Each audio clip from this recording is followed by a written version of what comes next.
another wave of nausea. "I want to see Gran Jefe." "Commander, I respect your strength, but you should be resting," Forge said. "Let me take care of things." "And all due respect, General, but if you had been with King Xavier, this might not have happened." He raised a brow, and for a fleeting moment Magnolia feared she had overstepped. "You're right. This should never have happened.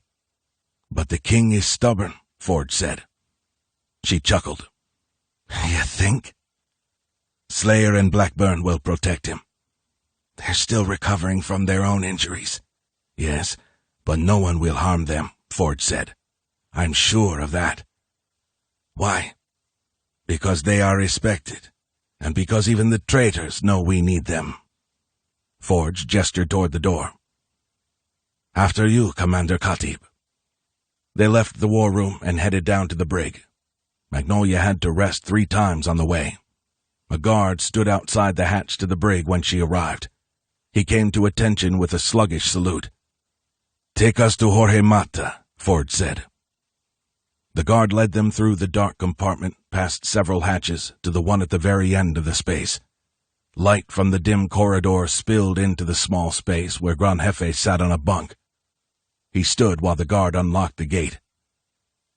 "Please leave us," she said. Forge hesitated, then moved away with the guard as she stepped into the small cell. "I trusted you," she said. Gran Jefe scratched at his chin. "You think I wouldn't find out? You thought you'd get away with what you did?" The Cazador man walked up to her, inches from her face. She could smell the tuna jerky he'd eaten last. "Your king bring us to un mundo de la muerte," he growled.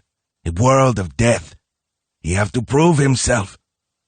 Magnolia swallowed. "He's fighting for his life," she said. "He might not make it." Gran Jefe shrugged his shoulder. "He immortal. Be okay." "He'd better be." She took a step back, and Gran Jefe heaved a whistling sigh through his pierced nostrils. "You let me out of here now?" "Ha! General no keep us here siempre." "Oh yeah? Why is that?" "You need us to win war." "We don't need shit from you," Magnolia said. "As far as I'm concerned, you can rot in here." "No, wait. I got a better idea." Gran Jefe lifted a brow in anticipation. "Your men can eat your fat ass," Magnolia said. "There. Problem solved. Now we have enough food to get home." She backed out of the room as he chuckled in the shadows. "You sick. Many sick. You come back on your knees for my help when the time is here," he said. "Army need me. Without me, you don't win war." Magnolia scoffed. "I never get on my knees." "Puede sí, puede no, comandante. We shall see." Layla sat on her bed with Bray and opened his favorite book, based on the nursery rhyme Twinkle, Twinkle, Little Star. Her son touched the faded cover featuring a green field under a dark sky with a glowing yellow star. A man stood with the boy in the field holding his hand, both of them looking up at the star, their scratched and worn images barely visible. Bray touched them with his fingers, just as so many children, including Layla, had done before him. When she was a child, her mother would read this book to her before bed every night. She had lost track of it during her youth, then found it again one day in the library on the Hive. Now the tradition continued. Bray reached for the page featuring a dark sky and a bright yellow star. "Star," he said. He patted the page, giggling. Layla usually laughed also when he played like this, but she found herself staring at the drawing of the night sky. She imagined herself and Michael diving into the black void. "Then the traveler in the dark," she sang, "thanks you for your tiny spark. He could not see which way to go if you did not twinkle so." She turned to a page featuring a scene with a beach and palm trees under the dark sky. Ocean, Layla said. Ocean. She always tried to teach him words, and now, going on a year and a half of age, he knew quite a few. But recently he seemed to have a favorite. Dada, he said. We're going to see Dada soon, Layla said. He's on a mission. Bray cocked his head to one side, put his pinky in his mouth, and chewed on it thoughtfully. That's right, a mission, Layla said. He's part of the reason we no longer live in the darkness. Why we live here now, in the sun. Sun, Bray said. Yes. She turned to the last page with a bright orange glow crossing the dark horizon. The sunrise spread its soft glow over a forest of evergreen trees at the base of jagged mountain peaks. Until tomorrow, she said. Time for night-night. She put the book down and picked Bray up, holding him against her chest. She rocked him until he settled, limp in her arms. Gently she laid him in his crib and closed the door. When Layla turned from the door, she found Victor standing in the small living room. She brought a hand up to her chest. Sorry, Victor said quietly. He waved her into the kitchen. Message from Pedro. Here. It took her a second to spot the pigeon sitting on the open windowsill. The people from Rio had once used birds to carry messages back in their massive bunker and also to warn them of danger. Victor went over and unwrapped the wisp of paper from around its leg. He handed it to Layla. What does it say? Victor asked when she paused. She read it out loud. No sign of Raptor. One transmission about moving the bird again. Raptor is Michael? Victor asked, bringing the bird inside. Yes. The news wasn't good. They still didn't know where her husband was being held, and the soldiers holding him were moving him from location to location. What are we going to do? She said to Victor. If we can't find him, we will find him, Victor said. She sank down on the couch and buried her face in her hands, trying to keep it together.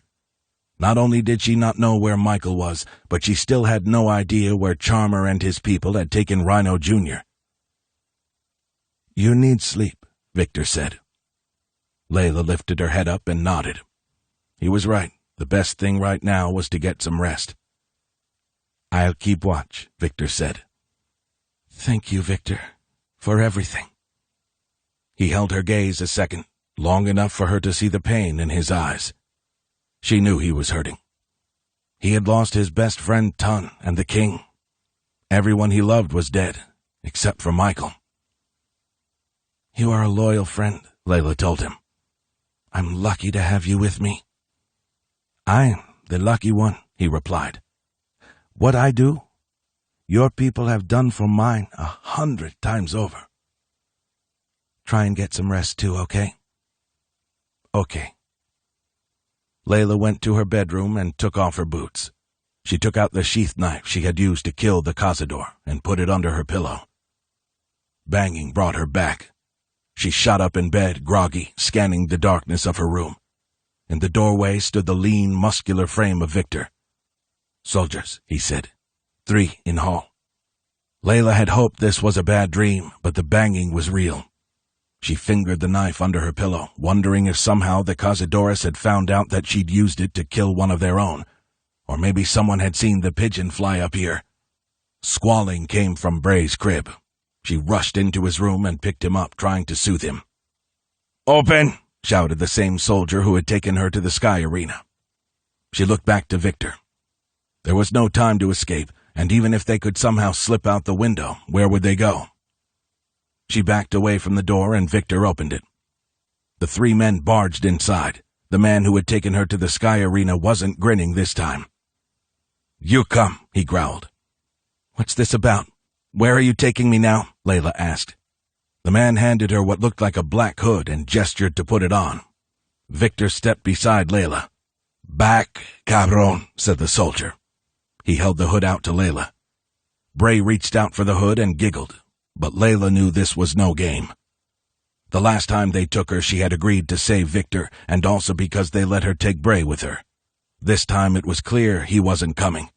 It was also clear they didn't want her to see where she was being taken. A cold lump formed in her gut, telling her if she left her child, she would never see him again. She eyed the other 2 soldiers, both holding the hilts of their cutlasses. If she told Victor to fight, he would do it. He was ready to lay down his life for them. It was possible if she and Victor struck first, they could kill these 3 cazadores, but not without injury to themselves, and not without putting Bray at risk. A year and a half ago, she would have given Victor the nod, but everything had changed when she became a mother. Now Bray was her main priority. Layla handed the child to Victor. Bray reached back to her with his tiny fingers. "It will be okay," she said. "Victor will look out for you. I won't be gone long. Right?" She looked to the soldier who didn't reply to her question. "He should be good until morning for food," Layla said. "If I'm not back by then, give him some bananas and orange slices." Layla kissed Bray on the face, then whispered to Victor, "If something happens to me, you have to take care of Bray." Victor nodded as she took the hood from the soldier and slipped it over her head. The other 2 soldiers grabbed her by the arms and guided her out the door to the sound of Bray's wailing. This time he wasn't crying out for his father, he was screaming, "Mama!" 18. "King Xavier, can you hear me?" X opened one eye to a bright glow and slammed it shut. "King Xavier," repeated the same voice. Groggy, X slowly opened his eye again and was dazzled once more by an intense light. "King—" "Get that damn thing out of my eye," X grumbled. He heard laughter, then a familiar female voice that said, "No brain damage after all. That's definitely the king." "Brain damage." X tried to look toward the voices, but saw only blurred shapes. The other eye wouldn't open at all. He reached up with his hand to his swollen shut eyelid, wincing at the touch. Then something warm and wet hit his other arm that had to be the tongue of Miles. The dog jumped up on the bed, landing a paw in X's gut. "Ugh!" X cried. The dog licked his face while X took in several ragged breaths. "How do you feel?" came a faint voice to his other side. X turned to Magnolia. In a moment of clarity, he managed to focus on her face. Dark skin sagged under red eyes. Even her swatch of blue hair seemed washed out and thin. And for some reason, as sick as she looked, she was wearing a black helldiver suit, a duty belt, and her twin curved blades over her back. "Max, you—" "I'm fine," she said. "And you're going to be fine too." "Yeah, but I need to do some tests to make sure the swelling is gone, and you all need to give us some space," said Dr. Keller. He leaned over to X. "King Xavier, you've been heavily sedated for the past 2 days. Do you remember what happened?" X shook his head. "Where are we?" he asked. "On the Frog," Magnolia said. "I know, but how far from Panama?" "At least another 5 days." Keller glared at her. X cleared his throat. "Doc, I understand you need to do tests, but I need an update on what's going on. Last thing I remember, we were leaving the Sunshine Coast, and—" A memory of the attack emerged. The Cyclops monsters boarding the ship, the radiation contamination, the trip below decks to fight the bizarre giant water bug. In his mind, faded images of somber-looking cazadores surrounded him. "Where is Gran Jefe?" X asked. "Hopefully in a dark room, but I'm not sure of all the details yet," Magnolia said. "I need to see General Forge. Where is he?" "You need to rest, King Xavier," said Dr. Keller. "You almost died." "He's right. I'll go find General Forge," Magnolia said. She paused on her way out to whisper something to Edgar, Sophia, and Tia, while Miles nudged up to X to be petted. "King Xavier, I'm going to check your head, okay?" Dr. Keller asked. X leaned forward, and the doc peeled back the bandage around his head. "Can you see out of your right eye at all?" Keller asked. "Just stars floating in the darkness." "Do you feel any pressure in your head right here?" The doctor gently touched the right side of X's skull, prompting a yelp of pain. "Oh, that stings," and I got a splitting headache," X said. Keller shined a light on the injury. More memories entered X's mind. He was on a lower deck of the Frog searching for the monster bug.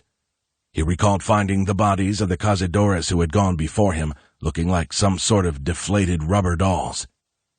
An image of the monster came to his mind. The red eyes and the wicked front hooks, and that chittering. The door to his room opened, and General Ford stepped in. "King Xavier." He took off his helmet, exposing his scarred face. "I'm glad to see you awake." "Leave us," X ordered. He waited for the room to clear. "Did I prove myself, or do the soldiers still want my head on a pike?" he asked. "It doesn't matter. Those responsible will pay for their treason." "What?" "Nicholas and the others, including Gran Jefe, are locked in the brig," Ford said. "Their rations have been distributed to the rest of the crew, but I'm afraid we're almost out." X cursed, not just because they were low on food, but because punishing Gran Jefe and the other cazadores would accomplish nothing good. "Shall we execute them?" Ford said. "No," X said. "¿Qué? What if they try again?" X sat up and slowly dragged his legs over the side of the bed. He was weak, but he had been in worse shape before. "King Xavier, those men could have killed you. I can't have traitors in my ranks," Ford said. "We can't let the rot fester."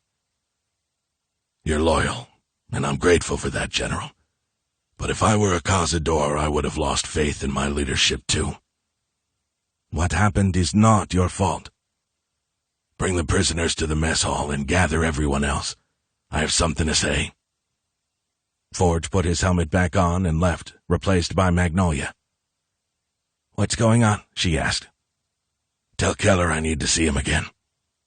She returned with the doctor a few minutes later. "Doc, I need you to give me something to help me function for an hour," X said. "Preferably something that will allow me to walk." "Just a new body, then?" asked Keller. X chuckled.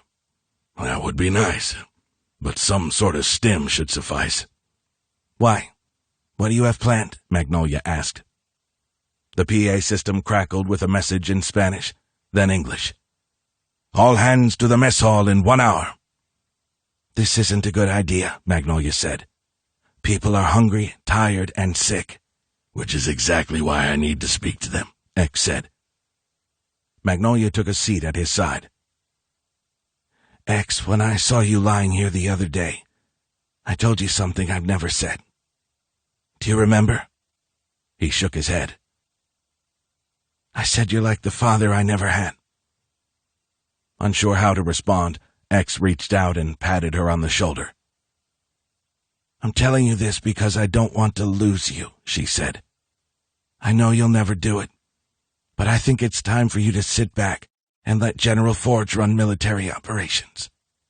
"Soon, but I got unfinished business first." A little while later, Dr. Keller returned with a cup of water and a pill. "You're going to feel like a new man after taking this, but after it wears off, you'll crash hard." "Got it, Doc. I promise to be back in bed by then." X took the pill and washed it down. Miles snuggled up next to him as Keller left again. "Don't get too comfy, pal," X said. He got up, but even with the stim, he was weak and unbalanced, nearly falling as he picked up his suit. Magnolia went to help, but he waved her off. She turned around as he took off his pants. He struggled a little, but eventually managed to slip his legs into the suit. When he was finished, he bent to get his armor from the case. "Let me," Magnolia said. Picking up his chest rig, she staggered too. "Look at us. The picture of physical vigor," X said, lifting his arms. Magnolia chuckled. She put the chest rig over his head and fastened the pieces together. X stood as straight as he could, but his aching back made that difficult. Magnolia handed him his helmet, then reached up and brushed a hair from his brow.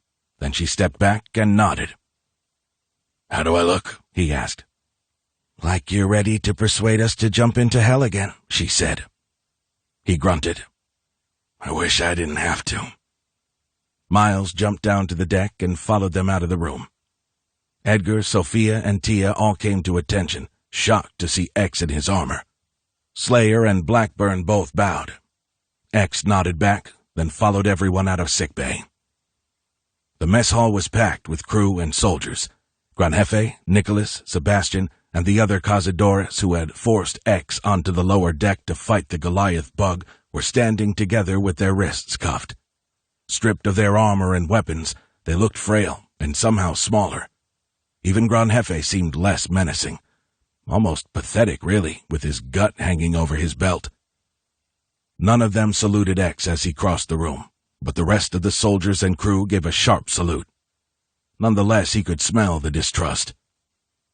Miles walked up with him, also on guard. General Forge, Lieutenant Slayer, Sergeant Blackburn, and the Helldivers stood with them. The gaze of 100 people hit X. There were sharks all around him, and he was bleeding in the water. He looked like a walking ghost.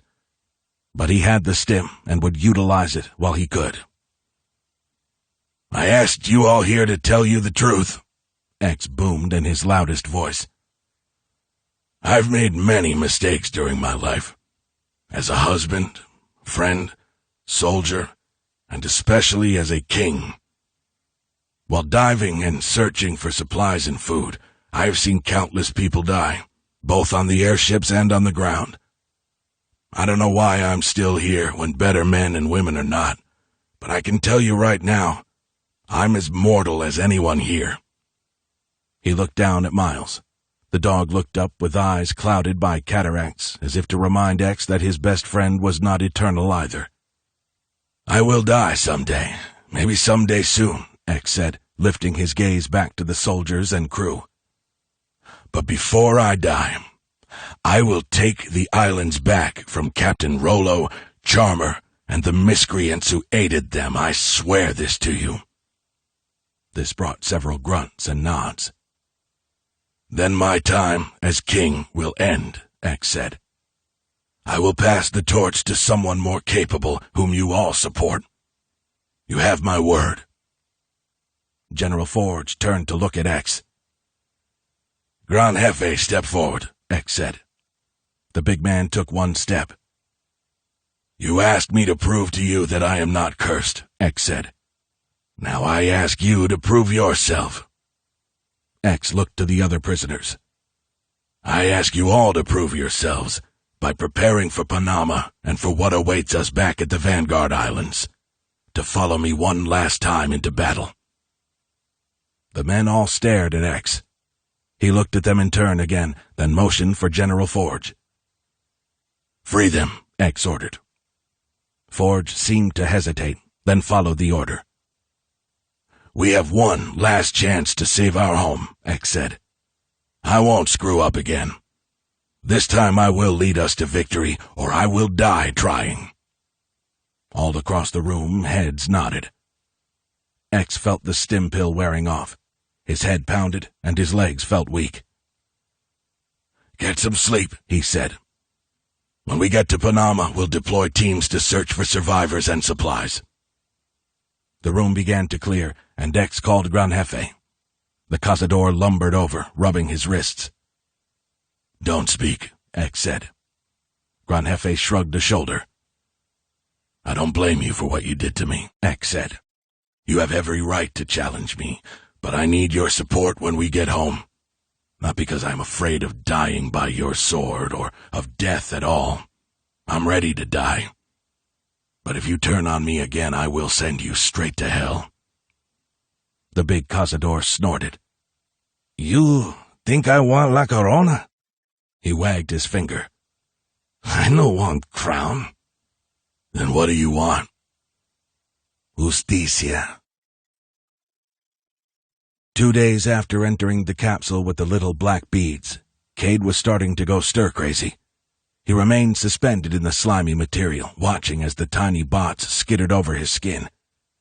It had taken him a few hours to understand what they were doing, but now he was convinced they were cleaning him of toxins and perhaps even removing radioactive material his body had absorbed. He had read about this technology many years ago, but had never seen it in action. His nose tickled from the bots still in his nostrils. More were inside his ears, mouth, and other places he didn't care to think about. Besides the itching, it wasn't all that bad. His captors had opened the lid once to give him something to eat, and added what he heard was an anesthesia to help reduce his discomfort. He felt no pain at all, and was glad to know he was being cleansed, even if it was taking forever. As he lay bound by the straps inside the capsule, his mind drifted from past to present. Thoughts about his family and his time in the machine's camp. Cade snapped out of it when he felt new currents and eddies in the soup around him. Something had changed. The gel level in the pod began to drop, the tiny bots vanishing right along with the gel. Minutes later, his naked flesh glistened. Finally, days after he'd been sealed inside the capsule, the lid opened. He blinked, his eyes adjusting in the bright glow of an overhead light. Standing in front of him was a bald man in a black lab coat with a trident symbol on the collar. He held a tablet. Next to him was Lucky, whom Cade almost didn't recognize without armor. The knight wore a blue uniform over his muscular body. He had shaved all but his mustache, exposing a square jaw and the half-moon scar on his right cheek. On his duty belt was a holstered pistol with 2 extra magazines, and the hilt of his long sword rose over his right shoulder. "How do you feel?" asked the man in the lab coat. "Good as new," Cade said. "Mind taking these straps off so I can get some clothes on?" The scientist looked up from his tablet to scrutinize Cade. Then he checked a monitor built onto the capsule. "He's clean," remarked the man. Lucky nodded back. "Let him out." The straps retracted, freeing Cade. He stepped out, nearly falling.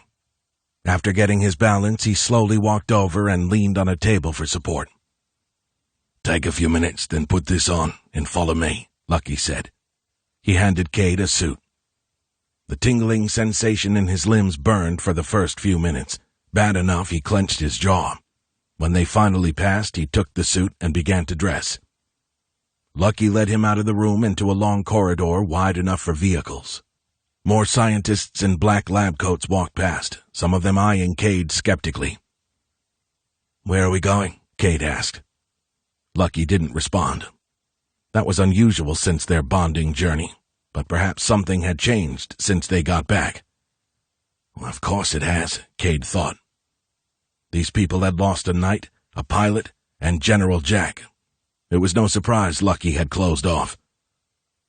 They walked into another corridor with glass walls. As they drew closer, Cade saw movement on the other side. Fish swam by, some of them darting away from the viewports when Cade stepped up to look. He watched the fish retreat to the colonies of corals.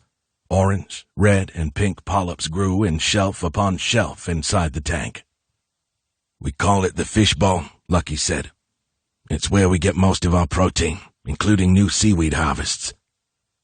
Cade recalled the tanks of seaweed he had seen when he first arrived here. "It's an important part of our ecosystem," Lucky said. They walked past several scientists who were working at monitors built into the walls. A woman with a tablet seemed to be monitoring some of the sea creatures outside the viewport on the left. It was fascinating to Cade, but they didn't stick around. Lucky didn't stop until they got to a section of labs with more glass windows. Soldiers with automatic rifles stood outside the double doors. A sign read Advanced Research and Testing. On the other side, 2 scientists worked at lab stations. Both wore bulky hazard suits. Those suits told Cade that whatever they were working on was far more dangerous than some radioactive material. He followed Lucky down a connecting passage that ended at a steel hatch with a keypad. Lucky stepped up to it, but hesitated. "I'm taking you to the Forerunner," he said. "Answer what you are asked, and don't speak out of turn." The knight paused to look Cade in the eye. "Do you understand?" "Yes," Cade said. "Good, because your fate is no longer in my hands. If the Forerunner decides to kill you, there's nothing I can do." Cade swallowed hard as Lucky tapped in the key code. The hatch buzzed and swung open to a concrete stairwell with dim lighting. The cavernous passage felt as if it dropped 10 degrees in temperature while they descended 4 flights of stairs. At the bottom landing, Cade caught a whiff of what smelled like burning hair. Lucky went to the next keypad and typed in another code. He opened the thick hatch, and they entered the recessed chamber with the circular platform over the top that Cade remembered from his first visit to meet the Forerunner. Nobu and Zen were there, dressed in the same uniforms as Lucky. They stood at trident-shaped podiums overlooking the chamber. The other 4 were empty, no doubt previously assigned to Mal and the other knights killed recently. Lucky stepped up to his podium and drew his sword. "I am here to serve the trident," he boomed. "To serve the trident," repeated Nobu and Zen. A half-synthesized voice answered them. "Have you brought the Helldiver?" "Yes," Lucky replied. He motioned for Cade to step up to the extended platform. Cade moved out and looked down at the weathered face of the cyborg, searching the darkness for him. But it wasn't just the Forerunner down there. A body lay on a gurney, with tubes hooked up to multiple ports in the pale flesh. Cade almost didn't recognize the man until he saw the severed arm. Stepping up closer to the edge, he saw that it was indeed General Jack Campbell. The tubes snaking away from his chest were connected to a machine with a monitor. A heartbeat showed in a zigzagging green line on the screen. "I saw him die," Cade whispered. "He did, and the Forerunner brought him back." "How?" Cade looked on in awe. "How is that possible?" "Because we are creators, not destroyers," yelled the Forerunner in a voice that seemed more synthesized than human. Risers lifted the elderly leader and his wheelchair, along with the medical equipment supporting his frail body. The liver-spotted bald head and wrinkled brow came into focus under the bright glow of dangling lights. The platform rose directly in front of Cade. He went down on one knee in a show of respect. "I am told you're not an enemy," said the old man, this time sounding more human. "I am told you performed many heroic actions to save some of our knights, even risking your own life on more than one occasion." Cade kept his head down, avoiding eye contact. "I wonder how many of my warriors would have died out there if it weren't for you," said the Forerunner. "However, a better question is whether your heroism makes up for the horror your people brought to our lands." "I'm truly sorry for what's happened," Cade said. "Look at me." Cade raised his face to meet the gaze of this mysterious ancient being. The Forerunner pushed a control on his chair, rotating it toward the mounted monitors. Most of them flickered to life. On the screens, views of the Sunshine Coast lit up the room. Cade looked at the different monitors, seeing some that appeared to be underwater. There were also screens with live views of the labs he had passed earlier. "The damage from the radioactive fallout is worse than I feared," said the Forerunner. "It has poisoned our water and is already showing up in the tanks of seaweed and coral that sustain our food sources. We are using all our technology to prevent lasting damage, but it might be too late." The Forerunner came closer to Cade, his wrinkled face just inches away.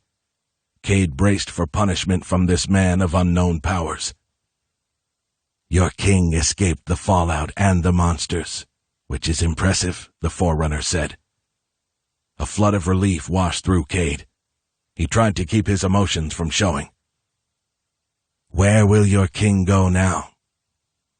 Cade was afraid to tell him what he believed in case of retaliation, but from what he had seen, these people had no way of mounting an offensive.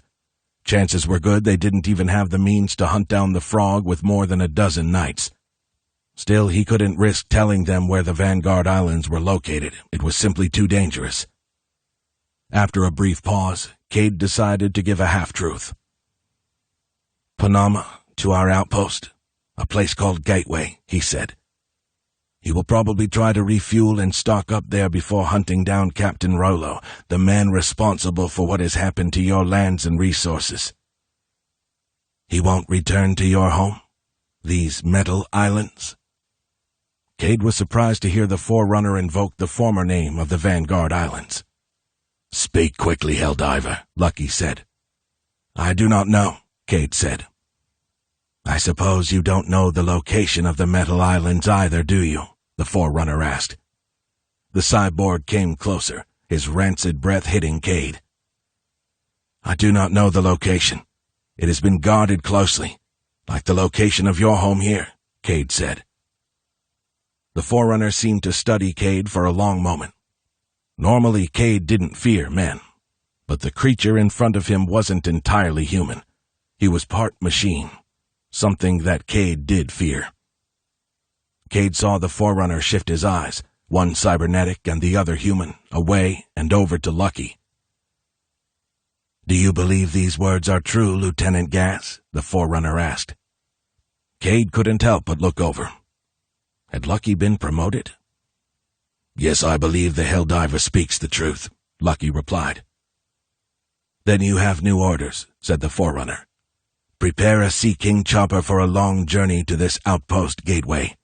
Find this king's forces and activate the trident.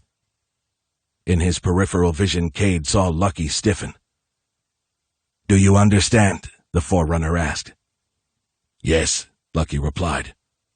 Find the king and activate the trident. 19. A week had passed since the Frog escaped the Sunshine Coast.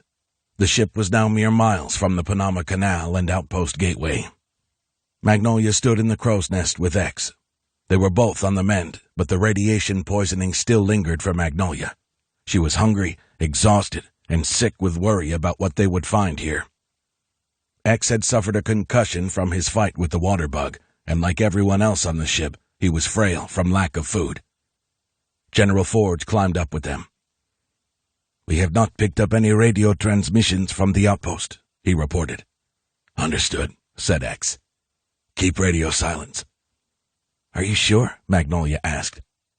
What if the crew had to abandon the outpost? Yes, I'm sure. X cleared his throat. We don't know if Captain Rollo sent forces here, and we can't risk alerting him to our presence if he or some of his people are here. I agree, said General Forge. X looked at the sky. We still don't know what we picked up on radar. Whatever it was, it's been gone for days, Forge said. I know, but I don't want any surprises. My gut says Rollo returned to the islands, but we can't let our guard down. Magnolia held up her binos, searching the horizon for the shore. Her heart pounded at the first sight of land, which came with a lightning strike. She had waited over a week to get back here and learn the fate of Roger and the outpost. Please be there, Raj. Please. She held on to a sliver of hope that he was still out here, but hope had betrayed her before. We're here, she said. King Xavier took the binoculars and held them for a long scan. Okay, anchor us out here and prepare the assault teams for recon, he said. Aye, aye, sir, replied General Forge. He took the ladder down, leaving X alone with Magnolia. She took the binos back. Max, no matter what we find here today, don't forget, the fate of our people rests in our hands, X said. I know that. She turned away, but he grabbed her by the shoulder. Hold up, he said. You said some stuff when I got hurt a few days ago. Now I'm going to say a few things to you, and you're going to listen. She sighed. Okay. We've known each other a very long time, and we've been through a lot of shit together on this crazy journey. Lost a lot of people. Before this is over, we're sure to lose more. He pulled his hand away. I don't want to lose you, he said. I'm not sure I can handle that. You understand what I'm saying? She nodded. I'll be careful when we get to the outpost. Okay, then. Let's go see if we can find Roger. They went back down into the CIC where Miles waited. From there, they trekked to the aft cargo hold where they had fought the Cyclopes just days earlier. Corporal Valeria was there, holding Jojo on a chain. The animal, unlike everyone else, was well fed, having eaten much of the spoiled food that would make the sailors sick. That was good. The last thing they needed was a starving, angry monkey. Miles trotted over to say hello to his friend as X and Magnolia went to the soldiers waiting in the cargo hold. The fire team of 6 trusted cazadores was ready to go. Each man, including Sergeant Blackburn and Lieutenant Slayer, was handpicked by General Forge. Edgar, Sophia, and Tia were also here, ready to deploy with the team. Not one of these people had eaten in 3 days. Magnolia had felt hunger in her life, but now, combined with the lingering effects of radiation, she felt like a walking zombie. "Get ready," X announced. "We're heading to shore for a recon of Outpost Gateway. I'm bringing the animals for extra protection and to see if they can sniff out what happened." The vines, Magnolia thought. She recalled the SOS for the 1,000th time, trying to imagine what could possibly have happened to Roger and the rest of the outpost. "Everything is set," Forge said. "Good. Don't take your eyes off Gran Jefe and the others while I'm away," X said. "I also want a rescue team on standby to deploy." "Good luck, sir." X went to Valeria, who insisted on coming despite her injuries. "I help," she said. "Please, King Xavier." After a brief hesitation, he allowed her aboard the assault craft with a nod. Magnolia followed them to the elevator deck where Jojo knuckle-walked over to Miles. The dog was coming along, which surprised Magnolia some, but apparently X felt better bringing him along than leaving him behind with a crew of hungry cazadores. Perhaps that was why Jojo was coming too, especially with Gran Jefe staying behind. The monkey really seemed to dislike the cazador. X had told Magnolia about Jojo's second attack against Gran Jefe, this time during the fight with the Cyclopes, and Magnolia was starting to think maybe the first attack wasn't a fluke, that maybe the animal sensed something off about Gran Jefe. Magnolia didn't understand how, but if that wasn't the case, she was bewildered at what would cause the monkey to behave that way. There had to be something, and it wasn't just because the cazador smelled bad. The elevator in the stern cranked and began to lower. Magnolia took a breath of filtered air and boarded the assault craft bobbing in the choppy water. Heavily armored cazadores piled onto the afterdeck they had used to transport APCs back in Brisbane. With all aboard, the engine roared to life and the craft motored away from the Frog. Miles sat on his haunches next to Magnolia, wagging his tail under his hazard suit. She found herself patting him on the head while the boat started toward the outpost. It helped calm her mind and soothe her heart during the ride. "There it is," someone called out. Magnolia stood up for a better view, but saw only the faint outline of land in her night vision optics. "I'm coming, Raj," she whispered. She reached into her vest and pulled out a stim pill she had stolen from sickbay. It would make her crash hard, but she needed to be sharp until then. As the shore came into focus, she lifted her visor and popped the pill. A sip of water washed it down. When she clicked her visor back into place, she had a canal view of Panama City. Piles of debris that were once high-rises and resorts lined the shore. The view from the port side was much the same. The cazador pilot steered toward the sand where they planned to beach the assault craft. By the time the bow hit the surf, the stim pill had taken effect. Magnolia felt a flood of warmth in her system, along with a massive boost of energy. "We move slow and careful," X said loud enough for everyone to hear. The assault craft plowed through the waves and slid up onto the beach. Magnolia hopped over the side, first one off.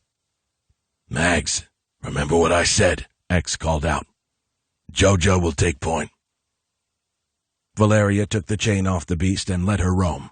Jojo loped up to the top of an embankment to scan the area, while the remaining cazadores got off the craft. The pilot pulled the assault craft away, motoring back into the darkness for cover. Edgar and Sophia ran up with Magnolia while the soldiers fanned out. X stayed in the middle of the pack with Miles as they worked their way up from the beach and into the former resort area. Slayer and Blackburn stuck close to X, rifles up. The group moved into the concrete jungle of ruined hotels. Magnolia looked west, still unable to see the outpost. On the trek through the streets, Jojo moved along on her knuckles, her spiky back hair lying flat. She stopped to sniff a hole in the ground, then continued toward the shells of decomposing vehicles filling the road. a perfect place for the spawn creatures to hide and ambush. Magnolia brought up her infrared scope to search for the crab-like monsters, but no heat signatures flickered. She clicked on her wrist computer to check the Geiger counter. The radiation was no different from what she remembered from her last time here. They made it through the ruined resort zone without contacts. Not a single creature prowled in their sights. They were getting close to the canal. She checked on X, Miles, and the Helldivers. X was telling Sophia to come up with Magnolia, probably in the hope this would keep her from straying ahead. But Magnolia just couldn't hold back. When she started to feel the stim wearing off, she picked up her pace. "Max," Sophia said. She heard X curse. She didn't slow, and instead ran past Jojo to the top of a hill, where she froze. An open field was all that stood between them and the canal's banks, widened and deepened 2 centuries ago. The first thing she noticed in the water was the osprey, sitting right where she had seen it last. Throwing up her rifle, she did a quick scan with the infrared scope again, but saw no heat signatures. She moved her sights back to the rusty ship for a closer inspection. Unlike the frog, the osprey showed no sign of damage or a fight. X trekked up the embankment and stood beside Magnolia. She half expected an ass-chewing, but he just scoped the area. Valeria returned with Jojo. Then came the rest of the soldiers, moving into combat intervals across the field toward the bridge that still crossed the canal. At the bridge, X went ahead with Miles, while Sophia again joined Magnolia. Finally, the group trekked across the bridge and reached the other side of the canal. The stacked containers remained in a wall around Outpost Gateway, but not a single soldier guarded them.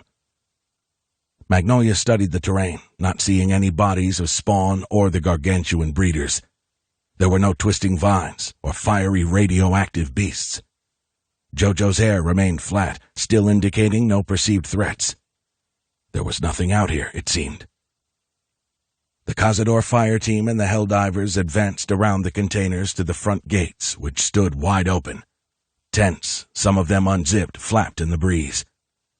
Slayer flashed hand signals, and the Cazadores moved out. Magnolia staggered inside the outpost, her heart pounding. "Please," she thought. "Please somehow be okay, Raj." The fire team scoured the inside of the fort, checking every building and tent. Magnolia resisted the urge to scream for Roger. "Stay calm, Max. Stay calm." "Maybe they evacuated," X said. "And went where?" Slayer asked. "The Osprey's still here?" "Let's head to the bunker." Magnolia started in that direction, following the Barracudas down a ramp and underground. These doors were open too, just slightly. Slayer led them down a passageway, playing his flashlight beam over an empty hall. Severed vines lay curled up like dead snakes. Magnolia hurried after them, and Slayer held up a hand. "We got a body," he said. "Or what's left of it." She squeezed ahead, moving up to a small pile of armor and bones. There was no way to tell who it was, but the armor said Cazador. "Something got inside and picked it clean," Slayer said. X went up for a look, then told the group to split up. "Valeria, Blackburn, you take Jojo that way," he said. "Slayer, Mags, with me." They parted, and Miles trotted along with Magnolia, X, and Slayer. In the next corridor, they located 3 more sets of remains, each a Cazador soldier. Slayer reached the command room to find the door locked. "Stand back," X said, drawing his blaster. He shot the lock, destroying it, and Slayer kicked the door open to a room in disarray. The wall had caved in on the right side, spilling half a dump truck load of dirt across the floor. Monitors and computers lay strewn about, chairs and decks upended. 2 sets of remains lay scattered throughout the space. "Something got in," X said. "Something big." "Spawn?" Slayer asked. X bent down and picked up a femur. Part of it broke into lumps of grit. He scooped it up, letting it sift through his fingers. Miles bent down to sniff it through his suit and gave a whine. "I was right," X whispered. "About what?" Magnolia asked. X glanced up. There was a dive a very long time ago. I was with Aaron Everhart. We encountered carnivorous vines. We've all seen those. Yeah, but these were different. He stood up, brushed his hand on his leg. I don't think it was Spawn that picked these bodies clean. A grunt drew all eyes to the open doorway. Jojo knuckle-walked inside with Valeria and Blackburn. Find anything? X asked. Nada, Valeria said. Maybe the outpost was abandoned after the vine attack, Edgar said. Maybe they all went back to the islands. Magnolia wanted to believe that. Something broke into the bunker, Sophia said, looking at the caved-in wall. The doors were open, so maybe he's right. Maybe people did flee, and the soldiers stayed behind to cover their retreat. Tia went over to check the wall next to another pile of clothing, armor, hair, and bones. Careful, Edgar said. Watch for a spawn hole. He joined Tia with his rifle and tactical light trained on the darkness. Sophia went with them, while Magnolia searched the room with Slayer, X, and Miles. I think Spawn have used this tunnel, Edgar announced. There's more bodies in here. Looks like they were dragged out. So maybe the vines broke in and the Spawn came after defeat? Slayer asked.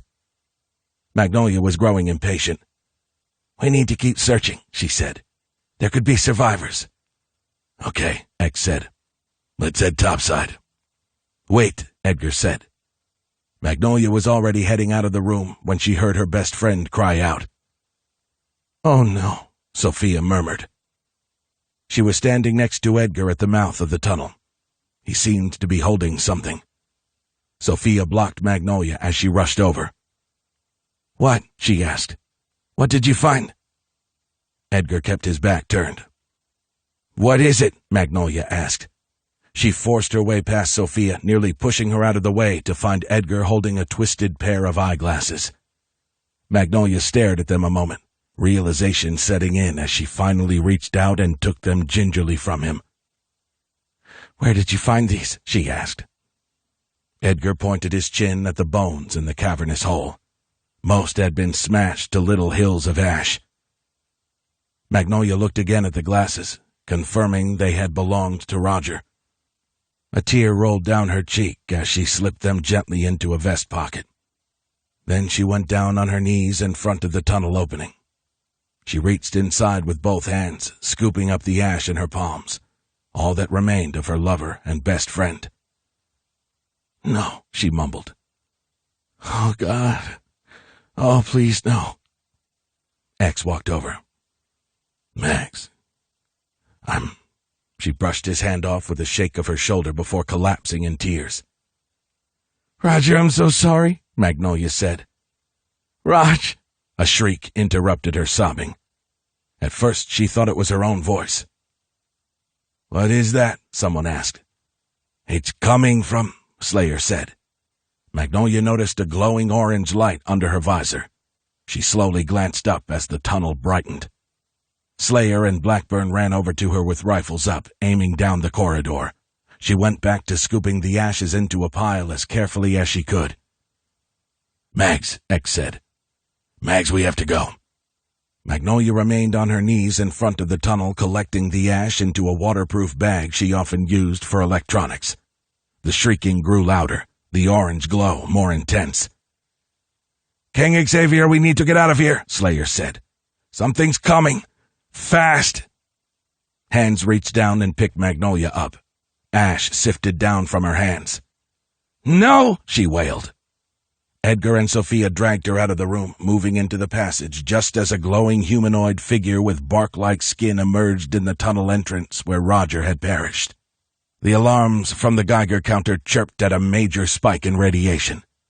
X raised his rifle. The incandescent creature pulled itself out of the tunnel and dropped to all fours. It got up, staggered forward, moaning and reaching out with burned limbs.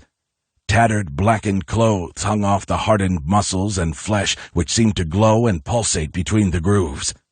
The once human creature moved toward them on legs that were nothing but bones. Not bones, Magnolia realized. They were prosthetics. It's Bromista, Slayer said in disbelief. He lowered his rifle as the much-altered lieutenant stumbled through the command room, groaning, his eyes burning like candle wicks. "Bromista! Stop!" Slayer shouted. "Stop! We're going to help you!" X kept his rifle up, but didn't fire at the glowing monster that was once the funniest cazador. This was no longer the jocular, though supremely competent warrior they had left in charge of the outpost. "There's no helping him," X said. "The only thing you can do now is show mercy." Slayer held his weapon in shaky hands, aiming it at his best friend. "Lo siento, hermano." Magnolia closed her eyes, gripping the bag of ashes to her chest as machine gun fire and another cry of death rang out. 20. Thunder rattled the barred windows of the circular room. Outside, sporadic lightning captured the beetle shape of the airship hovering in the darkness over the prison rig once known as the Shark's Cage. Soon, the second and final day of the trial would kick off. In just a few hours, Michael would be reunited with his wife, perhaps for the last time. He watched the airship from the viewports in the top of the tower, where he stood with his hands bound. A chain ran from the cuffs to ankle bracelets. The irony wasn't lost on him. This was the exact room where X had stored hundreds of barrels of food from the supercarrier Immortal. Tun and Victor had slept here for days, protecting the location before they decided to move it. Now it would be the venue for the second and final day of the trial that would determine Michael's life or death. This place, a former prison, had held some true human monsters guilty of murder and rape.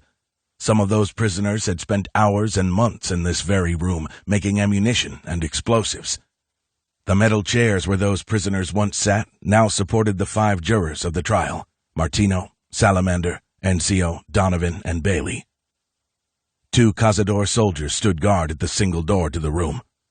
It opened a few minutes later, and Charmer walked inside with a new scribe. "Imola," Michael whispered. The bearded scribe hardly even glanced at Michael. "My apologies for all the delays," Chalmers said. "Between the weather and security challenges, it's been difficult, and for that reason the king will not be joining us." Another heavy thunderclap shook the floor. "That's a cue to get started, I'd say," Chalmers said. "Proceed whenever you're ready, Mr. Everhart." Michael shuffled to the front of the jury, with all eyes on him. It was obvious Bailey felt pity for him. In his preparation, Michael had decided to focus on convincing the former Hive citizen, along with the businessman Martino, of his innocence. They were his best shot. He wouldn't waste energy on getting Salamander's vote, probably not Donovan's either. The sky person from Kilimanjaro had known Oliver. There was nothing but anger in their gazes. Michael wasn't sure about NCO, but the Cazador scribe would be the tiebreaker if Martino and Bailey found him not guilty. For days, Michael had had the time to go over what he would say. But now that it was time, the gravity of his situation gave him pause. On a dive, his body and instincts kept him alive. Today, he needed words. "I stand here in front of you as a guilty man," Michael said. Brows rose among the jurors. "I'm guilty of failing to see the bad in people," he continued. "For my entire life, I have put others first, risking my life to keep the Hive in the sky, then in a war against El Pulpo to liberate the Metal Islands and turn them into what you know today as the Vanguard Islands. And after that, I spent years traveling the world to rescue survivors, but you already know all that." Michael looked at each juror in turn. "I stand before you, framed for a crime that I would never commit," Michael said. "The evidence against me is circumstantial at best. Did I have an altercation with Oliver? Yes. Did multiple people see someone with something that looked like this?" He raised his prosthetic arm. "Also true." Michael lowered his arm again. "But Alton and Lillian never saw this killer's face," he said. "Anyone could have put on armor to make it look like me." "Is that so?" Chalmer asked. "Yes, absolutely." "I see." The trial slogged on for the next hour, with Michael explaining where he had been the night of the crime. Soon his wife would confirm that he had been at home with her. He remembered the night well because he'd had a nightmare about armored soldiers coming to their apartment. "My wife will confirm all this," Michael said. "Very well," Chalmers said.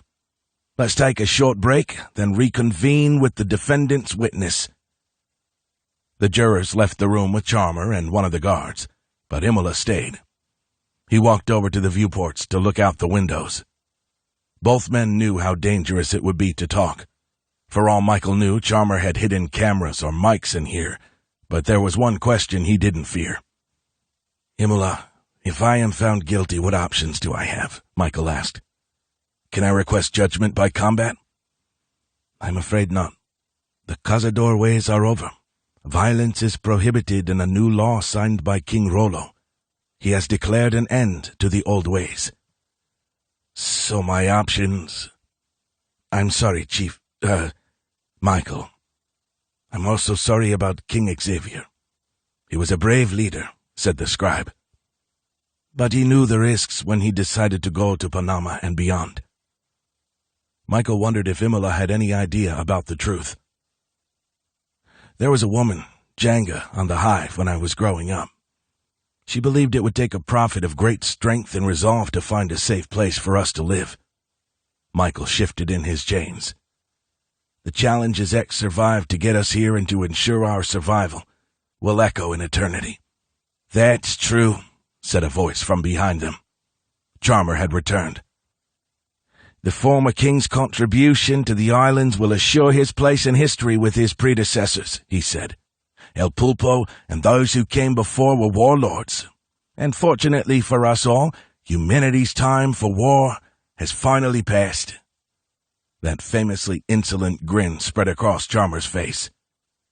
"We are building a new, peaceful home here, led by a man of peace, King Rollo." Michael stared at Chalmers, astounded at the man's endless fount of lies. Rollo was worse than all his predecessors for his actions in Brisbane. Not even El Pulpo would have detonated a nuclear bomb to further his aims. Footsteps approached, and Jamal and two other soldiers entered the room with a shorter person wearing a hood. Michael froze as Jamal lifted the hood. "Layla," he cried. She blinked, looking for him, then bolted away from Jamal and another guard. Michael started toward her, shuffling in his chains and nearly tripping. Layla got to him before the guards could catch up. She wrapped her arms around his neck. "It's okay," he whispered. "Everything's gonna be okay." "Back!" Jamal shouted. He reached out to grab Layla, but Michael turned her away. "Touch her again, and it'll be the last thing you ever do." Chalmers held out a hand in front of his chest. "Give them a minute," he said before lowering his voice. "It could be their last." Michael nearly broke at Layla's touch. "Bray misses you so much," she said. "Okay, enough," Chalmers said. "Please stand over here." Layla took in the room and the jurors. Imola opened his book and prepared to take notes. "State your name," Chalmers said. "Layla Everhart," she replied. "Do you promise to tell the truth?" "Of course." Chalmers nodded to Michael. "Layla, can you tell us where you were the night Oliver and his son Nez were murdered?" Michael asked. "I was at home sleeping with you," Layla said. "And do you remember anything specific about that night?" "I recall you waking up from a nightmare, the same one you had many nights." "And what else do you remember?" "I remember you getting up at dawn and kissing me goodbye. And Bray. Then you went to work like you always do, day in and day out, protecting the islands. And before that, you protected our airship." "Please stick to the questions," Chalmers said. "Do you understand?" "Yes." Michael switched to the next part of his defense. He had established an alibi, but that wasn't going to be enough. After his lie about the food reserves, his character was in question. "Layla, you have known me since we were kids," he said. "Did you ever know me to hurt another human who wasn't directly threatening my life or the life of someone else?" "No, never. The only times you have ever been forced to violence were in war. against the Skinwalkers, Horn, and El Popo, who captured our people and tortured them. Michael looked to Salamander. The guy had fought for El Popo and had no doubt eaten human flesh over his lifetime. Nothing they said would convince the guy of Michael's innocence. But Martino was a cultured, sophisticated cazador, and so was Encio. Maybe hearing about who Michael was as a man would help them realize that he simply could not do what he was accused of. Bailey already knew most of this, but it was useful history for Donovan, the sky person from the machine camp, to know. Layla looked in his eyes. My husband went to Mount Kilimanjaro and risked his life to save your people. He went to Rio de Janeiro and multiple other locations to do the same thing. Chalmers scratched his jaw, but to Michael's surprise didn't intervene. My husband has spent his life protecting others, rescuing others, and diving so that humanity survives, Layla said. To murder Oliver or his son would go against everything he stands for. Her wild eyes flitted around the room as she grew more exasperated. Michael needed to rein her in before she looked too panicked. Layla, Michael said. She seemed to relax at his calm voice. Is there anything else? Chalmers asked. My husband is a good man, and you all know that, Layla said. He would never kill a child. Finally, after another hour, Michael finished his defense. Is there anything else? Chalmers asked. Michael thought for a moment, then shook his head. Okay, thank you for your time, Layla, Chalmers said. You are free to sit over there.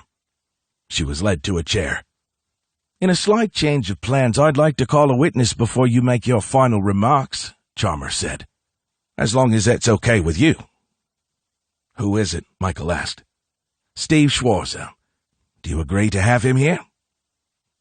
Michael couldn't think of a reason not to bring Steve before the jury, but Chalmers must have a reason. Still, it could be to Michael's benefit to interview one of his closest allies, a man who could vouch for his character. Okay. Steve entered the room looking as surprised as everyone else that he should be here. Steve, Chalmers said, Michael has accepted our offer to interview you and will be able to ask you questions now. Then I will follow them up. Okay, Steve said. All yours, Chalmers said. Steve, do you remember where we were on the night before the murder? Michael asked. Yes, we were working on several projects, including one at the rooftop school. Michael went on to ask several questions that added to his character defense. It helped that Steve was a cazador. It couldn't hurt his chances with Encio and Martino. When Michael finished, Chalmers said, You were a master bladesmith, correct? Yes, for the past 30 years, Steve replied. What does this job entail? A bit of everything. I've forged weapons, armor, and how about this? Chalmers walked over to Michael and pointed to the prosthetic arm. Have you ever constructed something like this? Chalmers asked. I've built prosthetics before, Steve said. I built one for King Xavier. I understand, but have you ever built one like this? No, that prosthetic is beyond my abilities. And why is that? Because it is bionic and connected to Michael's nerves. I see. So no one else has one just like this that you're aware of. The question sent a chill up Michael's spine. Now he understood why Chalmers had called Steve, to refute the defense that his arm looked like normal body armor. No, Steve admitted. Thank you, Chalmers said. No further questions from my end. He turned to the jury. For the first time today, they were fidgeting in their seats and raising brows. Michael looked to Layla, his heart pounding. His fate had just been sealed. They had 2 people who had seen his arm at the crime scene. They had 2 motives, and they had no other suspects. The jury would find him guilty. The only way to save him would be for Layla and a few of his friends to risk everything. Michael couldn't let that happen. He had to accept his fate without fear. It was the only way to save his family. Miles followed X to the edge of the canal. A pair of Cazador soldiers stood with Sergeant Blackburn at a construction site where an earth-moving machine sat idle. Clumps of dirt surrounded holes where the vines had burst through the canal's sloping walls. X studied the scene, tracing the humps in the ground back to the outpost walls. Magnolia was with Sophia somewhere, grieving over Roger, but right now, X had no time to grieve. He had to keep it together, for Magnolia's sake and for the survivors with him. Their number 2 priority right now was to find food. Half the fire team was spread out searching for provisions, while the rest kept on the first priority, which was always security. X was trying to get a clear picture of what had happened. It was the only way to make sure it didn't happen again. After a few hours, he believed he had pieced together the puzzle. The evidence led him back inside the outpost to a collapsed metal building over the water desalination plant. In his mind's eye, he imagined the scene. Roger and his people had turned on this machine, triggering the vines to burst out of the canal. The glowing red tendrils had squirmed over the surface, snagging anyone in sight. Lieutenant Bromista must have told everyone to retreat to the bunker where he thought they would be safe, but the vines had burrowed, breaking through the interior walls and engulfing the people who sheltered there. Somehow Bromista had turned into one of the radioactive beasts. How, X wasn't sure, but the soldiers with him now were prepared to put down any more of their former friends who had made the unnatural transformation. There was a reason the Cazadores had vanished when they came this way decades ago. X had known the risks, and still he had come here. He had thought that once they cleared the monsters from the canal, they could support an outpost here. His mistake had cost them too many lives. "Sir?" X turned to Slayer. "We've scoured the outpost, and so far we found very little food," he reported. "I don't think it was the vines that destroyed it either." "What then?" "I mean, someone was here before us," Slayer said. X looked at the sky. "That chicken shit son of a bitch." Again he pictured what had happened, imagining the airship on its way back to the islands. They had stopped here on a raid, taking everything. "Fuck you, Rollo!" X shouted. "I will obliterate you!" He kicked the metal side of the building, scaring Miles. The dog jumped back, then looked up at him. "Damn son of a siren's bastard, scum-sucking Rollo!" X said. Closing his eyes, he drew in a breath and held it as he counted to 10, just as he used to when he was a kid. "Sorry," he said, exhaling. Slayer simply nodded. "We have yet to check the Osprey," he said. "Maybe there is something useful on board." "I'm surprised Rollo didn't have someone sail it back." "He may come for it yet." X bent to scratch behind Miles's ears. He looked up at the old ship that Yejun's family had sailed here years ago. "I'm sorry, boy," he said. "The good news is the outpost is secure," Slayer said. "The vines seem dormant." "Okay, bring up the frog," X said. Slayer jogged away to give the order, while X went with Miles to find Magnolia. It didn't take long. She was inside the outpost with Sophia, Tia, and Edgar. Miles ran ahead to Magnolia. She was on her knees, head bowed, clutching something tightly in her hands. The dog nudged up against her, tail wagging inside his suit. Edgar joined X beside a sagging tent. "How's she doing?" X asked. "Not so good," Edgar said. "We need to get some food in her, but—" X resisted the urge to curse again. "So far we haven't found any."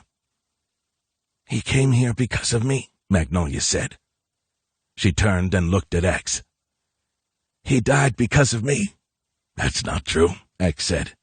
"You know it isn't." She got up, and X could see the mangled spectacles in her hand.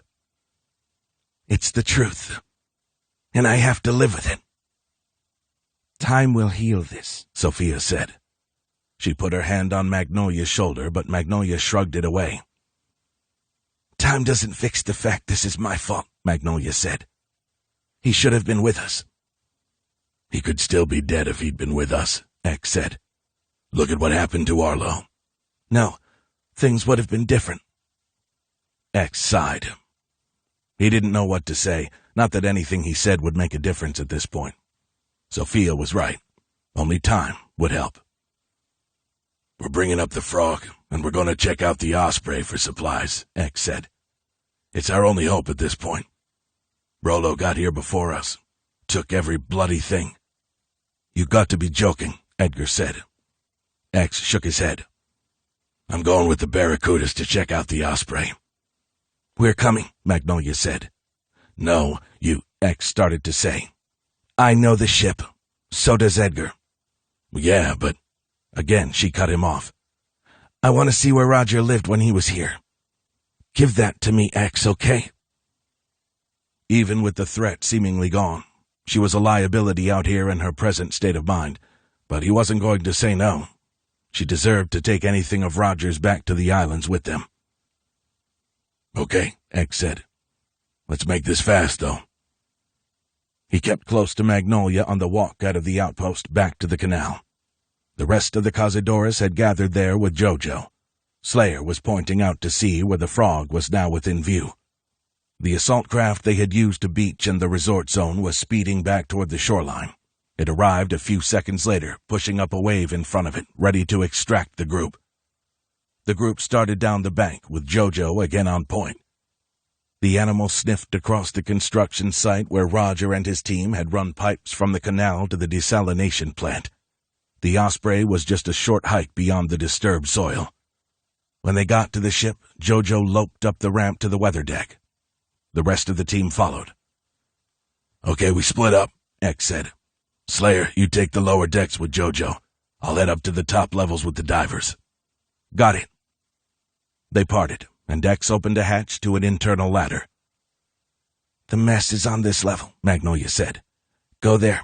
I'm going to Roger's room. X turned to Sophia. Go with her. Sophia nodded. The group split up further, X heading for the mess hall. Please, please have food, he thought. When he rounded the corridor and saw the debris in the next passage, the anger rose up again, threatening to take over. Someone had already been here. Pans, plates, and trash littered the passageway. X went inside the mess hall with Miles and found the space a complete disaster. Not a can was left on the shelves. They had even taken the utensils. X felt his stomach growling. The hunger pains were getting worse. They might still make it back to the Vanguard Islands, but they would be exhausted and weak. He looked down at Miles. The dog had to be starving too, but that didn't seem to affect his attitude much. There's nothing here, X said. Maybe Slayer found something below decks, Edgar said. They went back down the corridor toward the cabins where Roger had apparently lived while running the outpost. X heard sobbing down the hall. He stopped just shy of the open doorway. Magnolia sat at a desk covered in carvings and wood shavings. Sophia looked back at them as X started toward the hatch. He hesitated there, not sure what to say or do. He hated seeing Magnolia like this. A scream came from somewhere aboard the ship. Then came a crack. That's gunfire, Edgar said. Magnolia shot up from the desk and looked out the port window. X rushed into the room and squeezed between her and Sophia. It didn't take long to see a cazador opening fire across the weather deck below. What his target was, however, X couldn't say. What the hell's he shooting at? He asked. The cazador was firing at stacked shipping containers on the port side. Whatever was out there seemed to be using them for cover. X saw a flash of motion. Red feathers, then maybe a pincer. But this was no giant bird, spawn, or vine. This was a person. As X watched, a figure in a ghillie suit and a beaked helmet slammed into the cazador, knocking him to the deck. 2 more soldiers came running across the deck, rifles blazing. "Hold your fire!" X shouted. "That's Yajun!" 21. A week had passed since Cade returned to the Coral Castle after the mission in the wastes. He had spent most of that time back in the original jail cell like a caged animal. Lucky had come to visit him a few times, bringing him food and a new blanket. On those visits, Lucky explained that they couldn't leave until the Sea King helicopter was completely repaired and updated with a hybrid fuel and battery system to power the flight. After all, it was a very long way to Outpost Gateway. Cade spent most of the downtime resting and working out to regain his strength. Push-ups, sit-ups, squats, and lunges were about all he could do in the small cell. Each passing day he grew more and more anxious about the impending trip. He couldn't help but wonder if he was betraying King Xavier by going with the knights to find the frog and activate the trident, whatever that meant. But they were hunting X with or without Cade, and it was his only chance to get back to his people, maybe even help them. He thought of Tia, Alton, Magnolia, and everyone else he cared about. Cade was desperate to be reunited with them and to take his revenge on Rollo. Finally, on the 7th day after returning to the Coral Castle, Lucky showed up in his armor. In one hand he held his helmet, in the other a duffel bag and a gray uniform. The guard opened the cell door, and Lucky set the bag and uniform down. "How do you feel?" Lucky asked. "Bored stupid and ready to get out of here," Cade replied. "Good. Put this on. We're leaving in a few hours, and I have a stop to make." Cade threw on the uniform, unsure why he was tagging along with Lucky, but happy just to be out of the cell. It didn't take long to get his answer. They left the brig and headed up into the communal area, which Cade had passed through when he was first brought here. Above him, the multi-level decks were lit up and buzzing. Cade heard what sounded like music, drums and a guitar. Then came the scent of barbecue, fish, and some sort of meat. The aromas were mouth-watering. He was hungry after being fed only some sort of fish cakes over the past few days. The clumpy yellow patties were better than what the machines had fed him, but not by much. To Cade's surprise, instead of leading him through the blast door, Lucky went to a closed gate before a ladder. "Stay close to me," Lucky said. "People haven't seen a foreigner for many years, and I'd prefer not to get any attention, but we have to go this way." He unlocked the gate by punching a code into a keypad, then he started up the rungs, boots clomping on metal. For the first time since he arrived, Cade saw firsthand where these people lived. The first floor was an open market, a warren of small stalls and people bartering eggs, fish, soap, and clothing. Most everyone he saw spoke English, with similar accents to what Cade had grown up hearing on his airship. Curious eyes found him right away. People backed away as he walked with Lucky down an aisle of small shops. On the right were chests of ice with fish neatly arranged on top. On the left was a butcher's block with a man holding a cleaver. He swung it once, hacking off the head of a red fish with big eyes. The head slid off, and a young boy plopped it into a bucket. The kid reminded Cade of Alton. "Come right back," said the butcher, and the kid hurried off to a woman stirring a huge metal pot. Lucky and Cade moved on as the man wiped the blood off his cleaver with a rag. Raised voices came from the end of the aisle, where a large woman stood behind a table of stacked wooden crates. Her great jiggling arms were folded in defiance across a sweatshirt that read "Crab Cakes" in faded red letters. "Moira, just open the buckets," said the man with her. He wore gray pants with a matching shirt that bore a trident logo on the collar and cuffs. "Open them," said another man, also in a gray uniform and armed with a sword. The woman finally lowered her arms and twisted a lid off a bucket packed full of frozen crabs. The official waved a wand with a glass tip over the orange and white pincers. Cade guessed he was some sort of scribe, like those at the Vanguard Islands, responsible for keeping track of food and other essentials. The tip of the wand blinked red, and the man frowned. "I'm sorry," he said, "but you can't sell this. It's been contaminated. Let's see the others." "Shit," Lucky said. He and Cade walked past just as the official moved to the next bucket. "Lieutenant Gaz," he said with a slight bow. "Hey, Hugh," Lucky replied. "You think the entire batch is bad?" Hugh waved the wand over the next bucket and sighed. "Afraid so." "How can that be?" Moira asked. "I've never had a contaminated catch before." "Irradiated," Hugh explained. "Radiation has ruined those crabs." Moira looked down, perplexed. It struck Cade that most of these people had no idea about the radiation yet. "What am I supposed to do?" she asked. "I need to sell those and people need to eat." Hugh didn't answer, instead motioning for the soldier to confiscate the buckets as Lucky and Cade walked on. A small crowd had gathered around them, and not because of the irradiated crabs. They were all looking at Cade. "Come on," Lucky said, and Cade followed him out of the market. They went up a flight of stairs to a corridor with apartment doors on both sides. Halfway down, Lucky stopped and knocked.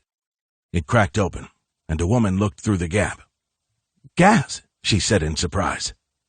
She opened the door to a small living space where a mattress lay with its covers in disarray. Against the wall was a table with 2 chairs. A candle burned in a glass jar, dimly lighting the room. "Come in," the woman said. Cade followed Lucky inside, holding his duffel bag. "Came to check on you. I also wanted to introduce you to my friend Cade Long." She turned on an electric lamp that highlighted her features. Cade guessed she was in her 40s, though she looked younger. Her dark brown hair was pulled back into a ponytail, a few strands falling over her blue eyes. "Cade, this is Sabrina, my sister," Lucky said. She grinned and stuck out her hand. Cade shook it. "Pleasure to meet you." "Gas has told me a lot about you." "Yeah?" "He says you're from the sky, and that your people call you a helldiver." "Among other names," Cade said. "Here, take a load off your feet," Sabrina said. She pulled out the chairs from the table. "We can't stay, but I'm also here to tell you something," Lucky said. "Then have a seat." Lucky frowned. "Sis, I really don't have the time." "You never do. Come on, stay just a bit," she wheedled. "Care for some tea?" "Well, that would be lovely, ma'am," Cade said. "If that's okay with you, Lieutenant." Lucky looked at his watch and gave a half shrug. Cade set his bag down and took a seat with Lucky at the table. "How about you, Gas?" Sabrina asked from the small kitchen. "Save your rations," Lucky said. She returned a moment later with 2 glasses and set them on the table, then sat at the edge of the mattress. "I'm doing fine on rations," Sabrina said, passing a glass to Lucky. "Don't worry about me." He passed it right back to her. "There's another reason I'm here," he said. "Things are going to get ugly here for a while. Maybe for a long while." "What?" Confusion darkened Sabrina's pleasant features. "I don't understand." "You will soon, but I'm not authorized to say anything else," Lucky said. "I'm your sister. You can't tell me the truth?" "The truth is not for me to say to anyone." Sabrina huffed with frustration. "I'm leaving tomorrow morning on a long trip, and I'm not sure when I'll be back," Lucky said. "Long trip where?" she asked. Then she looked at Cade. "To the place he's from?" "I'm sorry. I wish I could tell you more, but things have gotten bad. We've lost people, and—" Lucky shook his head. "I'll be back as soon as I can." He stood up, and Cade followed suit. "Give us a minute," Lucky said. Cade nodded. "Nice to have met you, ma'am," Cade said. He bowed his head politely before stepping out into the corridor. 2 boys of perhaps 8 and 6 years came running down the hall, skidding to a stop when they saw him. "Who the heck are you, mister?" said the younger one. "Yeah, I've never seen you before," added the older kid. Both shaggy-haired kids stared at Cade. "Well, you mute or something?" asked the older boy. The door opened and Lucky stepped out. The kids backed away when they saw the knight. "Keep moving, guys," Lucky said. They took off, getting a last look over their shoulder as they walked. "Okay, let's go," Lucky said. He guided Cade down ladders and hallways past 2 soldiers in fatigues. Both saluted Lucky. Dozens of people in gray jumpsuits worked on the helicopter. Bulldozer was in the cockpit barking orders. "We're leaving soon," Lucky told Cade. "Go wait over there." "I'll help." "Fine." Cade went over to the stacks of supplies and decided to help load up. The other people inside seemed to be technicians and engineers. None of them seemed to pay much attention to him as he picked up a plastic crate of fish protein wafers and dried bananas. The other boxes of supplies were variously labeled electronics, tools, and ammo. He had loaded 10 crates when a regular beeping made him pause. Everyone stopped what they were doing and turned to a monitor that bore the weathered, ancient face of the Forerunner. "Sons and daughters of the Trident," said the sampled robotic voice. "As your steward, I am tasked with sharing some news that pains me. The rumors you may have heard are true. Our food source has been threatened by the actions of a hostile enemy." Cade felt the burn of eyes on his back. When he glanced around, he saw almost everyone staring at him as he held the crate in his hands. He slowly lowered it to the floor. "We have planned for a situation like this," the Forerunner continued, his voice taking on a more purely electronic tone. "We have prepared for this." The workers went back to watching the screen. Cade could see the concern on every face. Most of these people probably had families, wives, husbands, children. They wanted a simple thing for their loved ones, to survive. Something that was not in the cards for Cade's family. "For the first time in over a decade, I am deploying a knight and crew into the wastes beyond our known territory," said the Forerunner. "Their mission is to find the hostiles responsible for our current plight." Magnolia stood outside the open gates of Outpost Gateway. In her hands, she gently held Roger's twisted eyeglasses as she stared entranced at the storm over the Panama Canal. She recalled landing here months ago, clearing the zone of the monstrous radioactive breeders and their ravening spawn in a pitched battle.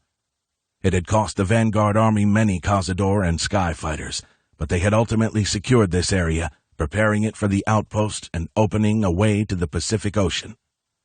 Or so they all had thought. She remembered the firewalker beasts on the Osprey. They would have killed her and the other divers if not for Yejun. He was the only person who had understood there was a deadlier threat than the breeders and their spawn. Yejun had watched the vines consume many of the people he'd come here with, leaving nothing but bones or ash. He had also seen his family and others transformed by the radiation into firewalkers, like Lieutenant Bromista. Magnolia blinked at the industrial zone across the canal. Yejun was still out there somewhere. Maybe there were others. She tucked Roger's glasses back in her vest, holding on to the slender thread of hope that he had simply lost them when fleeing the bunker, that somehow, against all reasoning, he had escaped, that the ashes she had picked up in her hands were not his, but the remains of some less lucky soul. But deep down, Magnolia knew hope was a heartbreaker. The chances of Roger being alive were slim to nil. If anyone would know the truth, it was Yejun. Magnolia had to find him. Crunching footsteps ended her reverie. The last soldiers had finished their search of the Osprey. They carried a few boxes, but nothing substantial. Nothing to feed the survivors on the Frog or prepare them for war at the Vanguard Islands. Magnolia was beyond hunger, with stomach cramps and a truly seismic headache. Sophia, Tia, and Edgar looked on, clearly under orders from Mex to keep an eye on her. But Mags wasn't the only one near a breaking point. X swore another long tirade when Slayer and Blackburn gave him the news. "We searched the entire vessel," Slayer said. Magnolia slogged over to join them. The assault boat waited in the unlit waters of the canal. "Okay, listen up," X said, tilting his head up at the Osprey. "It didn't have supplies, but it's full of fuel. General Forge is sending a crew from the Frog to board the vessel, and then we're out of here." "What about Yejun?" Magnolia asked. "Yejun is welcome to come with us, but I'm not sending anyone out looking for him," X said. "Too bloody dangerous." "He's never going to come after we just shot at him," Edgar said. X grunted. "The kid never wanted to leave in the first place." Magnolia looked across the canal again. "We can't leave him here," she said. "I can, and I will." "And take his ship?" "X, that was his home." "Max, we don't have time to argue. Yejun's the least of my worries right now." "You're right, and I'm not arguing. I'm going to look for him." She started away. "Magnolia, stop." She stopped walking, but kept her gaze across the canal. "Is this really about Yejun?" X asked. He walked around until they were face to face. "Roger's gone, Mags. I'm sorry, but that's the truth." "Maybe he's with Yejun," Magnolia said. "Maybe Yejun saved him." "You know that isn't true." "We don't know for sure. I only found his glasses." "The ash." "I'm sorry, but that was Roger." She walked away as X cursed another blue streak. "We don't have time for this, and you promised me," he said. "Slayer, Blackburn, go with her. Edgar, Sophia, you two. If you see vines, you fucking run right back here. You got it, Slayer said. What about me? Tia asked. Come with me, X said. Boots crunched after Magnolia. Edgar and Sophia came up on her flanks while Slayer and Blackburn went ahead. Max, can I talk to you real quick? Sophia asked. There was a caution in her tone. Magnolia didn't want that. Go for it, she said. I came on this mission to find a new food source for the islands, Sophia said cautiously. That is why I left my son with Layla. I know. I was judged by many for this, but to me helping meant saving him. I never judged you. Not what I'm saying. I'm saying I want to see my son again. He needs his mother. I'm so sorry what happened to Roger, but you are still alive. Your life is valuable, and so is mine.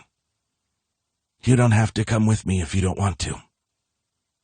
Another thing I'm not saying, Max. The group was already approaching the bridge across the canal. Slayer bent down to look at tracks on the ground. Edgar said, I think Sophia's simply saying you need to be extra careful soon as we cross the canal. No worries there, Magnolia said. Come on, Slayer said, waving them over the bridge. The crew moved across over the dark water. On the other side, Slayer followed tracks into the salvage yard. Their flashlight beams raked over rows of rusted shipping containers, then over stacks of salvaged iron. Magnolia recalled the last time she had tracked Yejun down, and the time before that when he tracked her down, freeing both her and Edgar. Tracks end here, Slayer said. You must have climbed onto one of the containers, Edgar said. Magnolia noticed a warning on her HUD. Sudden spike in radiation, she said. How bad? Slayer asked. Just a small one. Not exactly small, Edgar said. These readings are on the line between yellow and red zones. Magnolia looked out over the mounds of scrap. She had no idea if Yejun was hiding in here or how he would act if they found him. He might try to kill them in self-defense, and with the radiation, vines, and ravenous beasts, she realized how dangerous it was out here. Sophia, Magnolia said. Sophia stopped. Yeah? Go back across the bridge. Edgar and I'll go with the Barracudas. No, it's okay. I'm with you. Just saying be careful. I know, but we can handle it. Max, really, it's okay. Blackburn, escort her back, please, Magnolia said. Edgar, Slayer, let's keep going. Copy that, Slayer said. As Blackburn took Sophia back toward the bridge, Magnolia looked over her shoulder and nodded. Sophia nodded back. Slayer took point into the salvage yard. Their lights raked over the rusted containers as they advanced. After a few minutes, Magnolia whistled to Slayer. He stopped and looked back. If he's out here, he knows we're coming, she said. I say we just call out. Edgar nodded, as did Slayer after a short pause. Yejun, she shouted. Yejun, we aren't going to hurt you. The distant oscillating sound of a siren call answered. Both men turned their rifles to the sky. Lightning speared through the clouds, but didn't reveal the monster to Magnolia. Another ethereal wail sounded, this one from the ground. Magnolia resisted the urge to call Yejun again. Slayer and Edgar started through the maze of containers, with Magnolia right behind them. She looked for prints on the ground where Yejun hopped down. For the next 30 minutes, they ghosted through the area, searching every container. Magnolia pulled open a heavy, creaking steel door. A nearby thunderclap made her flinch. It faded to the sound of a transmission over the comms. Max, give me a sit rep, said King Xavier. No sign of Yejun yet, she replied. The frog is in the canal. We're almost ready to go. Copy that. We'll come back soon. 30 minutes, Max. Max. Got it? Got it. Magnolia joined Edgar and Slayer at the bottom of a hill on the eastern border of the salvage yard. They trekked up the slope for a better view. We've searched this entire area, Edgar said. You must have kept going into the industrial zone, maybe even into the city. Magnolia looked out in that direction. Rusted shipyard equipment littered the area for a mile eastward. It would take hours to search the area safely. "I'll call out for him one more time," she said. "Yeah, June," she shouted into the wind. "Yeah, June, it's me, Magnolia." She scanned the skyline with her rifle scope, but saw nothing. Edgar hissed and pointed, directing her to the winged body of a male siren flapping in their direction. Two more, sitting perched like cathedral gargoyles, took wing over the ruined city. "We should go before they see us," Edgar said. Slayer didn't argue. Magnolia swept the infrared scope across the terrain one last time for the teenager. A wave of dizziness came and went. "Yeah, June, where are you?" "Come on, Commander. We gave it our best shot," Edgar said. "The kid doesn't want to be found." "Gotta go," Slayer said. Magnolia lowered her rifle as the men retreated down the hill. She stared into the darkness, fighting the dizziness. Yet June was out there somewhere, but in her heart she knew that Roger was gone. She finally turned away with Edgar and Slayer.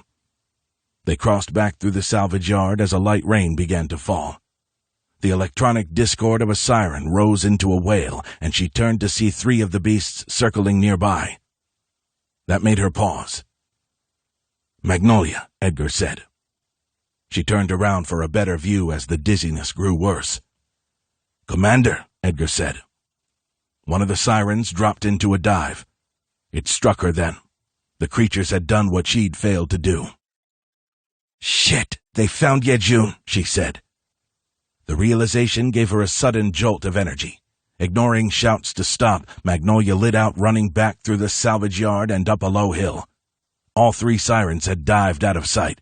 She finally saw one perched on a crane, its wings folded around its spiked back. "Magnolia," panted Edgar behind her, trudging up the hill with Slayer. "They found Yejun," she said, pointing to the crane. "He must be there somewhere. Maybe there are other survivors too." "Magnolia, you have to let go." Gunfire cut Edgar off. Slayer shouldered his rifle as the siren slumped off the crane and fell to the yard below. "It's Yejun. We have to help him. Those things found him because of my yelling," Magnolia said. She did a standing glissade down the scree slope. Rifle up, she ran as more gunshots cracked in the distance. A siren gave an agonized howl and flapped back into the sky. Magnolia high-stepped over a fallen beam and ducked under the jib of a toppled crane. She slipped and went down. Looking up, she saw one of the eyeless creatures about 200 feet ahead. It was trying to pry the door off a truck that lay on its side, its bed half buried under loose earth. "Yeah, June."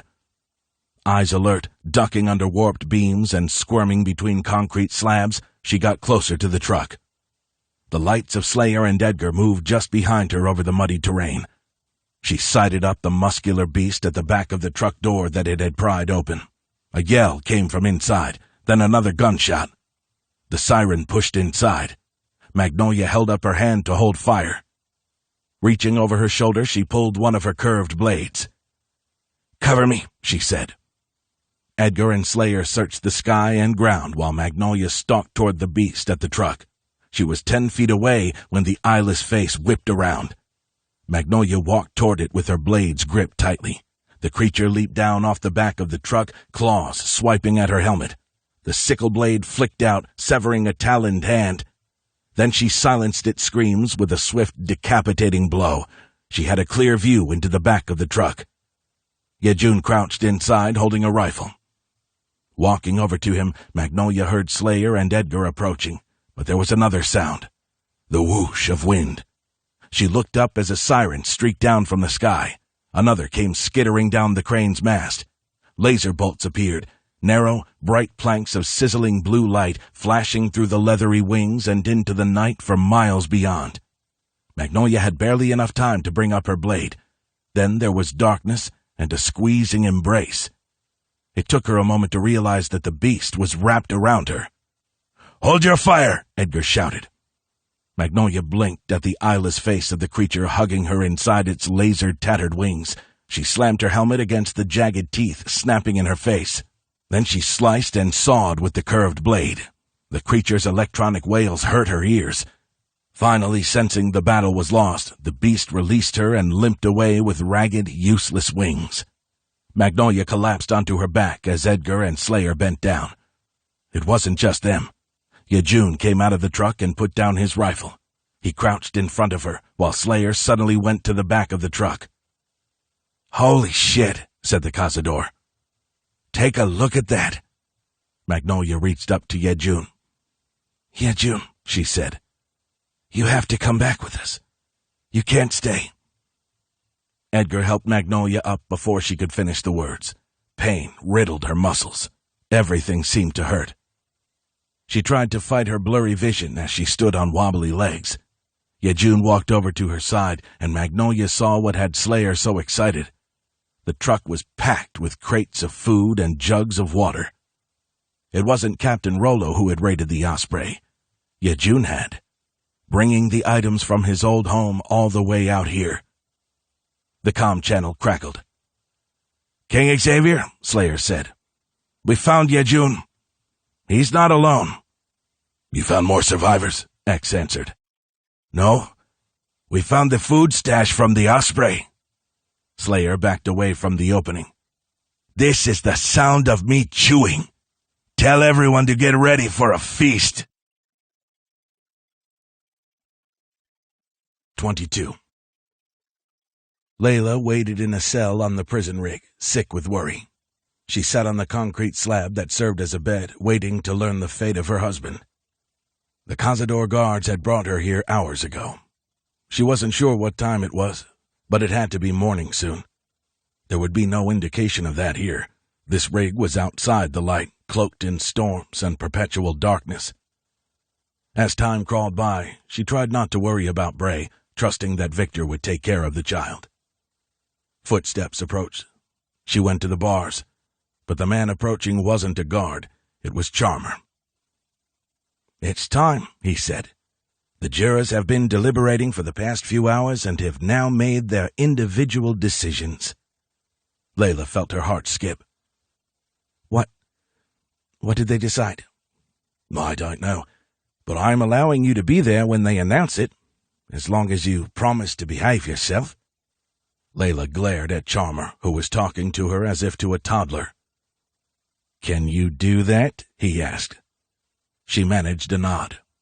"Excellent." He motioned, and a guard came and unlocked the gate.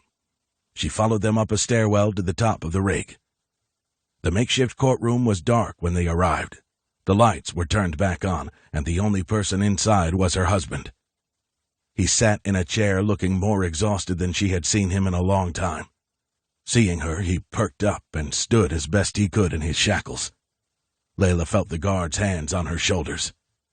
"Stay put, Michael," Charmer said. "The jury has reached a verdict. Before we hear it, I wanted to bring your wife to you. No matter what the decision, it would benefit you both to remember that justice will be served." "If he is set free," Layla said. "Perhaps. Or if he is found guilty." Charmer raised a brow. "You promised to behave, but I see I need to be clearer. If the latter happens, you and any allies will refrain from violence and accept this outcome, or you put yourselves at risk." "If you kill my husband, then you will accept it, Layla, as hard as it may be, for the sake of our son and our friends," Michael said. Layla gaped at her husband. "You must accept whatever happens," he repeated. "For Bray." "Shall we bring in the jurors?" Charmer asked. Layla felt her stomach churning as if she was going to be sick. This was it. After over a week of waiting, they were about to announce his fate. Martino waddled into the room. Next came Salamander and the scribe Encio. Finally, Donovan and Bailey entered. Bailey's averted eyes told her everything she needed to know. The former resident of the Hive was going to vote guilty. She had no reason to suppose the others would vote differently. "Thank you again for your time," Charmer said. "In a moment, you will each announce your decision of guilt or innocence. It will take a majority to convict or free Michael." Layla looked to her husband. He nodded slightly, as if to say it would be okay. We'll start with Martino, Chalmers said. Please stand. With an effort, the well-fed Cazador businessman rose up, using a cane to steady himself. How do you find the defendant? Chalmers asked. I find Michael not guilty, Martino said. Layla let out a breath of relief. Salamander, Chalmers said next. Guilty. Guilty, said the retired soldier before he even got to his feet. Okay, Chalmers said. NCO, what's your decision? The scribe stood, looked at Michael, and even looked at Layla before announcing his decision. Not guilty, he said. Salamander threw up a hand and cursed. Silencio, por favor, Chalmers said. He nodded to Bailey next. When the man avoided her gaze, Layla knew better than to hope. Guilty, Bailey said after a short pause. Tied, 2 against 2. Michael's fate was down to Donovan, a man he personally had rescued from the machines at Mount Kilimanjaro. Please, please, please, Layla thought. Donovan, your decision, Chalmers said. The sky person looked at Chalmers, then at Michael. You saved me and my family, Donovan said. The decision only, Chalmers said. Guilty or not guilty? I'm sorry, Michael. Layla, Donovan said. Layla clutched her chest. Guilty, Donovan said. Chalmers nodded and faced Michael. You have been found guilty of murdering Oliver Inez. Thus, King Rollo sentences you to death. You will be executed at a time and place of his choosing.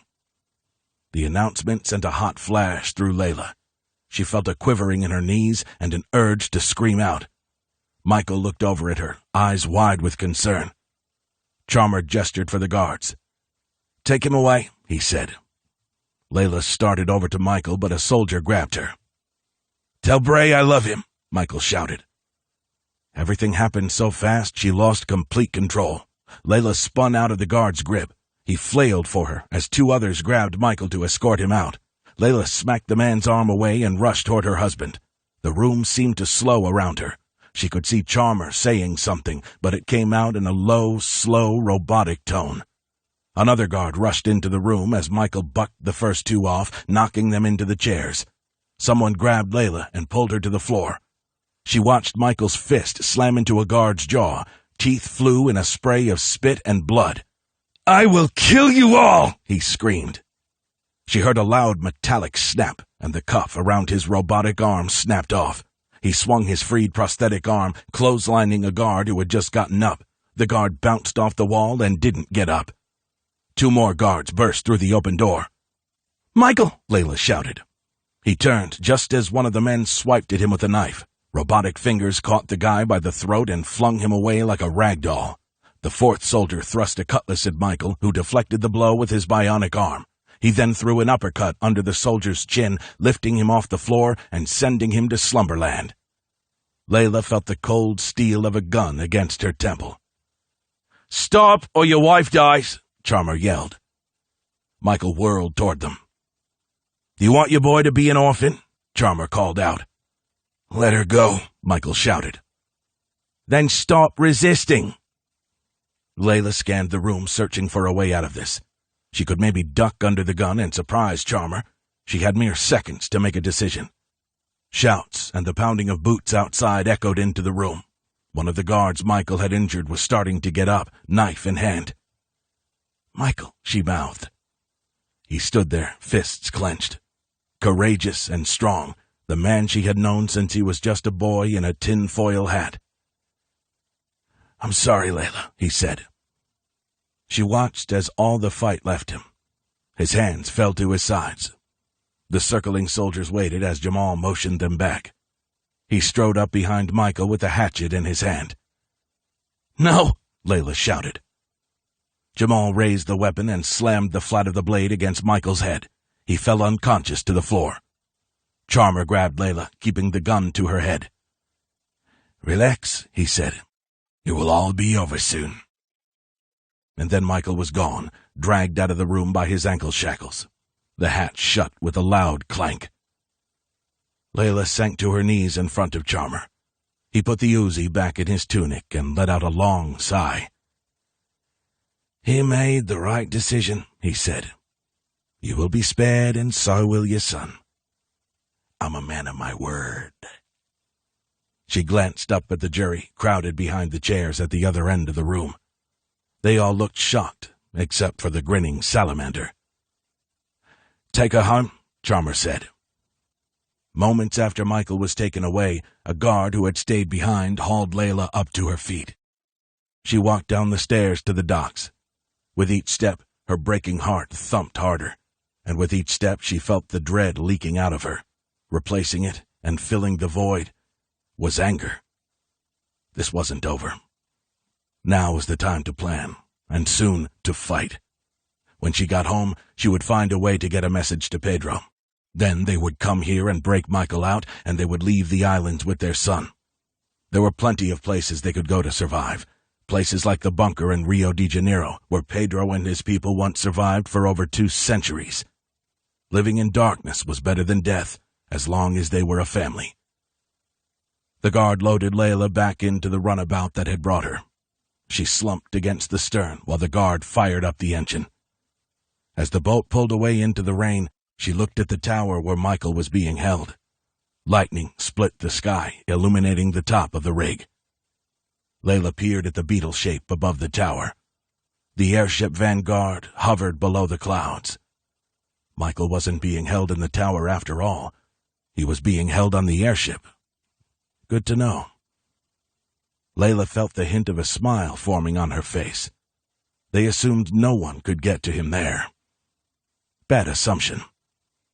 It was Chalmers' first mistake, and he would never recover from it. The Frog pushed through the canal, heading north.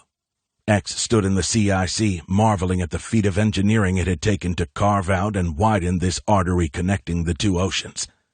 Humans had once been great creators, but damned if they weren't even better destroyers. Maybe X had that in his DNA, because he had inflicted more than his fair share of destruction during wars to save his people, and he would do it again if it meant keeping his loved ones alive. He would hunt men like Rollo to the farthest corners of the wastes until his last breath. He looked out over the rubble lining the waterway and the distant ruined city.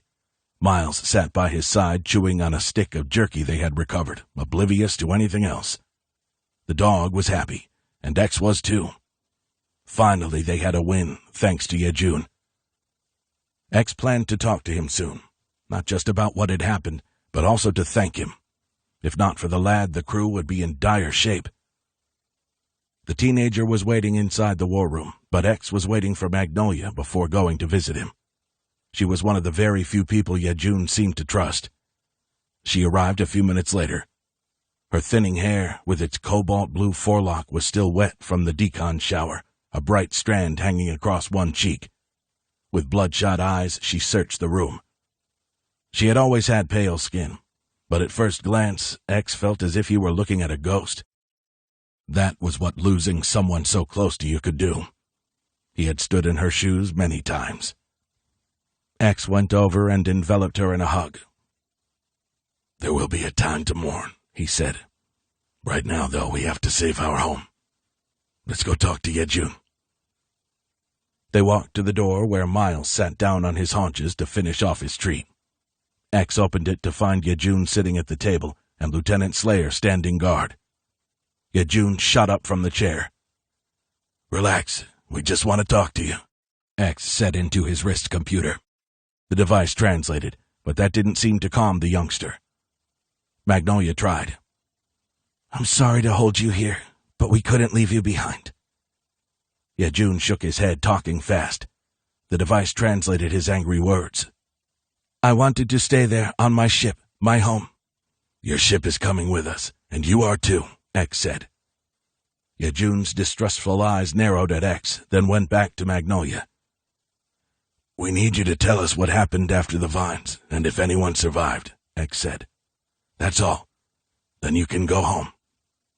Slayer shifted, drawing Yejun's gaze.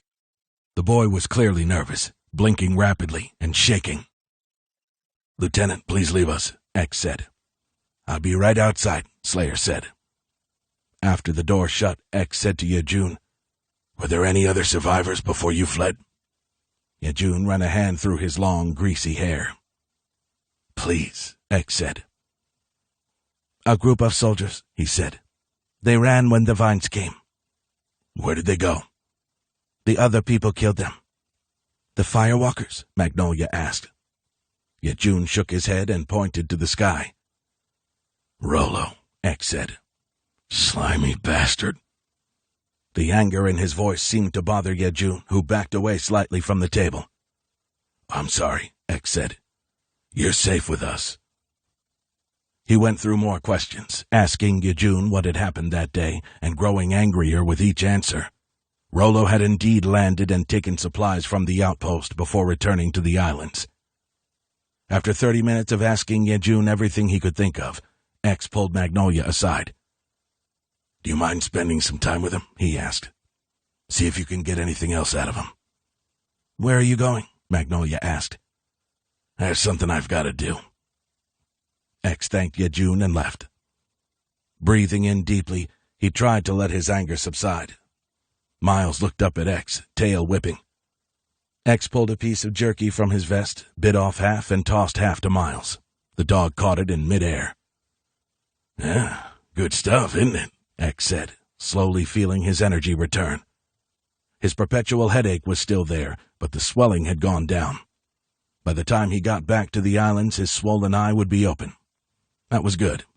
He wanted to have binocular vision when he watched Rollo die for his crimes. Soon. But they weren't back to the islands yet, and when they got there, they would face another massive fight. X had to plan their next moves carefully to have any shot at winning. That meant avoiding another mutiny, preparing his troops, and coming up with a strategy to defeat the enemy. Having the Osprey would certainly help. X was already coming up with a plan on how to use the ship when they got back to the Vanguard Islands. Whom to trust with his information, however, was another question. It was imperative he figure out if he could trust certain soldiers. X went over to Two Skulls. "How's it looking, Captain?" "We will be in the Caribbean in 3 hours," he said. "Keep me updated," X said. He went to General Forge next. The man was looking over maps of the Vanguard Islands. X filled him in on what Yejun had said. The unscarred side of the general's face turned red. "He will pay, General. Don't worry," X said. "Come, I'm going to eat with the troops. I've always believed breaking bread with another man, or woman for that matter, is the second best way to relate to them. The best being to fight beside them in battle." "I agree, sir." "Let's go see who I can still trust." Miles trotted with them out of the CIC. They went below decks to the mess hall, where the cook was preparing the crew's first real meal in a week. So far, everyone had eaten just jerky and other snacks to get some calories and kickstart their digestive systems. Dr. Keller explained that easing back into it would keep them from getting sick. Soon the cook would serve a stew that the doc said would be easy to digest. Walking down the corridor to the mess hall, X heard laughter. Morale was way up since they discovered Yejun and his cache of supplies. Forge and X entered the mess hall side by side.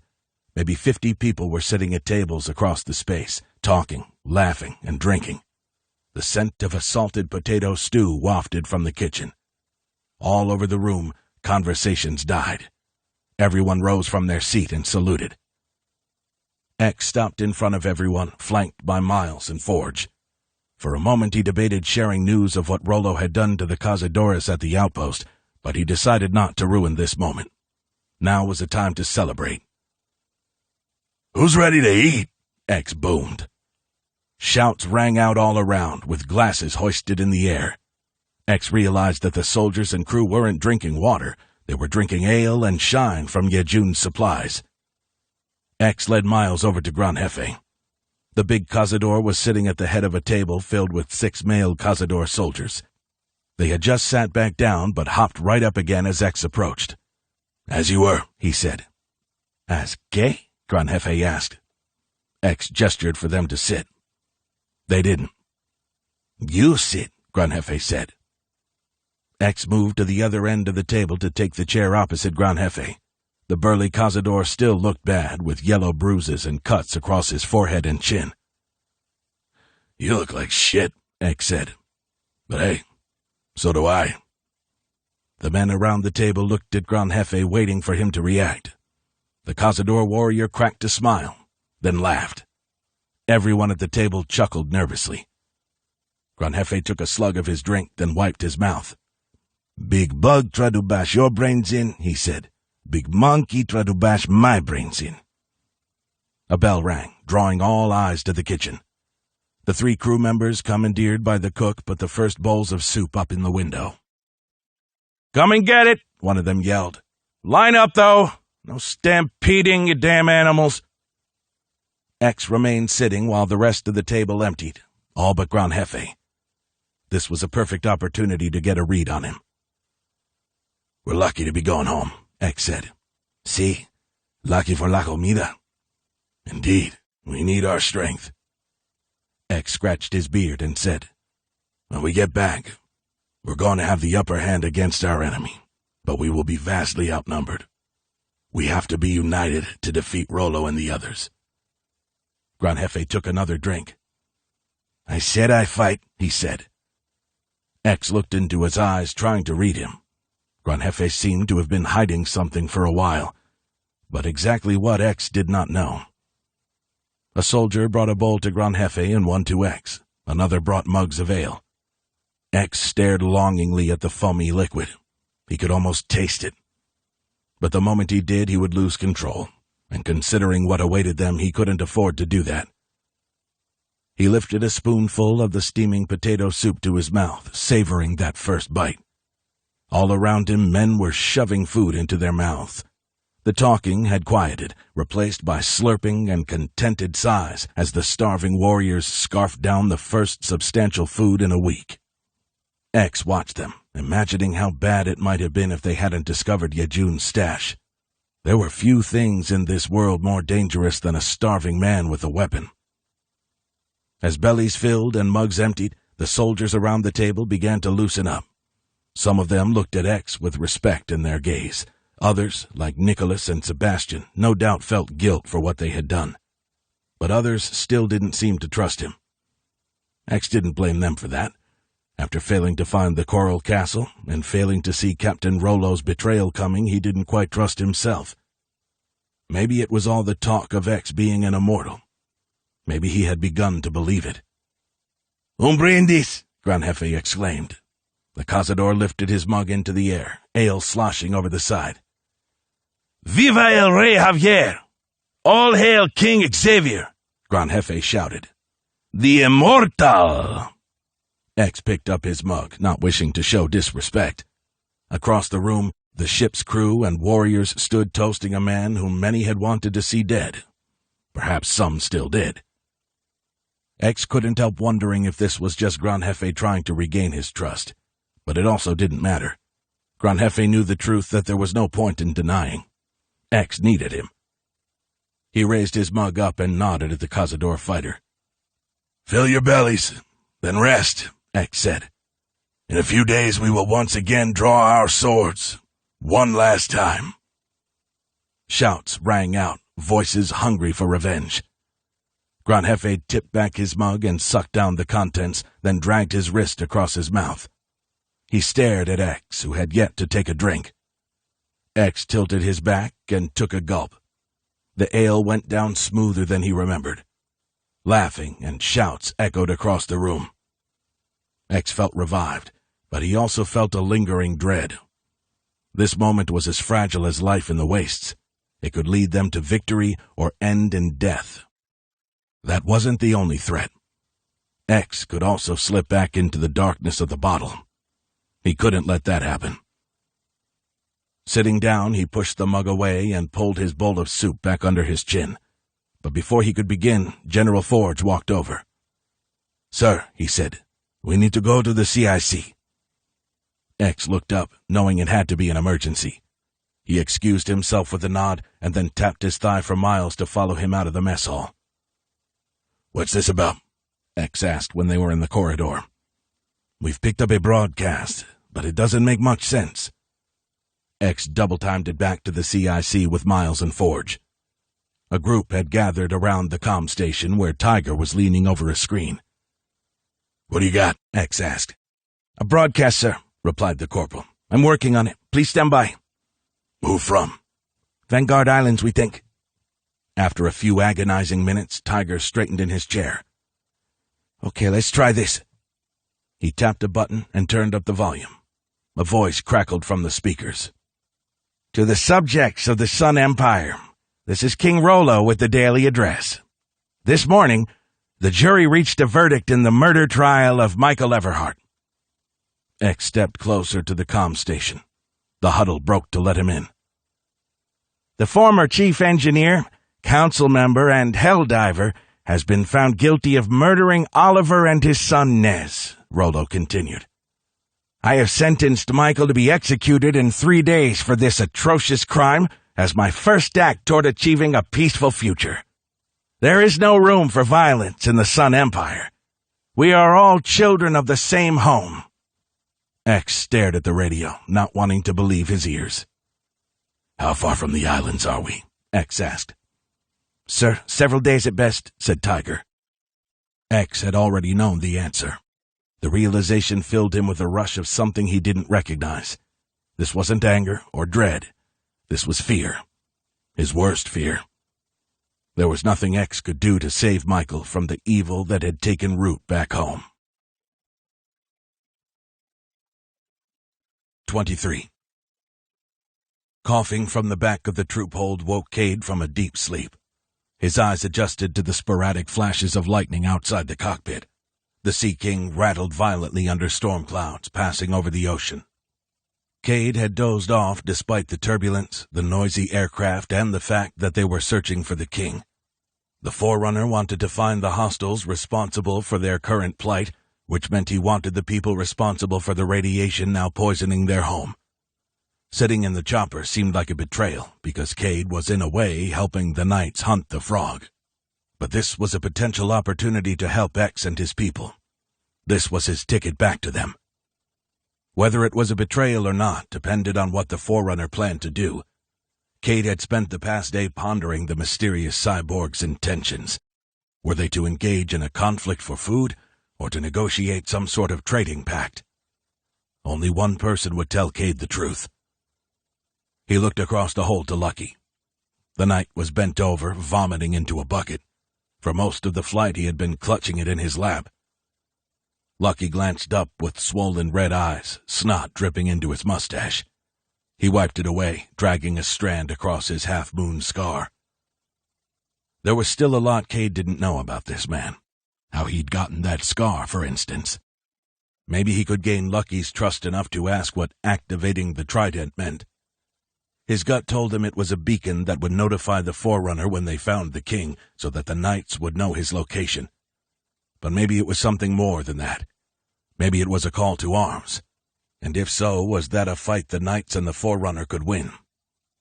Back at the Coral Castle, Cade had seen 10 more of the elite Knights and a handful of guards who seemed to be less for fighting and more for security. All in all, the forces were not nearly enough to mount an assault against the forces King X controlled on the Frog alone. Moreover, this chopper wasn't exactly a war machine. It had a machine gun and some ammo, but not nearly enough to put up a fight against the Frog. The fuselage sounded as if it were coming apart at the seams, and he didn't exactly trust the ancient-looking batteries in the back either. Still, if somehow Lucky and Bulldozer did have intentions beyond finding the king, perhaps even trying to reach the Vanguard Islands, then Cade would stop them, even if that meant using violence. He hated thinking about that, but damned if he would lead them to his home. Lucky said something, but Cade couldn't make it out over the racket. "Can't hear you," he yelled.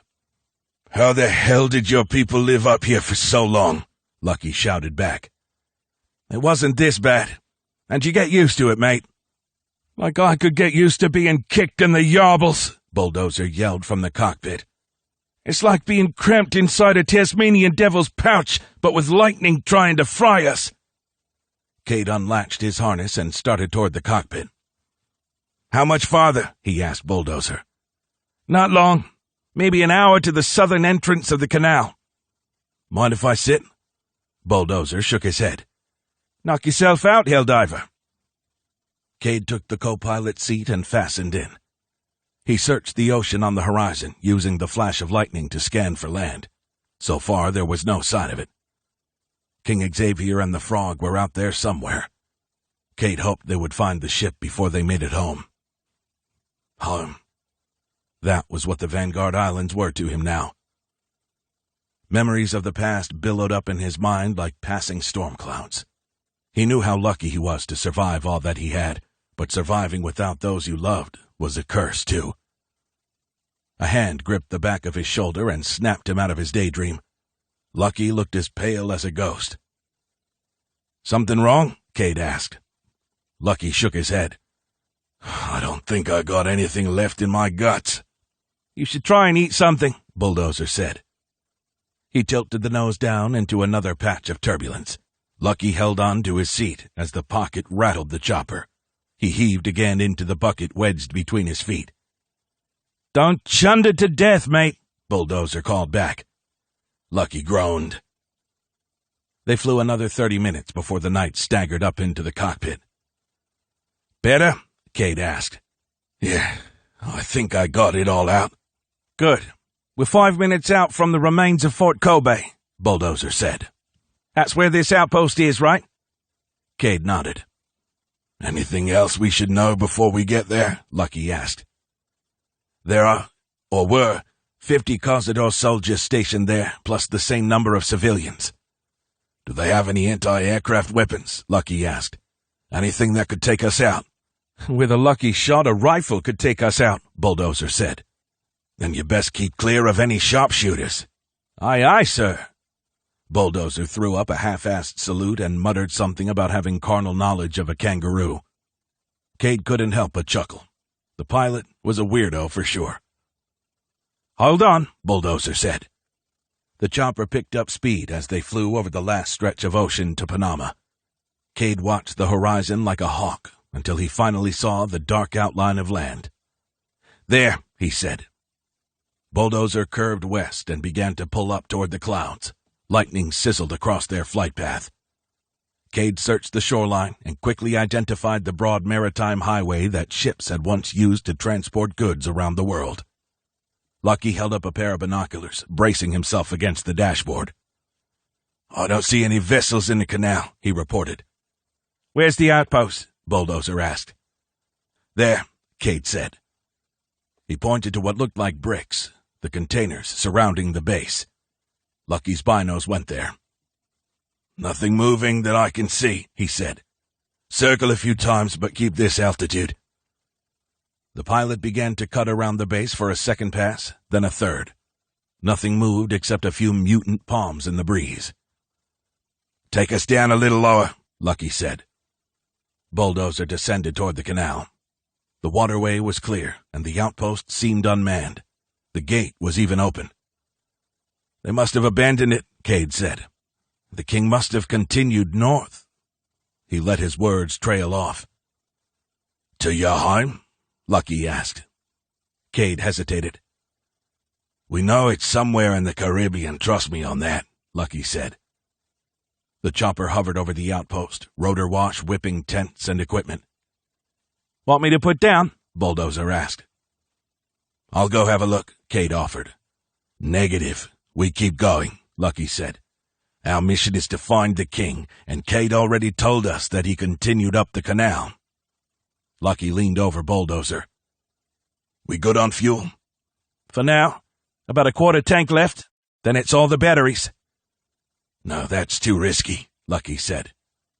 "What do you mean?" Cade asked. For a beat, it seemed Lucky didn't want to say. Then he went ahead. "This bird runs on mostly batteries, but requires some petrol as well. We used up the tank that supplemented the batteries on the ride here. Now we gotta refuel." Cade nodded as if he understood, but he wasn't sure how the setup worked. All he knew was they had switched it to hybrid power right before taking off. "We'll put down in Cologne to refuel the tank," Lucky said. "Then we keep looking for the king." Over the next hour, the chopper flew just under the clouds. It crossed over Gatun Lake, closing in on the northern stretch of the canal and the Caribbean coast. "Where are we putting down?" Bulldozer asked. "Let's find a place in Cologne," Lucky said. Hunkered over the display panels, he brought up the digital map pointing to a city. "How about here, on the piers?" "Copy that," Bulldozer said after taking a glance. He mumbled under his breath and flew the chopper over the ancient Gatun locks, made obsolete over 2.5 centuries ago when the canal had been bored out to 8 times its former volume. From this altitude, Cade could make out 2 canals running parallel. They connected with Limon Bay. Lightning illuminated the ragged skyline that had once been Cologne. "Croc shit on a stick!" Bulldozer shouted. "What?" Lucky asked. Cade peered out the cockpit windows at the ruined cityscape. Bulldozer pointed downward. "Check that out!" he yelled. A glowing sea creature the size of a warship swam beneath the surface, illuminating the dark bay waters. "A Leviathan," Cade said. "A part of them attacked us on our journey to the Coral Castle." "What is it?" Lucky asked. "Cross between a giant squid and a whale, or something. I'm not sure." "Keep way clear of it." Bulldozer nodded. "Don't have to tell me, LT." "Put us down over there," Lucky said, pointing toward a peninsula along the coast of the city. "Cade, get ready. I want to make this fast." "Okay." Cade went to the back of the troop hold and put on his helmet. Lucky met him there, also donning his helmet and grabbing a rifle. "I'll secure the area. You fill up the tank," he said. "Got it, mate," Cade said. He went to the secured tanks of gasoline. He loosened the harness around one of the canisters as the chopper lowered. "Prepare for landing," Bulldozer yelled. The chopper set down with a jolt. Lucky opened the sliding troop hold door and hopped out. Cade hurried right behind him with the fuel and a funnel. They had put down on a pier that had once berthed large ships. Some of those ships were still moored here. Cade looked out over the harbor, where shipwrecks protruded from the water like the bones of ancient beasts.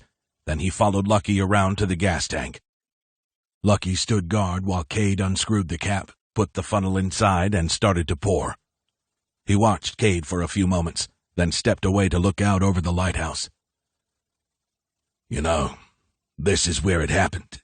Not far from here," Lucky said. "Where what happened?" Cade kept his eye on the funnel, making sure no fuel sloshed out as he tipped the canister down. "The lighthouse over there is where the cazadores from the Metal Islands lured my father," Lucky said. Cade was so taken off guard he wasn't sure what to say. Instead of replying, he searched the shoreline as he carefully filled the tank.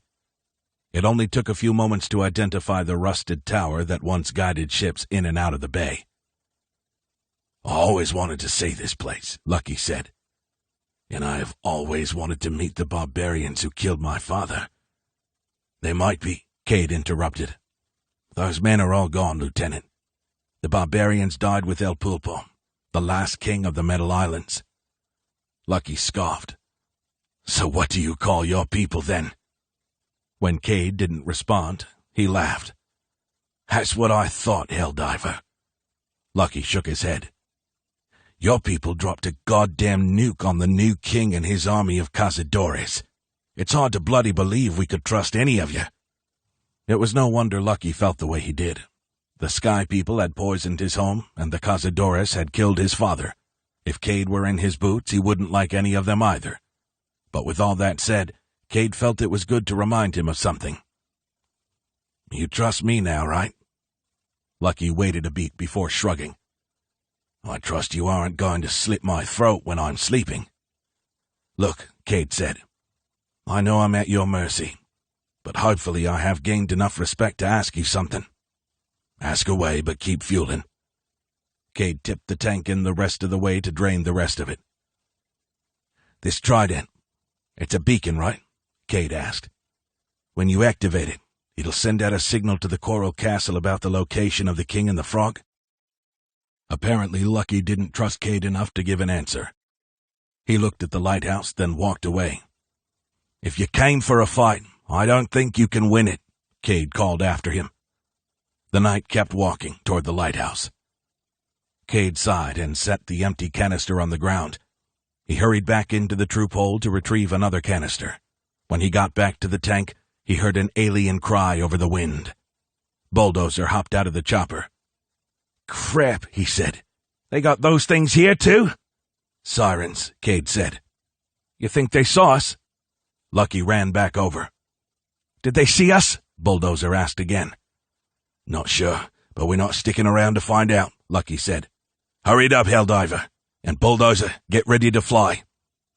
The pilot got back into the chopper and shut the cockpit door. Lucky aimed his rifle toward the noise coming from the heart of Cologne. Ruined high-rises lined the skyline like the jagged teeth of the Cazadores who had eaten the knight's father. Cade watched the sky as he poured in the fuel, some of it sloshing out of the funnel despite his best efforts. That was hard to do when he spotted a formation of the monsters. He counted 12 circling on the horizon. Cade finished off the canister and went for another. By the time he got to the 5th one, the sirens were starting to flap away from the city. "Those bloody beasts are coming this way," Lucky said. "Bulldozer, how we looking on fuel?" "Got a half tank now if the gauge is right," he called back over the channel. "That good?" "Maybe. I don't know." Lucky turned to Cade. "Do one more, then we're out of here." Cade dropped the canister on the ground and ran back into the troop hold. He rushed back to the tank and started pouring. The sirens were closing in, electronic voices screeching. Lucky aimed at the leader. "Hurry," he hissed. "I'm hurrying," Cade replied. The V formation of blind, screaming beasts dived toward the piers. "Almost there," Cade said. "Almost. Let's go. We gotta get the hell out of here," Bulldozer said over the channel. The rotors swung overhead, the blades passing once, then twice. Cade finished off the last of the fuel canister. Then he followed Lucky back into the troop hold. They went to close the door, but both fell back to the deck as Bulldozer lifted off. Cade fought his way up to a seat, grabbing on.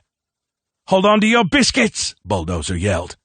He banked hard to the left, pulling over a rusted ship's hull, then over the harbor. Lucky managed to get up and over to the door. He began to close it as one of the sirens flapped right for the opening. "Bulldozer!" Lucky shouted. "I see it!" The chopper pulled to the right, dipping almost on its side.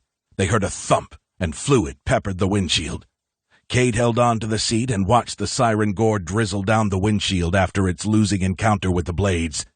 Bulldozer let out a laugh. "Got it," he said. "Roadkill, or rotorkill." Cade went over to help Lucky shut the door. They were flying low over the water, with the other sirens still pursuing them but falling behind. "Look, it's one of those beasts," Bulldozer said calmly. Cade and Lucky held on to grab handles and watched in awe as they passed over a single leviathan in Limon Bay. The glowing abomination burst through the surface as they passed overhead. Squid-like arms suddenly fired up at the chopper. "Oh, bag of dingo shit!" Bulldozer yelled. The bird jerked hard again as Bulldozer got them higher. Lucky lost his grip and flailed toward the open door. In a swift move, Cade grabbed him and hauled him back into the chopper. Lucky landed on the deck and heaved the door shut with a thud. He stayed there, looking out the porthole at the bay below. The limbs curled back into the water as Lucky pushed himself up and grabbed a handle for support. The glow of the monster vanished under the surface like a dying light bulb. "That was too bloody close," Bulldozer said. "Yeah," Lucky said, still panting. "I guess Cade here is seriously my guardian angel." "Just returning a favor," Cade said. "Storms, winged beasts, sea monsters the size of a ship. What's next?" Bulldozer said. "Oh, I know. We gotta worry about getting blasted out of the sky by this crazy king or getting blown up when we hit the Metal Islands." He twisted in his seat. "I didn't sign up for this bullshit." "When we hit the Metal Islands," Cade asked. "The hell does that mean?" Bulldozer looked back to the cockpit, and Lucky said nothing. "What's that mean?" Cade asked. Realization came over him when he still didn't get a reply. How had he not seen this? They weren't just searching for the king, they were searching for his home, which they already knew about because the Cazadores had killed Lucky's father. If they found the king, the frog might lead the knights right back to the Vanguard Islands. Cade slumped in his seat as they flew toward the Caribbean. He couldn't let that happen. I won't let that happen. He would have to make a decision sometime, perhaps very soon, on what to do if they did find the king and tried to follow him. 24. Michael stood on the top of the prison rake, letting the rain wash off the blood caked to the back of his head. The cool water felt good on the aching wound. He wasn't sure how much time had passed since a Cazador soldier knocked him unconscious. He wasn't even sure what had hit him, but it had enabled them to take his only weapon. He looked down at his shoulder. Blood seeped from where his prosthetic arm had been removed when he was out. His eyes shot back to the two Cazadores guarding him on the rooftop.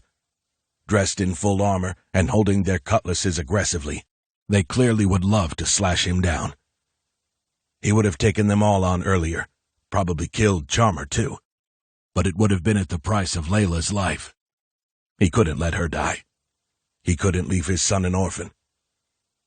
Overhead, he heard the turbofans slow, lowering the airship to take him into the sky one last time to await his execution. He felt like screaming, but he would be just a voice in the void with no one to hear him. The verdict should never have been a shock. The trial had been rigged against him all along, but part of him had clung to that thin wisp of hope that he might be spared. That would have been the peaceful way back to his family. He had also tried violence, but it was too late for that. Now he had lost his last advantage. His arm. He was nothing but a broken man on this rooftop, waiting to die. Maybe he should just get it over with, go down right this moment. He could whirl around and take on both these soldiers. Rain sluiced off their black helmets and down their visors. Behind those glass plates, their eyes were no doubt watching Michael, hoping he would make a move. The turbofans hummed louder as the airship descended. A rope with a harness dangled down, and one of the guards strapped Michael in and raised his hand. The pulley system jerked Michael off the rig and into the storm. He looked down at the rig and the water surrounding it. The boats at the docks were long gone now. Layla would be back at their home holding Bray. The sun would be up over the islands, spreading its bountiful golden glow over the last bastion of humanity. The thought filled Michael with sorrow. He would probably never see that sun again, or his family. He hung there in the dark sky, his tears lost in the rain. 2 militia soldiers waited for him in the airship's cargo hold. They pulled him up and unbuckled his harness. From there, they led him down a passageway to the brig. When they got there, Steve hopped up and grabbed the cell bars. "Chief," he said. The master bladesmith didn't need to ask what the verdict was. The look on Michael's face and the missing arm left little doubt. "Sons of bitches," Steve growled. Michael kept his mouth shut. The guards locked the cell gate and left him alone with Steve. "You okay?" he asked, looking at Michael's shoulder. "Your head. It's nothing." Steve gestured for Michael to lean down. "Nothing my ass. You need stitches." He looked out the bars left and right. "It ain't over, Chief," he said. "I got a plan." "Not if it involves you dying for me," Michael said. "I'm old. I've lived a long life. Dying to set you free and kill Charmer would be a nice touch." Michael smiled at his old friend. They didn't come more loyal than this. "So you want to hear my idea, or what?" Steve asked. "It's over," Michael said. "Without my arm, I can't fight." "You don't need your arm for my idea, so you want to hear it or not?" "Indeed I do," came a familiar, silky voice. Steve groaned as Charmer appeared in the passageway. "Well, am I interrupting?" Charmer asked. Neither prisoner responded. "You're not going to tell me your idea?" Charmer asked. "Well, I am, actually, because it's for you," Steve said. "Interesting." Charmer stopped in front of the gate. "Enlighten me, then." Michael looked over at Steve, wondering what he had up his sleeve. "The seeds Rollo brought back from the Helldiver mission," Steve said. "They're a good start to keeping the population fed here. A solution to our problems. And you see, that's where you got it all wrong. Chalmers' grin hardened. Speak then, he said. The solution isn't food, because the storms will continue to ravage these rigs, Steve said. I've seen it over all my years here. El Pulpo knew it. That's why he tried to find alternative sources and expand like King Xavier. While X never resorted to cannibalism, King Rollo might have to. That will never happen. No. What happens when the next crop is wiped out? It won't be. Bullshit! You know it will happen again, and again. What, pray tell, is your solution? To fix the skies? Well, since we seem to be going all Shakespearean now, why, yes, sirrah, verily. Chalmers chuckled. You're old and crazy, but smart. Now, Michael, I'm here old, not crazy, Steve said. I'm talking about the weather modification units. If you're going to kill Michael, why not send him to turn them on? I'll go with him. We might die, but it'll give us a shot at restoring the weather across the globe. Chalmers eyed Steve, then Michael. Tempting offer. But we can't let you have the airship, he said, and letting Michael go free would set what kind of example for other murderers? How can you use that word on me? Michael asked. We know you killed your friend and his son to frame me, and we know what Rollo did to King Xavier and the Vanguard army. Chalmers smirked. You can't prove a thing. It doesn't matter what I can prove. You know what I say is true. Michael shook his head. If you knew the struggles my people went through, what I went through, you wouldn't judge me, Chalmers snarled as he leaned in closer to the bars. You saved us from hell, but we were already dead. Listen, no one will give a shit what Michael allegedly did if the storms go away, Steve said. We don't need the airship either, just a boat with supplies. Chalmers seemed to consider the offer. It's not a bad idea. If it were up to me, I'd let you take a crack at it. But it isn't up to me, and Michael must pay for his crimes. Let me save the islands like I saved your people, Michael said. Please give me a chance. He didn't care that he was practically begging. If he was going to die, he wanted it to mean something, to help his family survive in an uncertain future. No one has to know. They can all think I died, Michael said. I will never return. Layla doesn't even need to know. Chalmers studied Michael, and for a moment Michael saw what might be considered empathy. He had seen a flash of it right before the Cazadores threw Evie into the water. I'm sorry, kid, Chalmers said. Everything that has happened to you and to your people is because of your king. Don't blame me. This is just business. And unfortunately, it means you have to die. It had taken Magnolia 2 days at sea to muster the courage to go through the belongings she had recovered from Roger's room. She sat cross-legged on her bunk on the Frog, staring at the wooden box and feeling the hum of the ship as it sailed closer toward home. She held her breath and opened the lid. Inside was a collection of hand-carved animals. She held the box up to the light to see the newest addition, a deer with antlers. There were also a barracuda, a rhino, and a giraffe. She set the box down and took out the elephant that Roger had carved for her back at the Vanguard Islands. Closing her eyes, she thought back on good times she'd had with Roger. She had never met anyone like him. He could make anyone laugh, sometimes inappropriately, like when they were in the wastes with danger besetting them on all sides. But the more she thought about it, the more she saw how he had slipped away from her over the past year. Ever since he got injured by the skinwalkers in a blast that had ended his career as a helldiver. The past few months especially, Roger had joked less, laughed less, and slipped into darkness. Magnolia could now see with excruciating clarity all that she had ignored then. She had been occupied with the mission to expand to Panama and then beyond. She had become obsessed with finding the Coral Castle, and the process, abandoning Roger when he needed her most. She tried to hold on to the good memories, but the guilt was too much. She had to find a way to live with it before she could look back upon their relationship with a happy heart. That wasn't going to happen anytime soon. She reached for the tactical vest under her bunk. After dragging it out, she pulled out the sealed bag of Roger's ashes. She set the bag inside the box, next to his bent glasses. "Max?" Sophia walked down the aisle of bunk beds. "You okay?" she asked. Magnolia nodded. "Good. Just remember."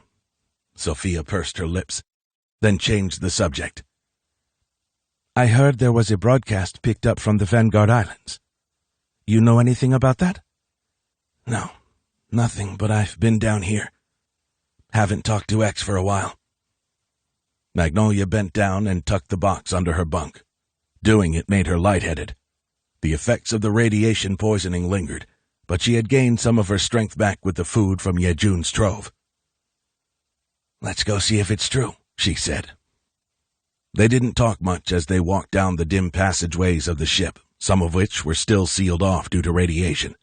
When they closed in on the CIC, Magnolia stopped. "What?" Sophia asked. "You hear something?" Magnolia asked. It was faint, but they could hear shouting. "Is that X?" Sophia asked. This time the two guards gave Magnolia no trouble and opened the hatch at once. Inside, officers stood at their stations looking in the direction of the war room. "That son of a bitch!" X shouted. Pounding followed, sounds of fists hammering the hull. Magnolia opened the hatch of the war room to find General Forge, Slayer, and Captain Two Skulls standing at a table. On the table were maps of the Vanguard Islands, a bottle of shine, and 3 glasses. X had finally removed the bandage around his head. Sutures protruded from the shaved strip on his skull. The bruised flesh was purple, fading to yellow and brown. Miles nudged up against his leg, but not even he could calm X down. The king turned his red face to Magnolia. Maybe he had been drinking. Maybe he was just really mad. "It's all my fault," he spluttered. "My fault." "What?" she asked. "What's going on?" X looked to Forge and nodded. The general leaned down to the tablet on the table and tapped the screen. "Per decree of King Rollo, Michael Everhart will be hanged from the Capitol Tower tomorrow morning for all to see," said the announcer. "The future of the Sun Empire is a future of peace. This will end a violent history." "What?" "No, that can't be real," Magnolia said. "It's all my fault," X repeated. A tear outlined the scar on his cheek. "They framed Michael for the death of Oliver and his boy," he said. "It's their way of removing the last opposition to King Rollo and his handler Charmer." "We will stop them," Magnolia said. She went over to him, but he pulled back. "You don't get it, Mags. We can't." She looked at the map and saw a red line that was their route. They weren't even halfway back from Panama to the Vanguard Islands. They wouldn't be there in time to save Michael. Not only that, but the Osprey was far slower than the Frog. The carrier ship would take an extra day, if not longer, to reach the barrier of light and darkness. "There has to be a way to save him," Magnolia said. She had never seen the king in such distress. She felt it too, a horrible, painful dread that seemed to be eating her from inside. She had lost the most important person in her world, and soon X would lose Michael, the son he'd never had. "Rollo, Charmer, and their allies have tried to destroy everything we've built," X said. "They will stop at nothing to take the islands for themselves, even if it meant killing 2 of their own, one just a child, and framing Michael for it." X's voice shook. "There's no way we will make it in time to help him. Unless," X said. His voice cracked and he cleared his throat. "I will send a radio transmission to Rollo and tell him if he spares Michael, I will never return to the islands. I will take Miles into the wastes, and no one will ever see us again." "What?" Magnolia blurted. "X, you do that and they still might kill Michael and we lose the element of surprise." "It's a risk I'm willing to take." Magnolia tried to pick her words carefully. then realized at this point it didn't matter. He needed truth right now, just as she had needed it back at Outpost Gateway. "You can't save Michael this way," she said. "Just like I couldn't save Roger. But we can save others. We can save our home. We have to make sure their deaths aren't in vain." X glared at her. "I can save Michael." "Not doing what you just proposed." "She's right, King Xavier," Ford said. "You send that transmission and they will be waiting for us with the airship when we arrive." X leaned over the maps, scrutinizing them for an answer to their problems. "We have food, we have soldiers, and you have regained the trust of our warriors," Ford said. "We must take this momentum and strike at Rollo and his people before they can prepare." "I love Michael like a brother, and I know his heart," Magnolia said.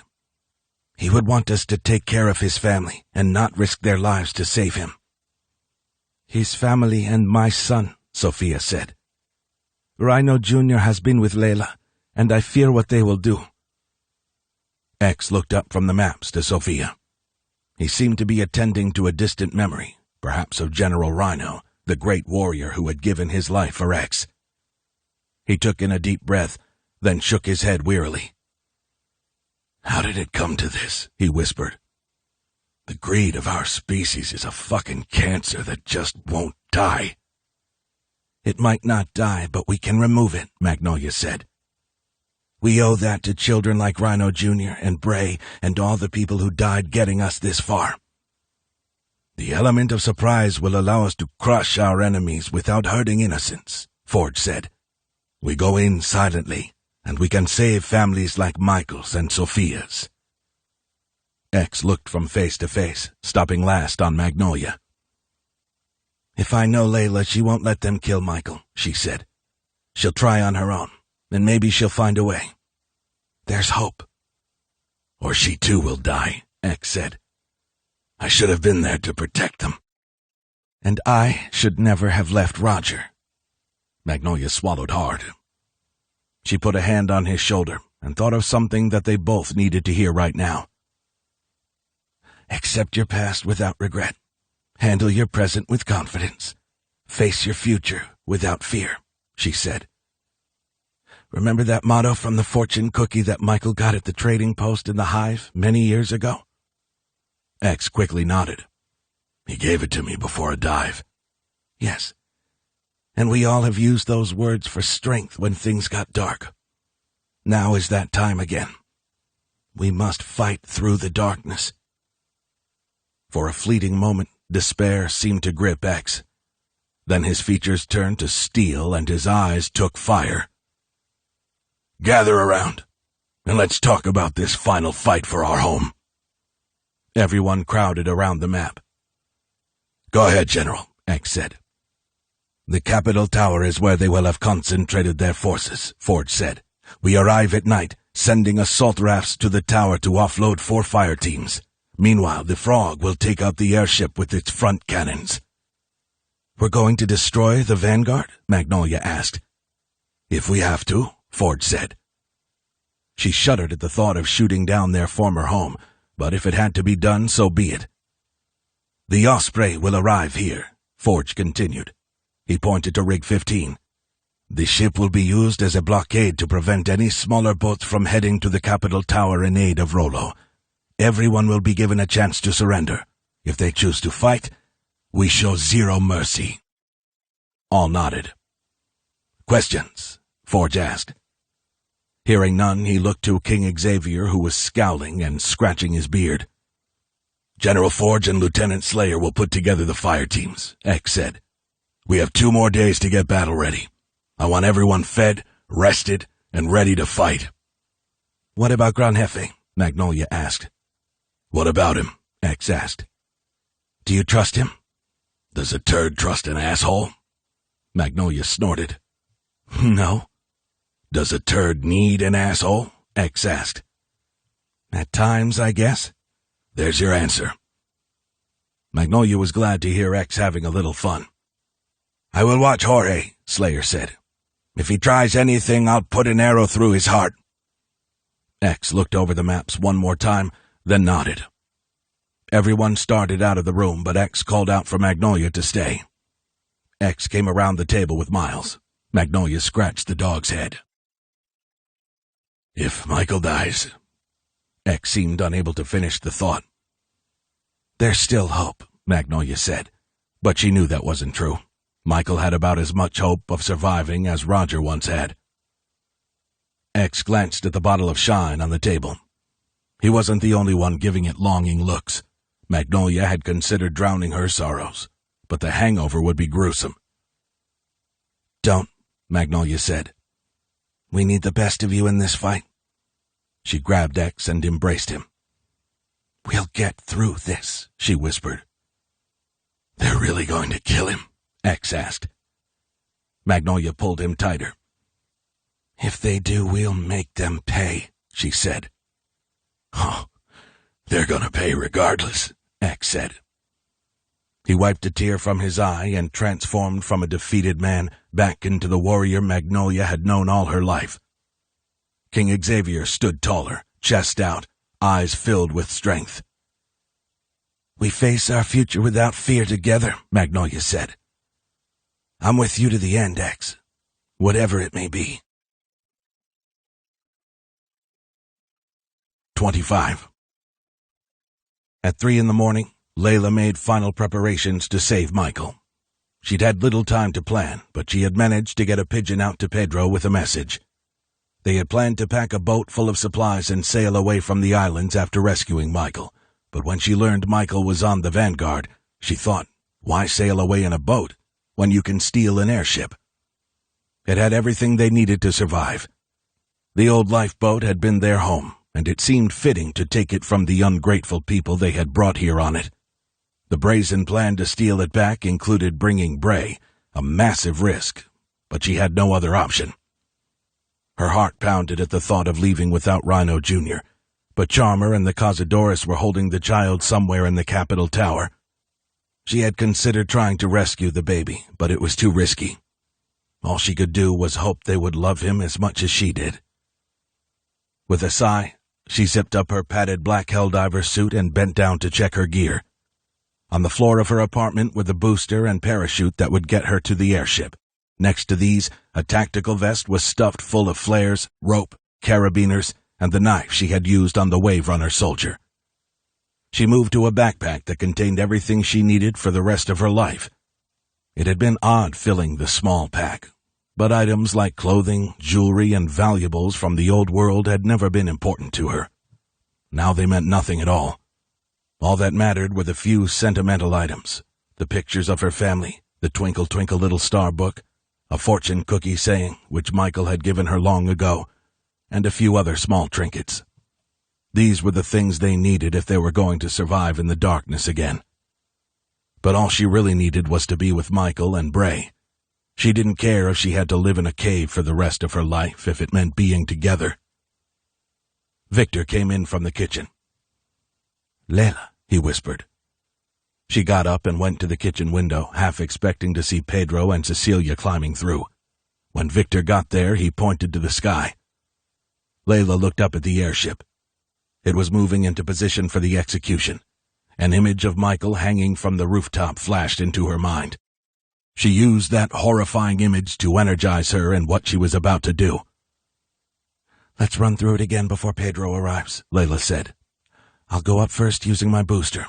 Once the altimeter shows I'm 700 or 800 feet above the airship, I'll cut away the booster, deploy my chute, and pull one toggle to spiral gently down onto the airship and land. If I make it up, you follow with Bray and do the same thing. Victor nodded sternly, but she could tell he was nervous, having trained only a few hours with the Greenhorns months ago. Layla was trying her best to keep it together. She desperately wanted to be the one to take Bray, but it was far too dangerous to take him up with her. She had to go first, make sure the way was safe. You sure I can do this? Victor asked. I only landed 3 times before I hurt my ankle and washed out of Helldiver class. I'm sure, Layla smiled and held both his arms. We only need to get this right once. You got it right 3 times. Victor nodded, resigned. He stepped back from the window while Layla left to see Bray. He was sleeping peacefully when she poked her head into his room. She didn't want to disturb him, but she couldn't leave without saying goodbye. This could be the last time she ever held her child. She reached over the side of the crib and scooped him out. "I'm sorry, my love," she said. "Soon you have to be very brave and very quiet, okay?" He rubbed at his eyes and let out a babble, something about apples and Dada. "I'm going to save Dada," she said. "Dada," Bray mumbled. Layla turned as the door opened. "Pedro is here," Victor said. Layla hugged Bray, kissed him on the forehead, and put him back in his bed. She gently shut the door and went to the kitchen. Inside, Pedro stood there dressed in all black with booster packs and parachutes slung over both shoulders. He hauled more gear up on a rope and pulled it through the window. "You weren't spotted," Layla whispered. It was hard to imagine he could get all this gear up here without being noticed, but he shook his head. If he had been seen, the guards would already have burst inside. 2 were out in the hallway, both sleeping the last time Layla checked. Pedro began unloading his gear. "I got 3 parachutes and 3 boosters, just like you asked," he said. "3?" Layla asked him. "I'm coming with you," he replied. "Michael saved me and my people. Now my turn to save him." Layla smiled again. "Thank you. Thank me when we free him." Pedro pulled out a holstered pistol with a silencer attached. Then he took a second pistol from his bag. There were 2 magazines for each. Layla took the suppressed weapon, and Victor took the other. "Let's hope we don't have to use these," she said. Layla put on her tactical vest and then secured the booster over her back. Finally, she put on her backpack. She looked out the window. Luck was on their side tonight. Clouds blocked off the moon and stars. "Remember, steer clear of the turbofans and come up the hull on the opposite side of the ship. Those turbofans will—" She couldn't finish her sentence. The mere thought of what those whirring blades would do to them made her wince. "I should climb up to the rooftop first," Pedro said. "I'll take over one of the searchlights so you aren't, how do you say, a sitting duck." His idea wasn't bad, but it did put him at risk. "Be very careful. And good luck," she said. "You too." Pedro uncoiled his rope. Victor clasped his arm in a sign of respect. Slinging his crossbow across his chest, Pedro grabbed the windowsill and climbed back out. He looked down at the water, then up at the rooftop. "I'll signal when I'm ready," he said. "Look for a quick up and down movement of the light. Same goes for you, Victor. Once Layla is up and ready, I will signal for you to launch with Bray." Then Pedro was gone, scaling the building as Layla had done. She climbed out after him and looked down. There was no sign of patrol boats, but the searchlights overhead would be a problem. One lanced downward, then back up into the sky. Scarcely daring to breathe, Layla watched Pedro climb. All the planning and preparation had kept her occupied up to this point. Now that the moment of action was on her, she felt her heart kick into a faster gear. Pedro made good time up the side of the building, but all it would take was one casual glance, one person to see him and sound an alarm. Layla took a quick inventory of her gear as she always did before a diving mission. Her pistol was holstered on her duty belt, along with a K-bar knife in a sheath. All her pockets were zipped, and the booster and parachute were secure over her back. She checked Victor's rigging. "You're all set," she said. "You got this, Victor, I know you do." She pulled the black mask down over her face and checked on Pedro by looking up and out of the window. He was approaching the top of the roof. When he reached it, he coiled his rope around one leg, then clambered up over the side. Layla pictured him belly-crawling through the crops up top. He would likely stash some of his gear there, then sneak over to the guard tower that had the searchlight. The wait wasn't long, and she would have missed the light if she had blinked for more than a second. The spear of light flickered up and down, just as Pedro had said. "He made it," Layla said to Victor. "I'll see you and Bray soon." Reaching over her back, she hit the booster. The canister fired, and the balloon filled with helium, lifting her off the window and into the sky. She kicked away from the window to get some distance, seeing the beetle shape of the airship directly above. "Hold on, Michael," she whispered. "I'm coming." The balloon pulled her higher. In a minute she would be at the top of the tower and in view of the guards, but at least she didn't have to worry about the searchlight hitting her. If one of the others somehow did, she hoped her black outfit would keep her from being spotted. She hated leaving so much to chance. She searched the balconies along the tower as she rose. It sure beat climbing them one by one. Almost all the rooms were dark, but a candle burned in a gap between the curtains in Imola's apartment. The balloon pulled her higher, giving her a view of the old scribe on his knees, his head bowed in what appeared to be prayer. "Goodbye, Imola," she whispered. As if in answer, he looked up, stood, and went to the window. If he saw her, he made no indication. Layla looked up at the rooftop as it approached. Cannons protruded off a platform almost directly above. Not far to the east was a .50 caliber machine gun turret. She trembled at the sight, not because she had to get past the barrel unseen, but because Victor had to with Bray. She suppressed any images of what would happen if one of those half-inch thick bullets hit them. This wasn't dangerous. It was bloody insane. And that's why it's going to work. No one would expect them to try something so batshit crazy. The searchlight Pedro had commandeered raked across the sky to the west. Everything was going to plan. She was 50 feet off the eastern edge, directly under the stern of the airship. The machine gun emplacement was farther away, just near enough that she could see the soldier looking over the sandbags to the water below. She felt a stab of fear. What if this was a trap? What if they were waiting for her? Stop being so paranoid. They had Michael in the airship for a reason. Charmer didn't think anyone could get to him there. Soon he would understand his mistake. Layla floated higher, holding her breath as she passed over the rooftop. She pulled out her suppressed pistol and pointed it at the soldier who was still looking down over the sandbags. It would be a tough shot to make with the pistol while moving. The soldier turned from the view and grabbed the machine gun. No. The shot would be easy for a machine gun with a full belt of ammo. It would turn her to pulp. Layla moved her finger from the guard to the trigger. She was about to squeeze when she heard a distant voice. It wasn't coming from the man with the machine gun. The balloon pulled her higher, above the orange grove that grew just beyond the machine gun nest. "Hola, Yaka!" shouted a voice. Layla followed the voice to a silhouette of a person emerging from the orchard with a spear in one hand. He tossed an orange to the machine gunner. "Gracias!" he called back. Layla let out a sigh. Neither of these guys had seen her.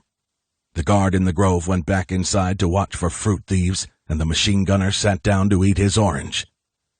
She rose higher into the sky. 100 feet above the roof. 300.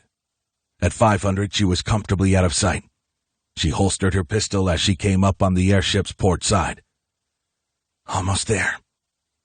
The balloon pulled her above the hull, just feet away from the windows that were installed during the airship's restoration after the war with the Cazadors. Next, she passed the reinforced panels that protected against the storms. Finally, she rose above the curved back, higher and higher, until she was about 700 feet above the airship vanguard. She cut away the balloon, kicked her left heel against her right shin, and threw out her pilot chute. The low-porosity canopy shot out and pulled her up short. Pulling one toggle, she spiraled down and stepped onto the domed roof without making so much as a thump. She went down on all fours and clambered over to a hatch. She decided to try it before pulling out her K-bar. To her surprise, it was unlocked. More good luck. Take it when you can get it. Layla stood and waved down to Pedro, hoping he could see her. She could make out the 20-foot watchtower he was on and the searchlight beaming away from it. That light suddenly flitted. The signal. Victor and Bray would be heading up now. She waited a minute. Then 2. In the darkness, it was almost impossible to see anything on the Capitol rig below its rooftop. She pulled out her binoculars and focused on something she could see. The machine gun nest sitting dark and motionless midway along the roof's edge. Her heart jumped when she saw movement. Multiple guards were fanning out from the gardens to the 3 machine gun nests and the 2 low searchlight towers. No, shit, Layla gasped. She zoomed in on the soldiers who seemed to be moving casually. No one was even running. It was the shift change, she realized. Jumping to her feet, she waved to Pedro, hoping he would see her and get out of there before the replacement soldier found the other gunner missing. Shouting rose over the whir of the turbofans, distant and faint, but several voices. Torches suddenly lit up every 100 feet along the rooftop. In the glow, she saw frantic movement. One of the torches began to move toward the watchtower where Pedro was now manning the searchlight. As she watched through the binos, Pedro climbed up onto the flat roof of the watchtower. He crouched there as a guard climbed up and looked inside the unmanned cabin. More shouting followed. The soldier left in a hurry. Layla pointed the binos down to where Victor and Bray would be rising with the balloon. Along that eastern edge of the rooftop, the searchlight caught something in the air. "No, oh God, no," Layla said. Through the binos, she could see Bray secured against Victor's chest. The machine gun nest was just above them. The soldier was gripping the weapon, ready to light them up. Her mind raced to find a way to help. A distraction wouldn't work. It would just draw more eyes up here. Firing her pistol from this distance would be a waste of bullets, maybe. But it was all she could do. She pulled out the pistol, aimed, and fired at the nest. She fired again, shot after shot, emptying the magazine. Victor's booster was almost up to the machine gun's field of fire. As the Big 50's barrel swung toward him, she lined up her final shot. She felt the trigger against her finger pad, but as she started to squeeze, the gunner slumped face first over the sandbags. Layla dialed the binos in to find an arrow sticking out of the gunner's back. No doubt from Pedro's crossbow. When she searched the middle distance for Victor and Bray, they had risen halfway up to the airship. She put the binos back on Pedro. Sure enough, he was still crouched atop the searchlight tower, loading another bolt into his crossbow. Layla watched him a moment before again turning the binos back to her son and Victor. They were nearing the bottom of the airship now. "Come on, please, please," she whispered. All hell seemed to be unleashed on the rooftop below. Gunfire rang out, with shouting in the pauses. She dialed in on the roof again and saw pinprick muzzle flashes in the darkness. Pedro had fired off another bolt and was hunched down again, reloading. "Get out of there," she said. "Come on, Pedro, move."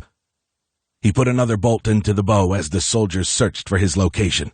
Layla moved the binos back to Victor. He would soon pop up over the top of the airship with Bray. Seeing them, she let out a cry of relief. The uneasiness returned as the booster took them higher, hundreds of feet above the airship. Then abruptly, the booster lifted off them, and they fell 100 feet. And then, as if by some miracle, a parachute popped out above them, and they were gliding her way. Victor pulled his left toggle and corkscrewed down to the airship's dome roof. 6 feet up he flared as Layla had, and landed on his feet, though not as gracefully. To Layla's surprise, Bray smiled. "Mama," he said. She kissed him on the head. "Pedro's in trouble," Victor said. "I know." Layla aimed her binos at the watchtower where she had last seen Pedro. He was in the air now, the balloon pulling him up. "He's on his way," she said. Layla held the binos on Pedro.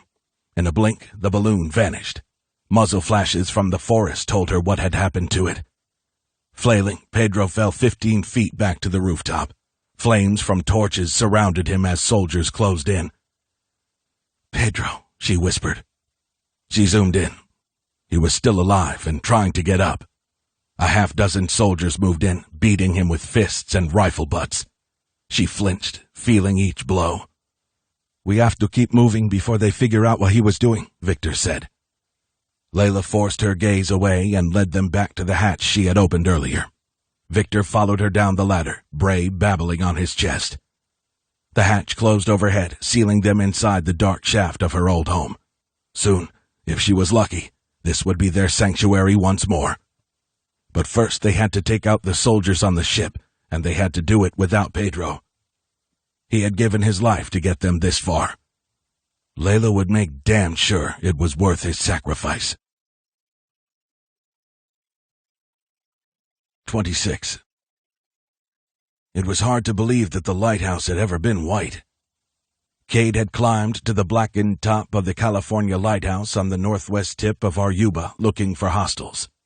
He had a sprawling view of the Arashi Beach and Sasarawichi Dunes. The Sea King sat on the road below. Bulldozer was asleep inside, and Lucky was watching the chopper. They had landed here 3 hours ago after spending another 12 hours in the air doing a grid search for the frog. Each time they put down, danger lurked. It wasn't ideal, but they couldn't stay in the sky forever. The chopper needed maintenance, and Bulldozer needed sleep. Cade, however, had rested plenty on the journey so far. He was wide awake and searching the dunes for any sign of hostiles. For now, he didn't see any, but there were monsters out there.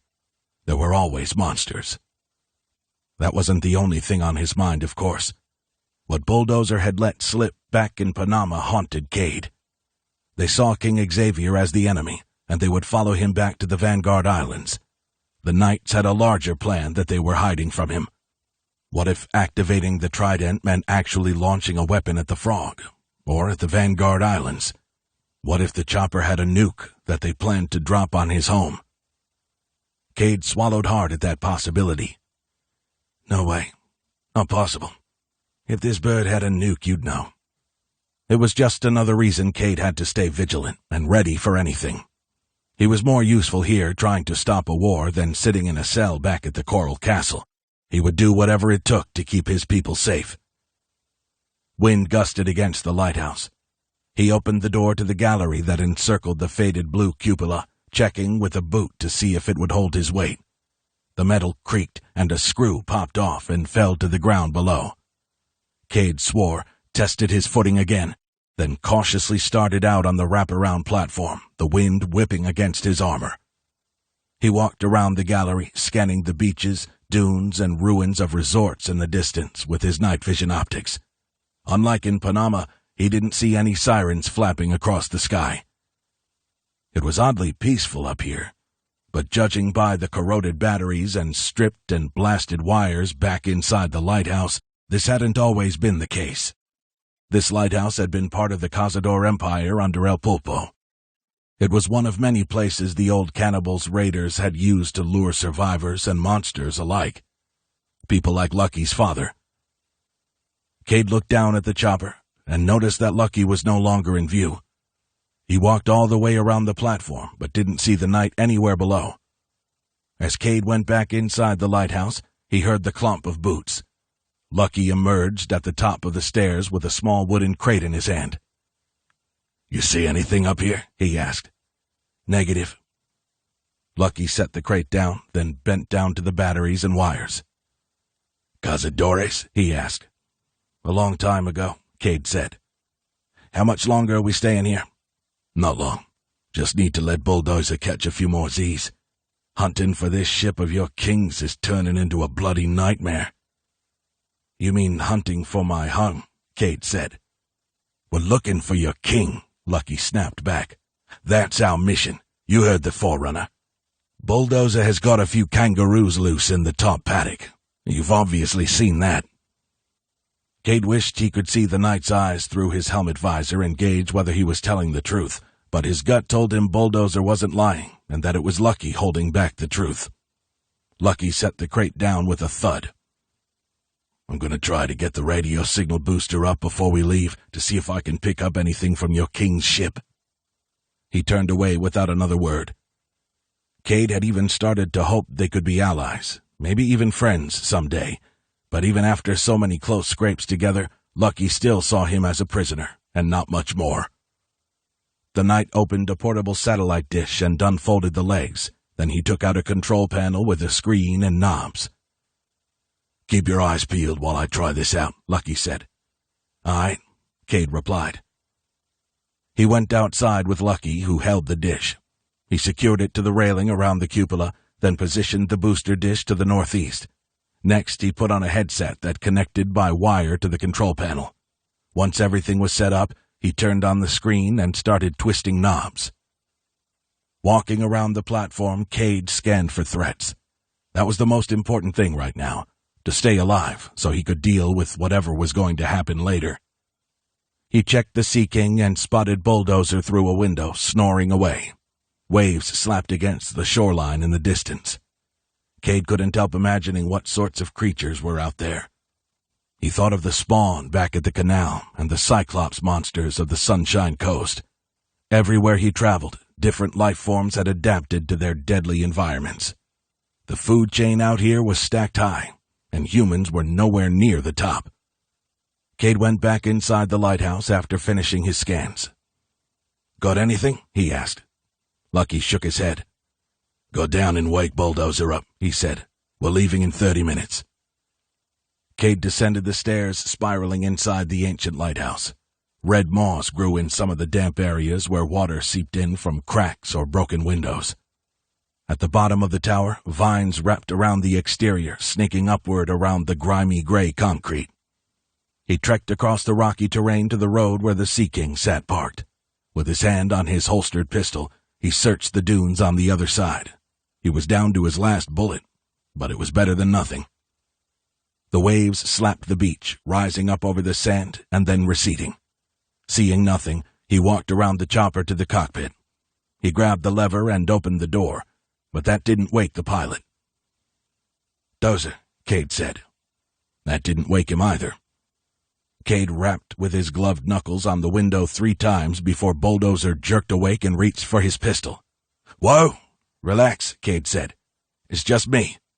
"What's wrong? Are those winged freaks back?" "No. Lucky told me to come wake you up." "I just fell asleep, though." Bulldozer lifted his wrist and stared at the watch. He shot up. "Shit! I've been out 3.5 hours. Where's Lucky?" "Up there, using the dish." Bulldozer glanced up at the tower. "Oh, probably trying to contact the Bulldozer didn't finish his sentence. He leaned forward and started to flip buttons. Cade backed away and looked up at the circular deck atop the lighthouse where Lucky was still fiddling with the dish, but now he had it pointed in the opposite direction, back the way they had come. Of course, he's trying to contact the Forerunner. But why had Lucky lied to him about that? "How much fuel we got left in the canisters?" Bulldozer asked. Cade walked around the chopper to the left side, facing the beach dunes. He searched them again for trouble before opening the sliding hatch and climbing inside. The inventory took him a few minutes. They still had nearly a quarter of their reserves. Cade made his way up to the cockpit to report the number as Lucky came running around the chopper with the crate. "I picked something up with the dish," he said. "From who?" Cade asked, expecting it to be the Forerunner. "Something about King Rollo and an order for the Sun Empire militia to be on high alert," Lucky said. "That mean anything to you?" "King Rollo?" Cade asked. "Who's that?" Bulldozer asked. "What's the Sun Empire?" They both looked to Cade. "Rollo was the captain of my airship. He's the one who nuked the ship back at Brisbane trying to kill King Xavier. But the Sun Empire? Well, I've never heard of." "What?" Lucky said. A memory surfaced of being on the bridge of the airship Victory with Captain Rollo before Cade dived to Mount Kilimanjaro all those years ago. "Soon we will start a new life under the sun," Rollo had said. "A new empire for humanity."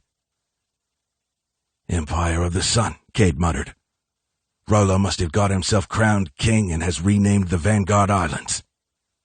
"So this Rollo is in charge now?" Bulldozer asked. "I guess so." "The guy that nuked your army? That's great. Really bloody great," Lucky said.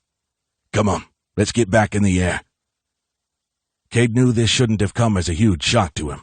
It was hard to stomach that he had once trusted his old captain.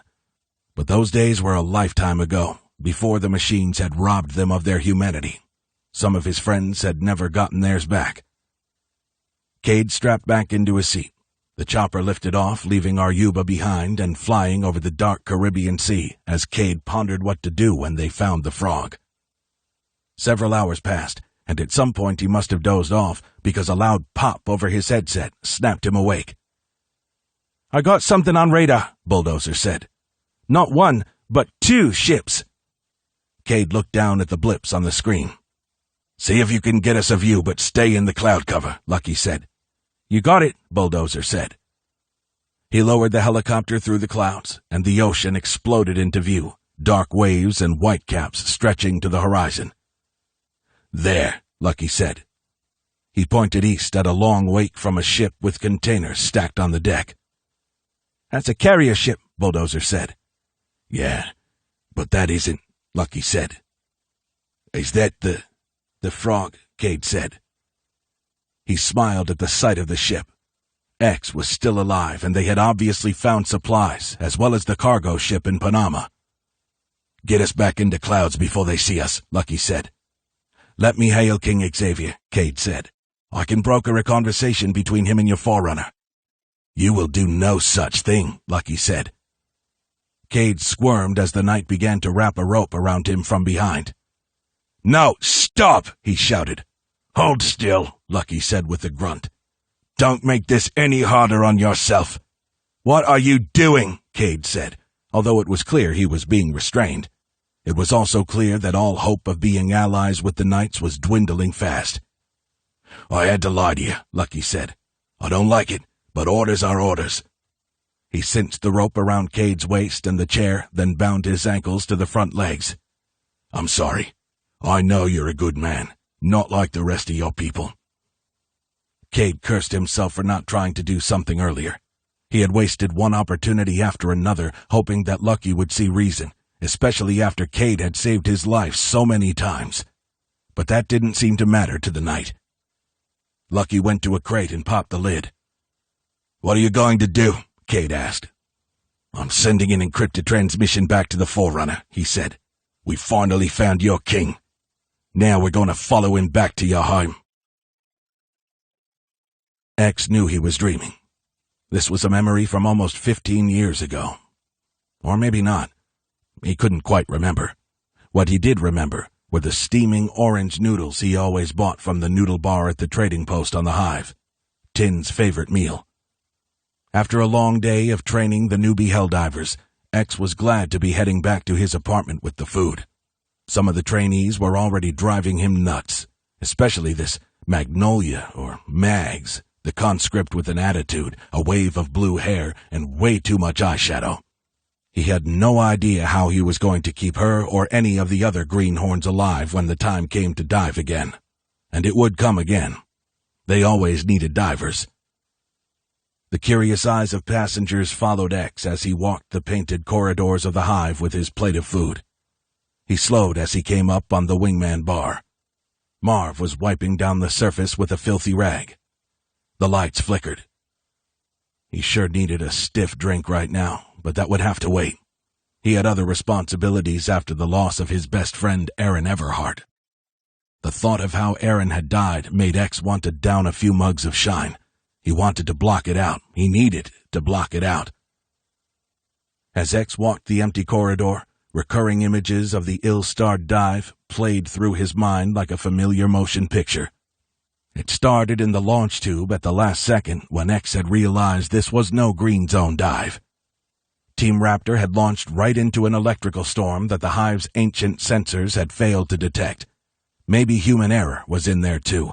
X still wasn't certain, but one by one, the beacons of his team members went offline, victims of the storm.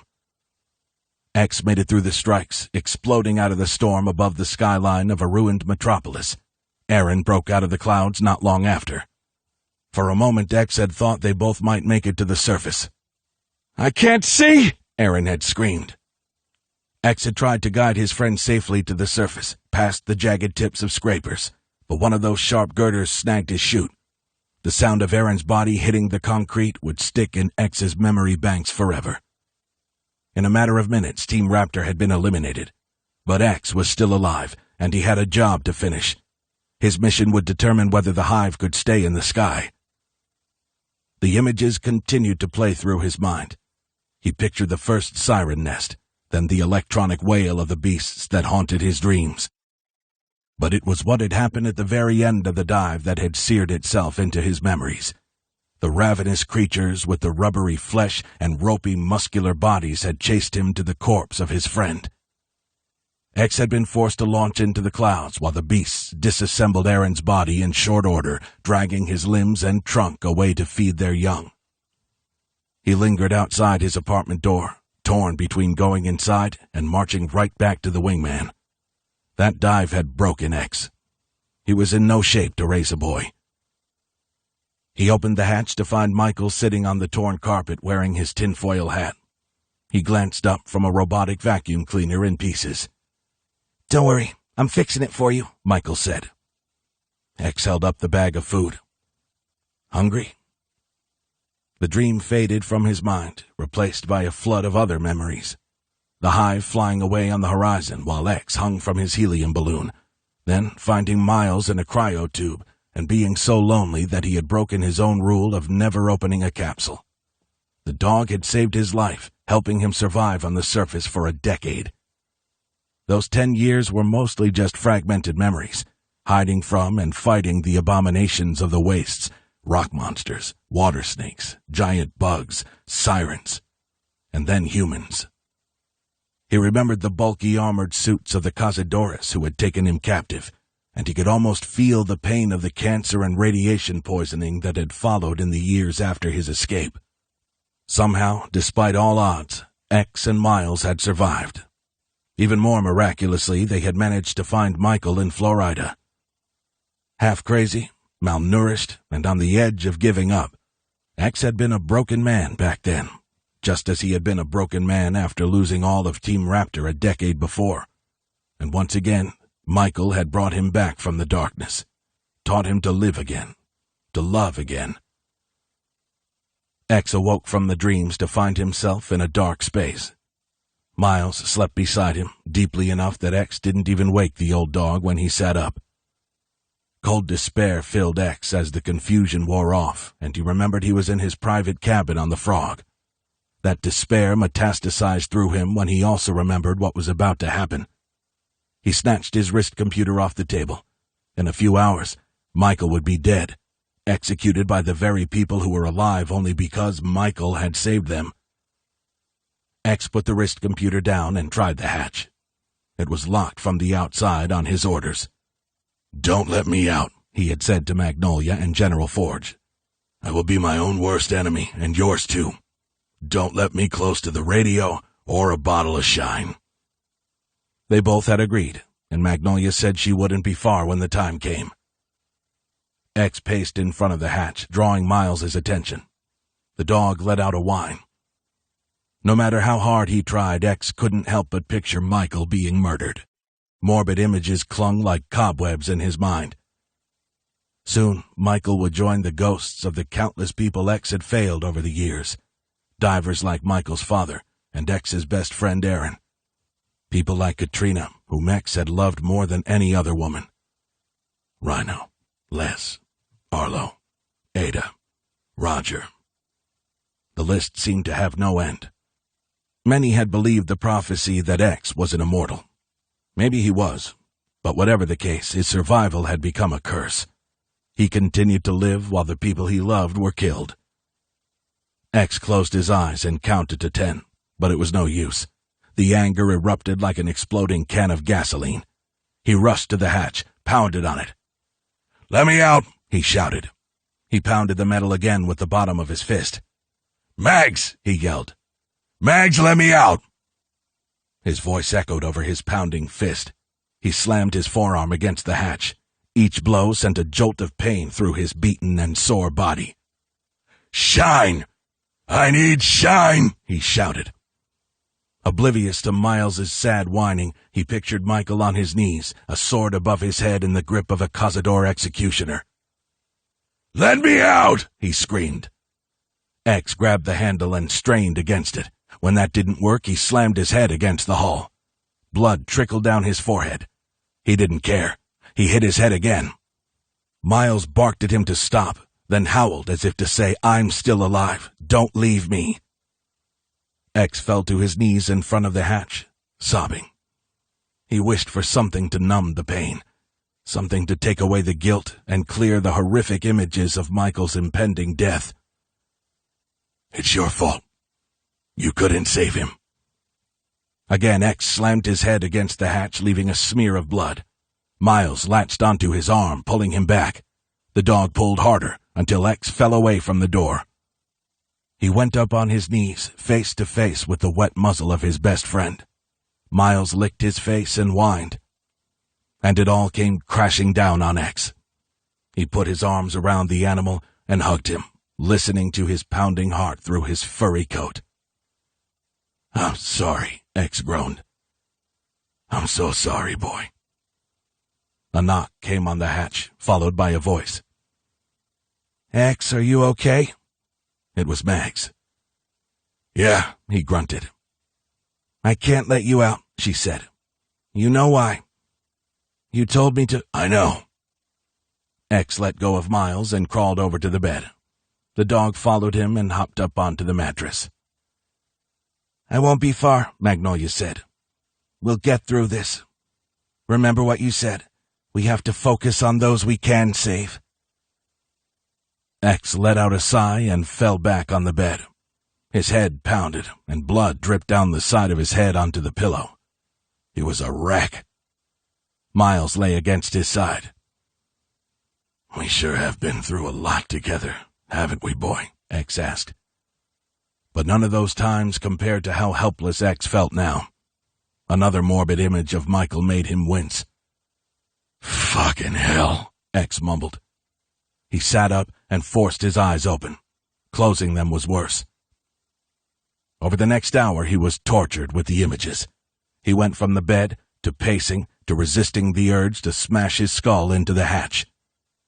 As he stared at the drying spot of blood on the hatch, he heard footsteps outside. Several pairs, moving fast.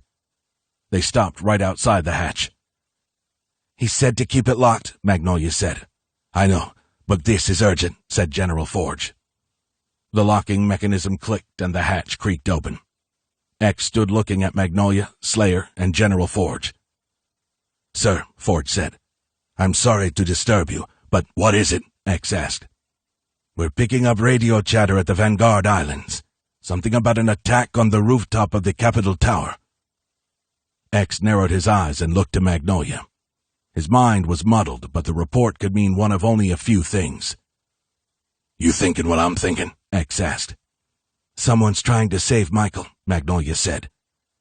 "There's something else, King Xavier," said General Forge. "Captain Two Skulls has reported something on radar again." "The airship Vanguard?" "He doesn't think so, but one thing is certain. We're being followed." 27. Michael lay in his bunk, awaiting his fate. In a few hours, the new day would dawn at the Vanguard Islands. It would be his last sunrise.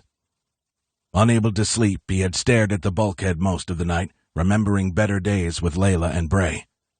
He had given up the thought of breaking free or being saved. No one was coming to help him, and without his bionic arm, he wouldn't be much in a fight.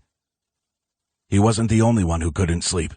Steve was sitting up at the end of his bed looking out through the bars. "You awake?" Steve asked.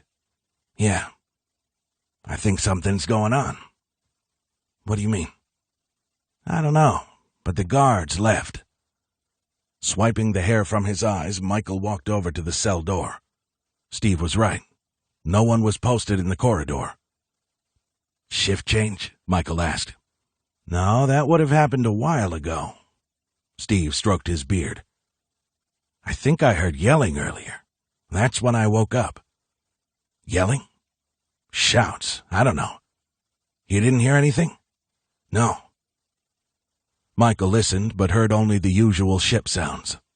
When he was a kid, the soft noises at night had made him imagine a sleeping giant that lived beneath the decks. He sat back down on his bunk, recalling those days. Steve's head dropped in despair. Maybe he had thought someone was trying to save Michael. "Promise me something," Michael said. Steve looked up. "When you get out of here, don't try and avenge me," Michael said. "Look after my family, and tell them I wasn't scared to die. Tell them we'll see each other again someday. Chief, promise me." "Promise." Michael lay back down on his bed, one hand under the back of his head. He recalled good times with Layla and Bray. Bray's first smile, his first laugh, first word, first hand wave, then clapping. He would give anything for more time with his wife and child, and he counted himself lucky to have even had this much time with them. Far more time than most people had. His parents and so many other families from the hive had lived their entire lives never once seeing sunshine. He sat up at the sound of panicked voices. Steve got up to stand in front of the bars. Michael, too. Distant voices called out in both English and Spanish. "Where?" one of them said.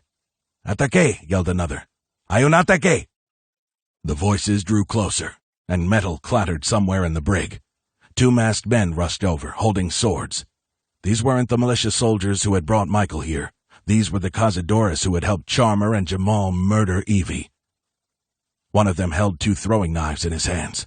He spoke in rapid, angry Spanish to his comrade and pointed a knife at Michael. "What's he saying?" Michael asked. Steve hesitated. "He says there is fighting on the rooftop and he should kill you right now." The 2 guards continued their conversation outside the cell. The one with the knives seemed hell-bent on executing Michael here and now, but the other guy didn't seem to agree. "He says Charmer will gut them if they kill you now," Steve said, "and King Rollo will hang them both." The man with the knives pushed the other cazador away from the cell door. He tripped and fell on his back. The knife wielder waved a blade in his face. Steve yelled something in Spanish, and the guy turned and shook the knife at Steve, screaming back. Michael understood bits and pieces, something about killing them both. The guard who had fallen on the deck got back up, still yelling, while his comrade took out a key to unlock the gate. "Stay back," Steve said to Michael. "This could be our chance," Michael whispered back. The cazador unlocked the gate and kicked it open. "Fuera!" he yelled. "Out!" Steve moved in front of Michael, shouting back. Michael came around Steve to fight them, but the other guard had turned toward the entrance to the brig.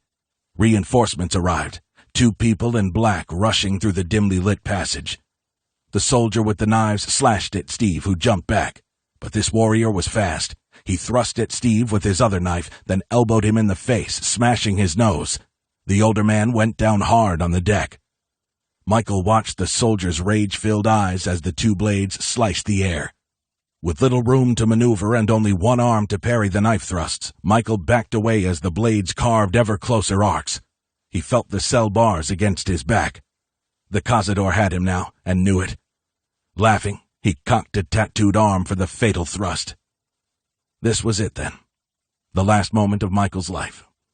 But it sure as hell beat hanging in front of everyone.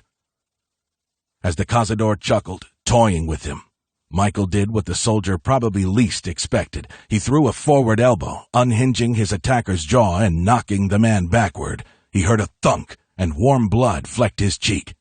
The big soldier fell onto Michael, knocking him to the deck on his back. He tried to heave the dead weight off, and noticed a rod sticking out the side of the knife wielder's head. Not a rod, an arrow. Voices called out from the corridor, indistinct shapes moving in the darkness. A tall, lean man in black holding a crossbow, and a shorter figure, also dressed in black. Steve leaned down, holding his gushing nose, blocking Michael's view. He hauled the dead cazador off Michael and helped him up. By the time they were both standing, the 2 people in black were standing over the other guard. "No, no," begged the soldier. He had his hands up, and the smaller masked figure held a pistol to his head. The mask came up, and there, in the brig with him, was the smile he had fallen in love with years ago. "Layla," he said. "Not much time," she said. He stumbled out of the cell and around the living guard. That was when he heard a voice he had given up all hope of ever hearing again. "Dada." Michael leaned over and kissed the small boy cradled against Victor's chest. "Pray," he repeated. "Oh my God, I can't believe it's you." "We have to move," Layla insisted. She already had the surviving guard hog-tied and gagged. Steve dragged him to the cell and locked him in with the dead cazador. Layla handed Michael a suppressed pistol. She pulled another pistol out of Victor's vest. A crackling radio echoed from the cell. "Grab that walkie-talkie," Layla said. Steve reopened the gate and fished inside the pockets of the dead guard until he pulled out a blood-stained radio. "See if you can pick up any enemy chatter on that," Layla said. "I'll be right back." She went to the exit with her pistol as Victor bent down to reload his crossbow. Bray reached from the carrier, and Michael held one of the tiny hands, still not quite believing this was real. A furious voice surged from the radio. Michael didn't recognize it at first because he had never heard Charmer lose his cool composure. Layla came back during the transmission. "One hostile in custody," Charmer said. "We believe he was going for the airship to rescue Michael. Guards have searched Layla's apartment, which is empty. All teams be on the lookout for Layla, her son, and Victor." "Who's the hostile?" Michael asked. "It's Pedro," Layla said.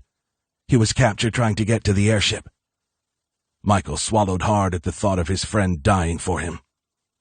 "He wanted to free you," Victor said, "for what you did for his people." Layla sighed, then motioned for them to follow. "The corridors are clear for now, but we have to hurry." "What's the plan?" Michael asked. "Head to the bridge," Layla said. "Wait, what?" We're leaving," Layla said. "Leaving? The islands? I'll explain on the way. Come on." "Wait," Steve said. He bent down and put his hand on the deck. "Do you feel that?" "Feel what?" Michael asked. "The airship." "Shit, it's moving. They must be trying to land." "Let's go," Layla said. She led the way out of the brig, clearing the corridor first. Victor went behind her with Bray on his back, still reaching out to Michael.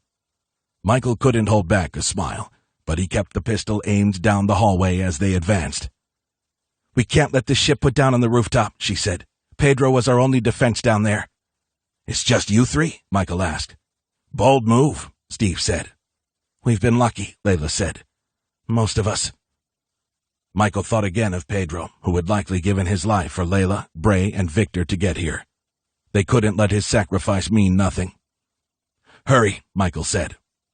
He went ahead of Layla and the others. No one else was dying for him today. He ran down the empty corridor. They were almost to the bridge, but they had only minutes before the ship put down.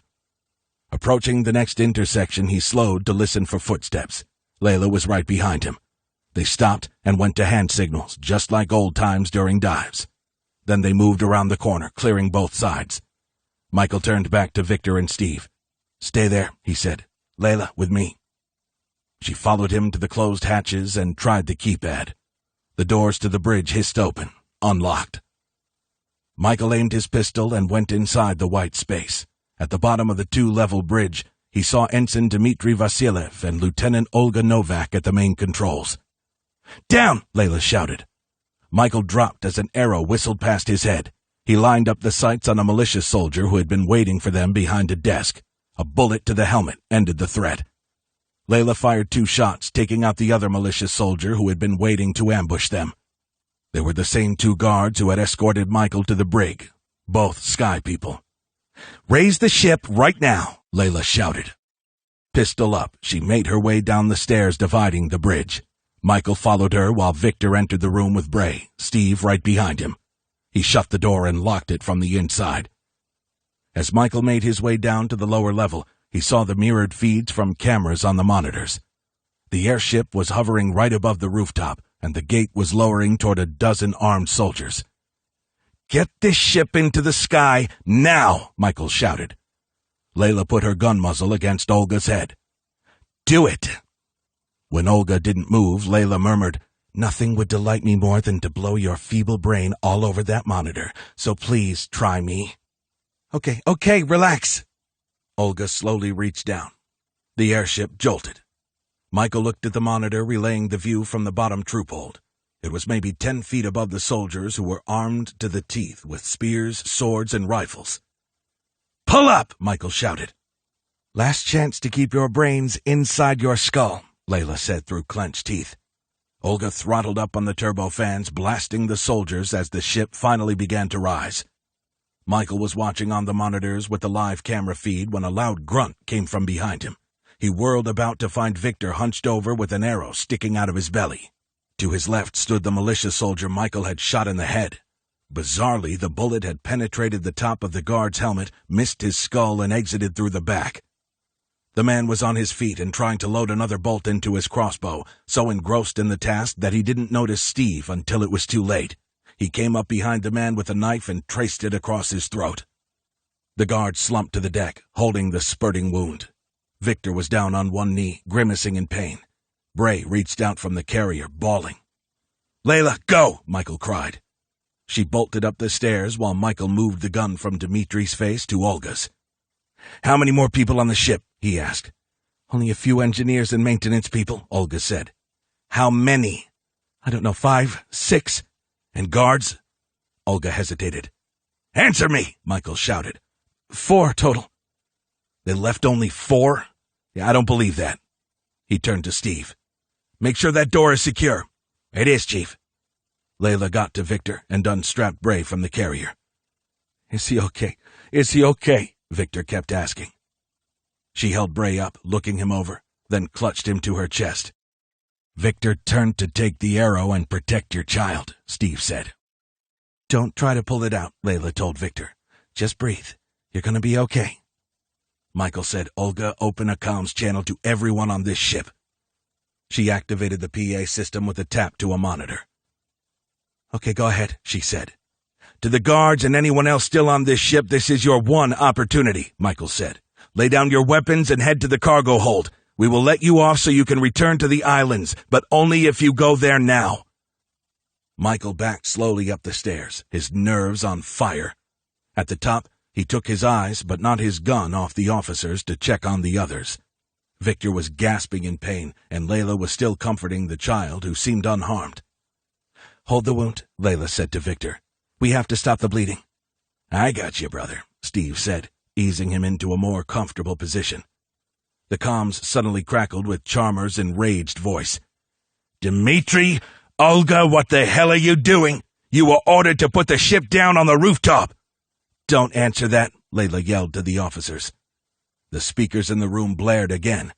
"Olga, Dimitri, do you copy?" Chalmers said. "The ship is no longer under their control," Michael said into the radio. "I will release the officers in exchange for Pedro." There was a slight pause. Then a response crackled from the handheld. "Michael, it's you, isn't it?" Chalmers asked. Michael had much that he wanted to say, but there was no time. "You have 5 minutes to get Pedro to the rooftop," he said. "We will lower a rope. You will secure him and send him up." "Pedro isn't going anywhere, and if you try to escape, we will shoot you down." Holding Bray, Layla went back down the stairs to Olga and Dimitri. "Keep pulling up," she said. Michael could see the rooftop on the monitors. The soldiers there had their weapons aimed at the ship but held their fire.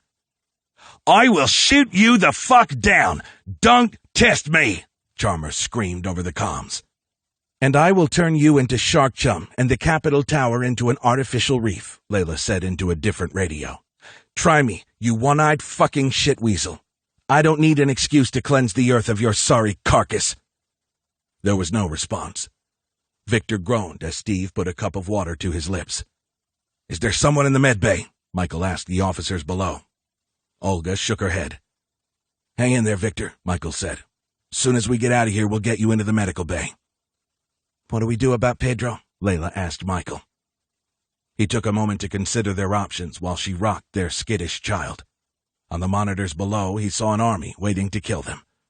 But how could he just leave Pedro? "Michael," Layla entreated. An idea came to him. "Olga," Michael said, "bring Timothy back online." "I can't do that," she said. "Try," Michael said. "I don't know how." "Okay, maybe Dimitri can, and you are just worthless to us," Layla said.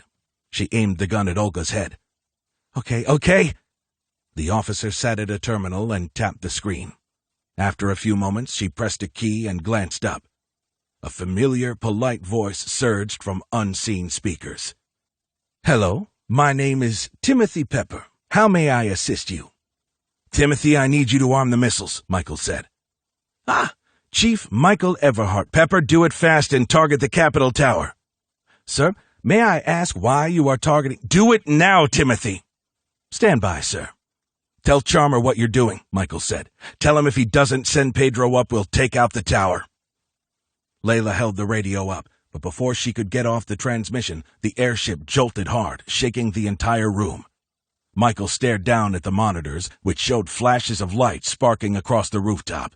The room jolted violently, nearly knocking Layla to the deck with Bray in her arms. "Missiles are armed and pointed at the rooftop," Timothy announced. The radio sparked to life with another message from Charmer. "Lower the airship or we will blow you out of the sky," he said. "Those first shots were a warning. There won't be another." Layla looked back up to Michael for permission, it seemed, to turn the Capitol Tower into an artificial reef as she had threatened. But Michael couldn't give that order to kill the innocents there, people like Imola, Pedro, and innumerable other friends. Charmer had called their bluff. A strong tremor rocked the ship from another impact. The lights flickered. They continued to rise away from the tower, but they wouldn't make it if Charmer made good on his threat. Even with the reinforced armor plates on the hull after the last retrofit, the airship could take only so many hits from the cannons. Warning sensors flicked on across the bridge. Alarms blared, one announcing a water leak. He had to get the ship out of here before Charmer blew them out of the sky. He had seconds to make a decision. Looking at Layla and his son was all he needed. Michael talked into the nearest radio. "Charmer, we have every piece of weaponry on this ship aimed at the Capitol Tower. If we go down, you go down. I've already given the order to Timothy to fire if you shoot so much as another arrow at us." "You won't get away with this," Charmer seethed. "I will hunt you and I will find you." "Oh, you won't have to hunt me, because one day you will wake up and there I'll be. I want to look in your eyes when I kill you. But if you prefer to die now, it'll be a lot quicker and won't hurt as much. Your choice, Polyphemus." Michael switched off the radio. "Timothy, get us out of here," he said. Timothy's hologram emerged. "Where to, sir?" he asked. "Into the storms." 28. At midnight, the Frog pushed through the darkness, closing in on the Vanguard Islands. After 3 days of travel, the troop hold was full of eager warriors ready to fight for their home. Magnolia sat on a plastic gear crate, sharpening one of her curved swords with a block. Sophia was sitting beside her, head bowed. Tia and Edgar were standing and talking. "You don't have to come with us," Edgar said. "I want to. These are my people, and they tried to kill me," she said. "I want to be there when Charmer goes down." Magnolia switched to a fine grit hone. She didn't plan on using her blades on Charmer, even if she got to him first. Everyone knew to leave that to X. Charmer's and Rollo's fates would be up to the true king. Pre-combat sounds filled the long room. Each soldier dealt with the final minutes of waiting in their own way. Some thought of a loved one, as Sophia was probably doing. Some prayed, others joked nervously. Slayer walked around to check on the troops, giving some words of encouragement here, cinching down a strap there, checking suit integrity. When he got over to the Helldivers, he abruptly stiffened and saluted. Everyone stopped whatever they were doing when General Forge walked into the room. "All hail King Xavier!" he shouted. "Just Xavier, my friends. Or better yet, just X." He entered the troop hold with Miles, but the dog wasn't wearing a combat suit, which told Magnolia he wasn't coming today. She got up and studied the king. For the first time this week, she saw the true X in front of her. His hair and beard, though unruly, were not too wild. The color had returned to his face, and he looked as though he had actually slept. He strode forward in shiny armor and polished boots. "The moment is upon us," X said. "We don't know what awaits us, but we do know there was an attack at the Capitol Tower several days ago. Since then, there has been complete radio silence, and whatever aircraft we detected on radar has long since vanished." Magnolia was still curious about that, but maybe it was some sort of glitch with their equipment. Whatever the case, they were almost to the islands. X walked in front of the troops and pulled out the hatchet that Steve had made for him before they headed to Panama. "If we're lucky, that attack will have cut the cancer of Rollo and his minions out of the Vanguard Islands," X said. "But if it failed, then I will hack it out myself." He paused to look at the faces around the cargo hold. "This will be the last time I go to war," X said. "The last time I lead men and women into battle and experience the horrors that we humans are capable of." He turned the blade over. "But I promise you one thing. If today we have to fight, I will lead you to victory." He held the hatchet up higher. "Who is with me?" Angry and excited voices rose throughout the troop hold. Magnolia didn't even recognize her own voice among them.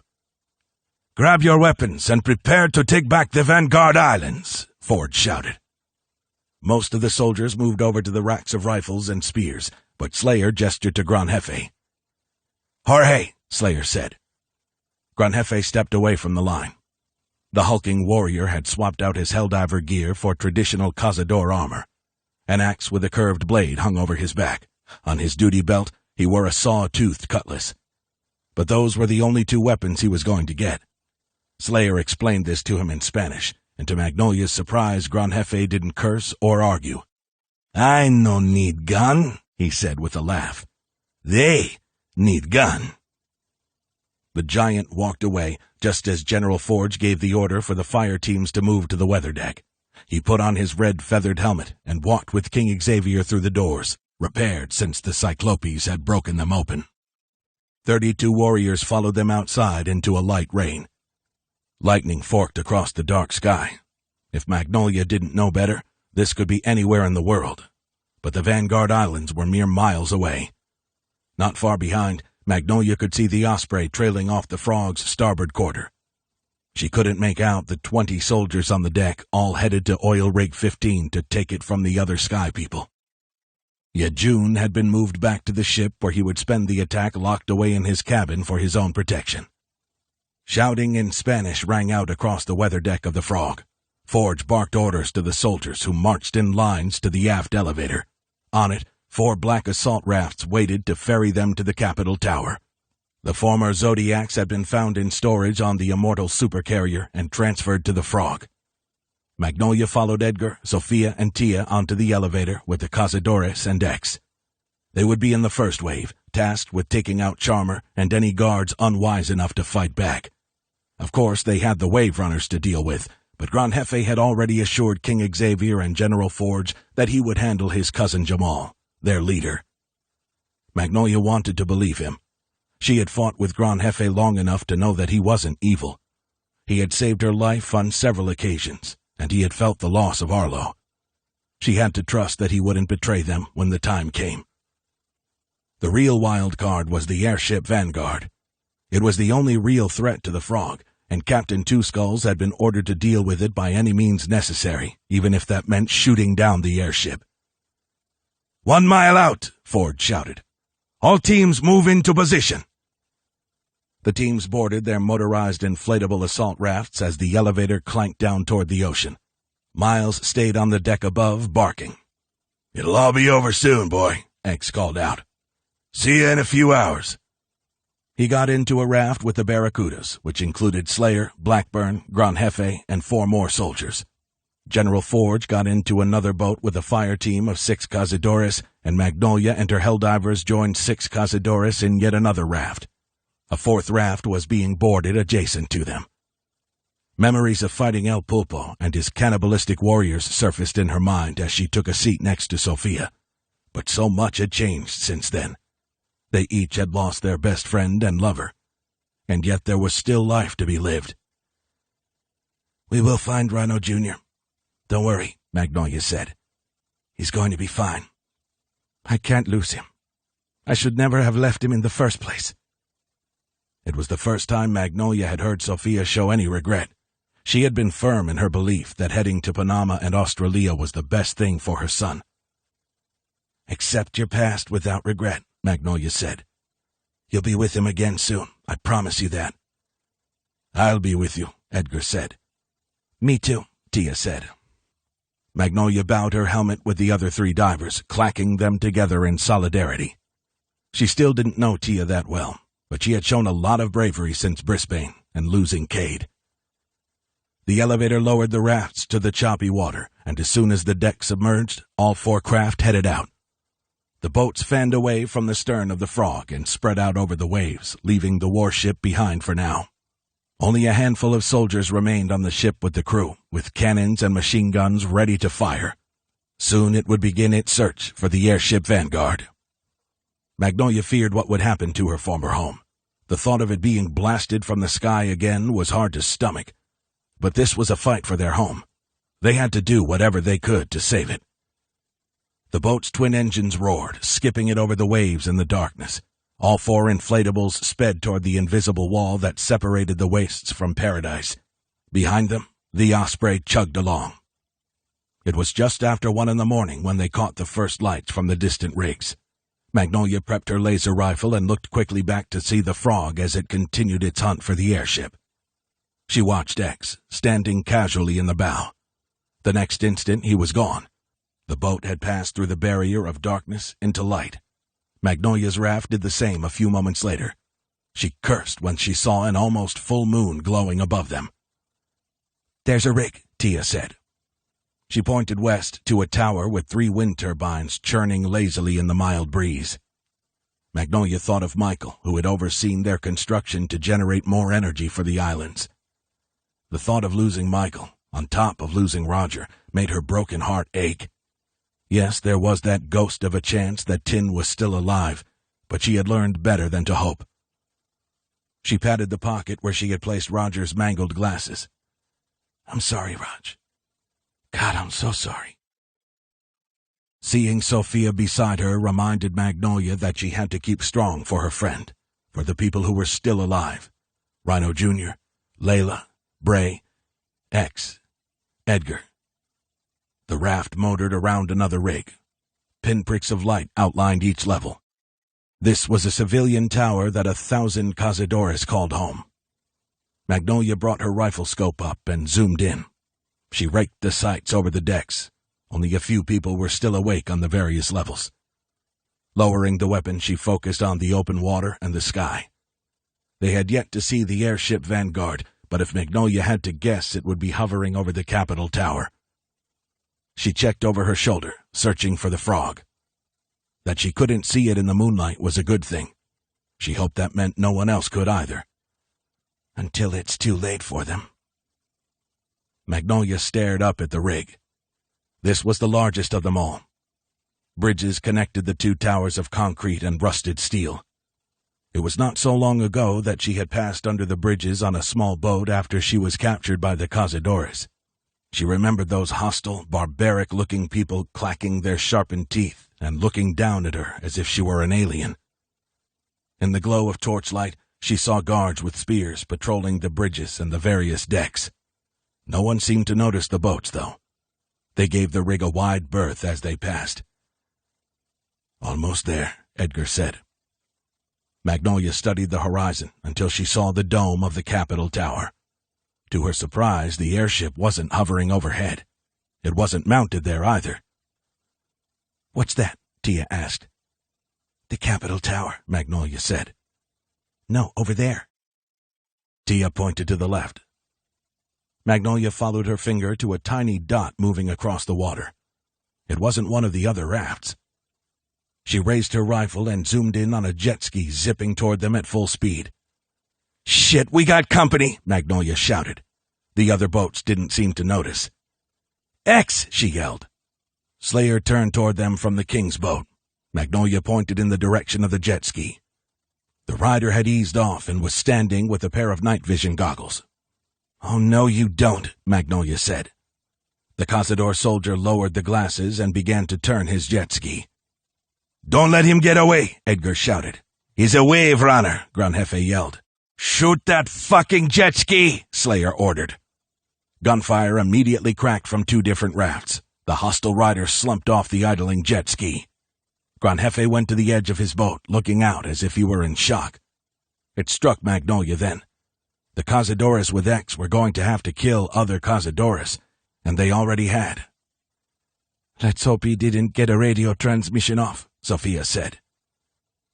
The boats kept motoring over the water, leaving the unmanned jet ski still idling in the water. Magnolia searched in all directions for other wave runners. Seeing none, she looked ahead to the Capitol Tower. All the floors were lit up except for the rooftop. She zoomed her night vision goggles in on what looked like new construction. It was hard to see, but she could make out platforms protruding off the deck with sandbags and... "Holy siren shit," Magnolia whispered. She located 2 cannon emplacements and 2 machine gun nests. The scope wouldn't allow her to zoom in any farther, but there were surely more. A geyser of water rose up 20 feet from the boat, showering them all. Again, fire flashed from the rooftop, and she understood what was happening. "Incoming!" Edgar shouted. More cannons across the roof blazed one by one. Shells burst under the water around the rafts, sending up more geysers into the sky. "Faster! Faster!" Magnolia shouted.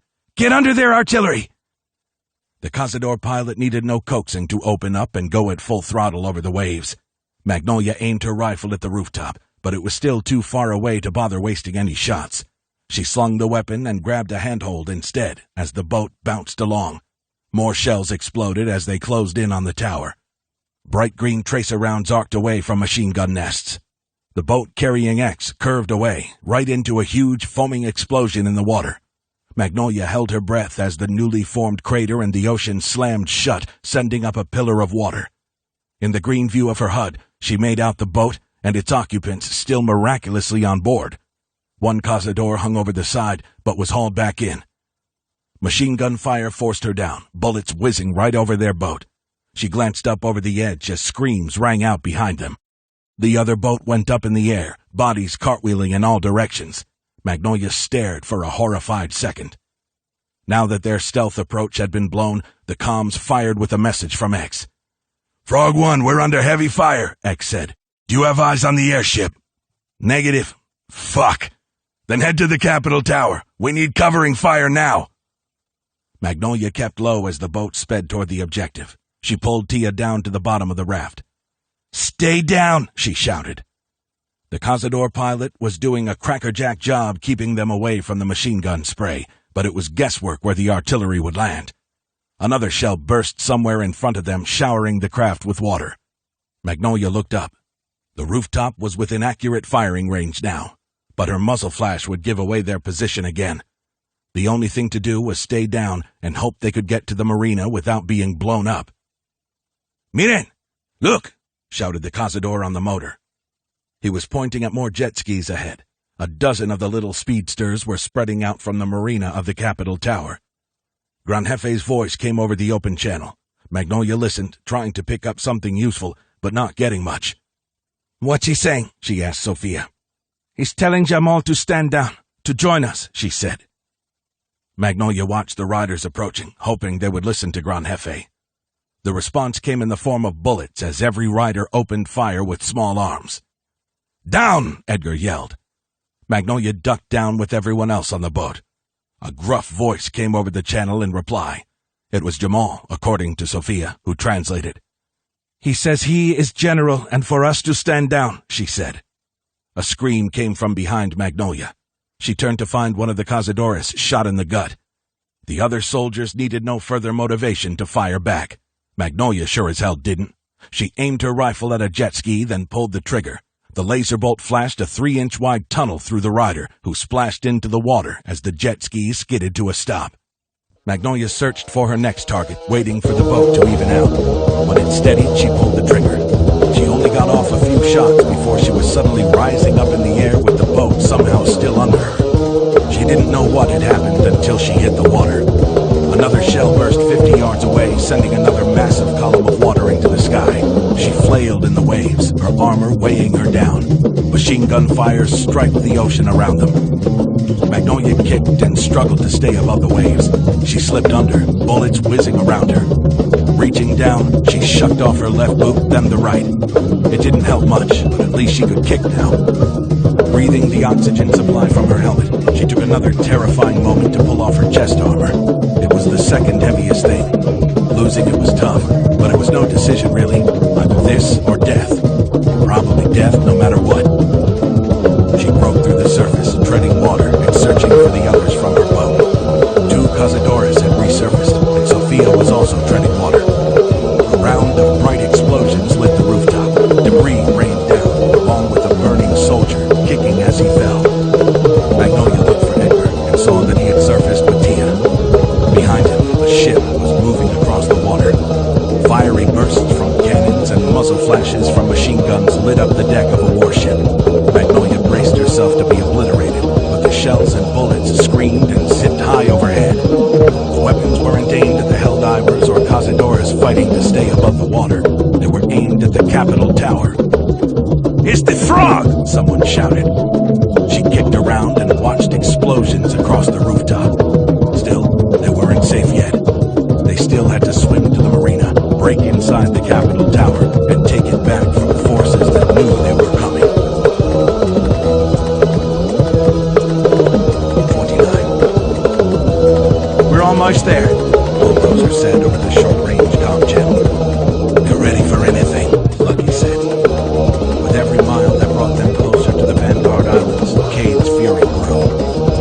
"You're an asshole, Gaz," he said. "You lied to me all this time." Ignoring him, Lucky stared out the helicopter windshield. They had spent the past day following the frog and the container ship through the Caribbean. Bulldozer had kept the bird at a distance, keeping to the turbulent storm clouds to avoid being spotted. That made the last stretch of the journey rough to a nauseating degree. "I could help bring peace between our people," Cade said. "Your people started a war," Lucky replied. "The only way there will be peace is if those responsible are dead. I swore an oath to the Trident to protect the Coral Castle and all the souls living there, and that is exactly what I'm going to do." Cade fell silent. There was nothing else he could do now. His actions that had saved Lucky multiple times were meaningless. The Knight was putting his people first, and for that Cade couldn't blame him. He wanted to do the same thing. Unfortunately, his actions were doing the exact opposite. He had put his people at risk by helping the Forerunner track down King Xavier. Soon, the Knights of the Coral Castle would know the location of the Vanguard Islands. The chopper rattled and banged through a pocket of turbulence. Lightning flickered in the distance, the low roll of thunder lagging far behind. Cade focused on his breathing, trying to keep calm. His mind went to Alton, Tia, the Helldivers, and King Xavier. He had failed them all. "Hold on, I'm taking us lower," Bulldozer said over the comm channel. The Sea King speared down through the shelf of clouds. Rain beat against the windshield, while gusting wind buffeted the chopper this way and that. Cade willed his food to stay down. He would rather not taste that seaweed again. Lightning broke into 1,000 kinks of white light across their flight path. Lucky peeled back his helmet and reached for the bucket. He hurled into it as Bulldozer fought to keep them steady. "Just don't miss," the pilot shouted. The wall of darkness seemed to lighten ahead of them. Or maybe it was just Cade's eyes playing tricks on him. He squinted at what appeared to be streaks of light dancing on the horizon. The chopper cut through the final wall of black and flew under a brilliant moon. They glided through the last of the rain until there was none at all. The last drops sluiced down the windshield. Distant thunder faded away, leaving only the steady thump of the main rotor. Moonlight captured the dark bulk of oil rigs in the distance. But it wasn't just the bright light of the moon out there. A mile to the east, orange explosions bloomed at the top of a rig. By its height, it had to be the Capitol Tower. "There," Bulldozer said. "Bloody hell," Lucky said, the bucket sloshing between his feet. "Get us higher on approach." Bulldozer pulled up as they flew toward the battle. Tracer rounds arced from the tower rooftop, and cannons blazed from multiple locations at targets on the water. One of those targets fired back. Cade didn't need his night vision to see the frog's dark bulk silhouetted in the moonlight. The guns on the decks blasted the tower of concrete and steel. "Bloody oath," said Bulldozer. "This isn't a battle. It's all-out war." Hours earlier, when they found the frog in the cargo ship again, Cade had seen soldiers gearing up on the weather decks. He had hoped they were about to ambush King Rollo. But it seemed their surprise attack had gone horribly wrong. The rooftop turrets continued to fire down on the water. Cade tried to see whatever they were shooting at, catching glimpses during the rocky ride. He made out jet skis dead in the water, and 2 capsized rafts. The chopper dipped lower, providing a clear view of the marina at the Capitol Tower. A 3rd raft had made it to the dock, and Cazador soldiers from it were running up the piers with rifles blazing. People were flailing in the water. He could tell by the helmets these weren't all Cazadores. One looked a lot like a Helldiver. The thought of Tia being down there made Cade fight against his restraints. "Let me out," he yelled. "I have to help." "Keep us clear of those cannons and machine guns," Lucky said. Bulldozer pulled up, carving back into the sky. "No, let me out," Cade said. "My friends are being slaughtered down there." "What do you plan on doing?" Lucky said. "If they spot us, they could blow us out of the sky. Both sides will think we're the enemy. Then get me low enough to the ocean and I'll jump, then swim." "Stop talking," Lucky said forcefully. "I won't let you throw away your life. Ours either." Cade worked his hands against the rope. He couldn't just sit here and do nothing. "Incoming!" Bulldozer shouted. The chopper banked hard to the left, pressing Cade against the window. An arcing line of small round holes appeared in the side of the Sea King. "Fuck me dead!" Bulldozer shouted. "We're hit! Shit, we're hit!" "Get us out of here!" Lucky yelled back. "Go low if you have to." Out the port window, Cade saw tracer rounds streaking down at them from a machine gun turret. The arcing line of projectiles ceased when a fireball on the tower rooftop swallowed up the machine gun nest. Several smaller explosions puffed across the edge of the roof. Lucky fell as he tried to move back into the troop hold. He got up and scrambled over to the same wooden crate he had lugged up the lighthouse back in Aruba. He opened it, pulled out a dish, and unfolded the legs. The knight was going to activate the trident. To Cade's astonishment, he got his thumb knuckle out from under the rope he'd been working at. A minute later, he had freed his left hand. For a fleeting moment, he was too surprised to do anything. Then he made short work of the rope binding on his right hand and went quietly to work on the ankles as Bulldozer flew them low over the water.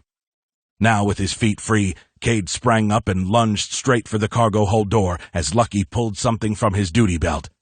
"Don't do it," Lucky shouted. Cade turned to find a pistol aimed at his head. The chopper roared upward. "Hold on," Bulldozer shouted. "I'm making a run for the clouds." "We're getting out of here and activating the trident," said Lucky, still crouched on the deck. "I'm sorry, Cade, but your people are savages. That is fucking clear." "Not all of them." "Really? 'Cause from where I sit, they look like a bunch of cavemen," Bulldozer yelled. In the cockpit, an alarm blared. Lucky looked past Cade. "What is it?" "We got a problem," Bulldozer replied. "I'm losing hydraulic fluid." The chopper whined and shook as the pilot fought to keep it on an even keel. "I can't control," Bulldozer grunted over the comm. Lucky fought his way up to the seats and buckled in not a moment too soon before the chopper began to rotate clockwise. Cade tried to suppress the nausea as he hung on, muscles quivering from the effort. Bulldozer was doing his level best to control the bird, but they were going down. "I'm going to try to land on the tower," he shouted. Lucky looked back at Cade, who said nothing. Moonlight streamed through the cockpit, illuminating their two very differently designed armored suits. In a flurry of muddled thoughts, Cade marveled at how they had come from different civilizations and were both just trying to survive in a world gone mad. A view of the rooftop came into focus through the cockpit. Cade could make out trees and a field of crops below. Bulldozer managed to slow the rotation just as the rooftop came leering up at them. "Brace yourselves!" he shouted. The trees reached up at struts that somehow just cleared them. The Sea King burst over the edge of the orchard and smacked into the dirt with enough force that Cade lost his grip and slammed against the hull across from him. His helmet absorbed some of the impact, but it still hurt like hell. Plants rose up and slapped against the cracked windshield, and on they slid across the rooftop for several agonizing seconds. Finally, the machine came to a stop. More alarms blared, and something sparked under the dashboard. Tangled wires hung from the open overhead. Moonlight shone through the gaping holes from high-caliber rounds in the fuselage. Cade flopped onto his stomach. He pushed himself up to his knees to find that Lucky was no longer in his seat. Cade soon found him in the hold where he had been tossed and now lay pinned beneath two heavy cargo crates. A touch to his neck confirmed he had a pulse. "Cade," Lucky whispered. "I'll be right back," Cade said. He went up on both knees and turned to the cockpit. Bulldozer was slumped over the controls, not moving. His helmet had smashed into the windshield. Blood spatter surrounded the cracked glass, which had pushed inward. Cade stumbled over to check the pilot. He checked for a pulse. Nothing. "Shit," he mumbled. "Cade," Lucky called out from the back of the wreckage. Cade made his way through scattered supplies across the hold. There were muffled voices in the distance, and gunfire he could hear over the ringing in his ears. He pulled out his revolver and pulled back the hammer. Then he staggered to the door and looked out at the rooftop. "You have to help me," Lucky said.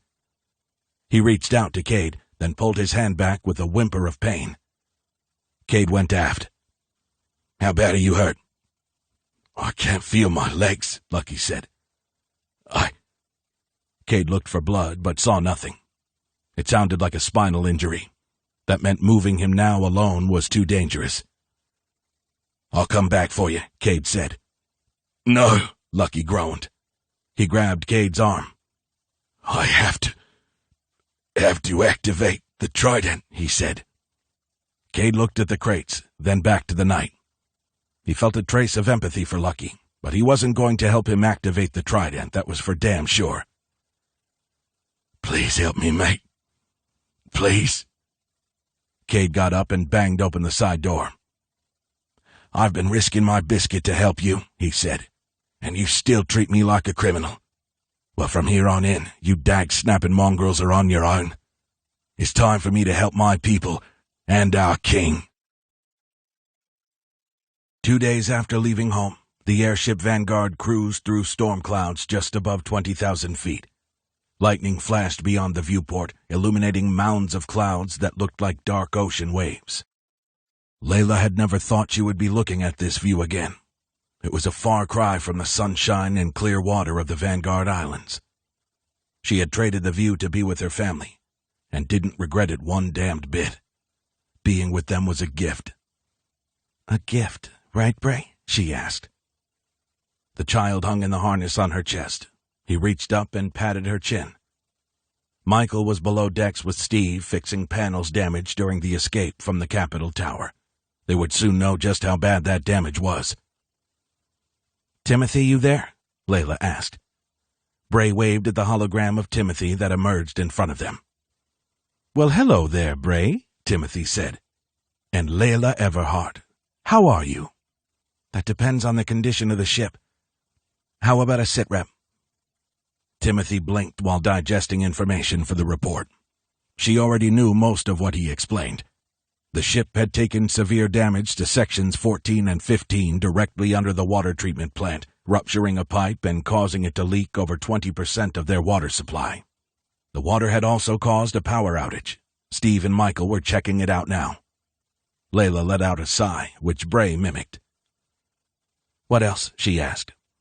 "The damage to panels 13 through 18 and 85 through 91 is severe," Timothy said. "I'm not sure they will protect us from a direct lightning strike." He walked closer, waving to Bray. The child laughed and raised a finger to point at the AI's hologram.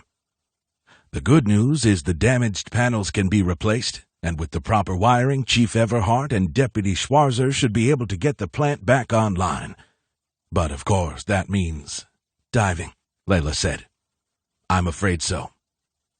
"Understood." She heaved a breath. "How about transmissions? Have you picked anything up from the islands?" "Still nothing. My guess is King Rollo has gone radio silent out of self-preservation," Timothy explained. "They are likely preventing any long-range transmissions, too. Which means we can never explain what really happened to King Xavier and the Immortal in Brisbane." "Correct." Layla still had trouble understanding how Rollo could have betrayed everyone the way he had. Launching a nuke on their own people and killing not only King Xavier, but all of their friends and hundreds of Cazadores just didn't seem possible. Then again, she had seen what Charmer had done to her husband. It seemed Rollo was just as bad. Timothy had confirmed it was all true, and Layla had even seen the footage of the missile launch that destroyed the supercarrier Immortal back at Brisbane. Her heart broke for Evie, who had tried to stop it all, only to be murdered by the wave runners once the ship returned to the islands. Tears welled in her eyes as she thought of her friend, but Layla fought them back. Now wasn't the time to cry. "Is there anything else I can assist with at this time?" Timothy asked. "No. You have the bridge. I'll be back later," Layla replied. She left the room with Bray and headed through the ship. The colorful passages evoked memories, some good, some bad. "Elephant," Layla said to Bray. Magnolia loved those. Roger carved her one out of wood once. More memories flashed in her mind as she stood holding her child. Soon she would paint new images on these walls.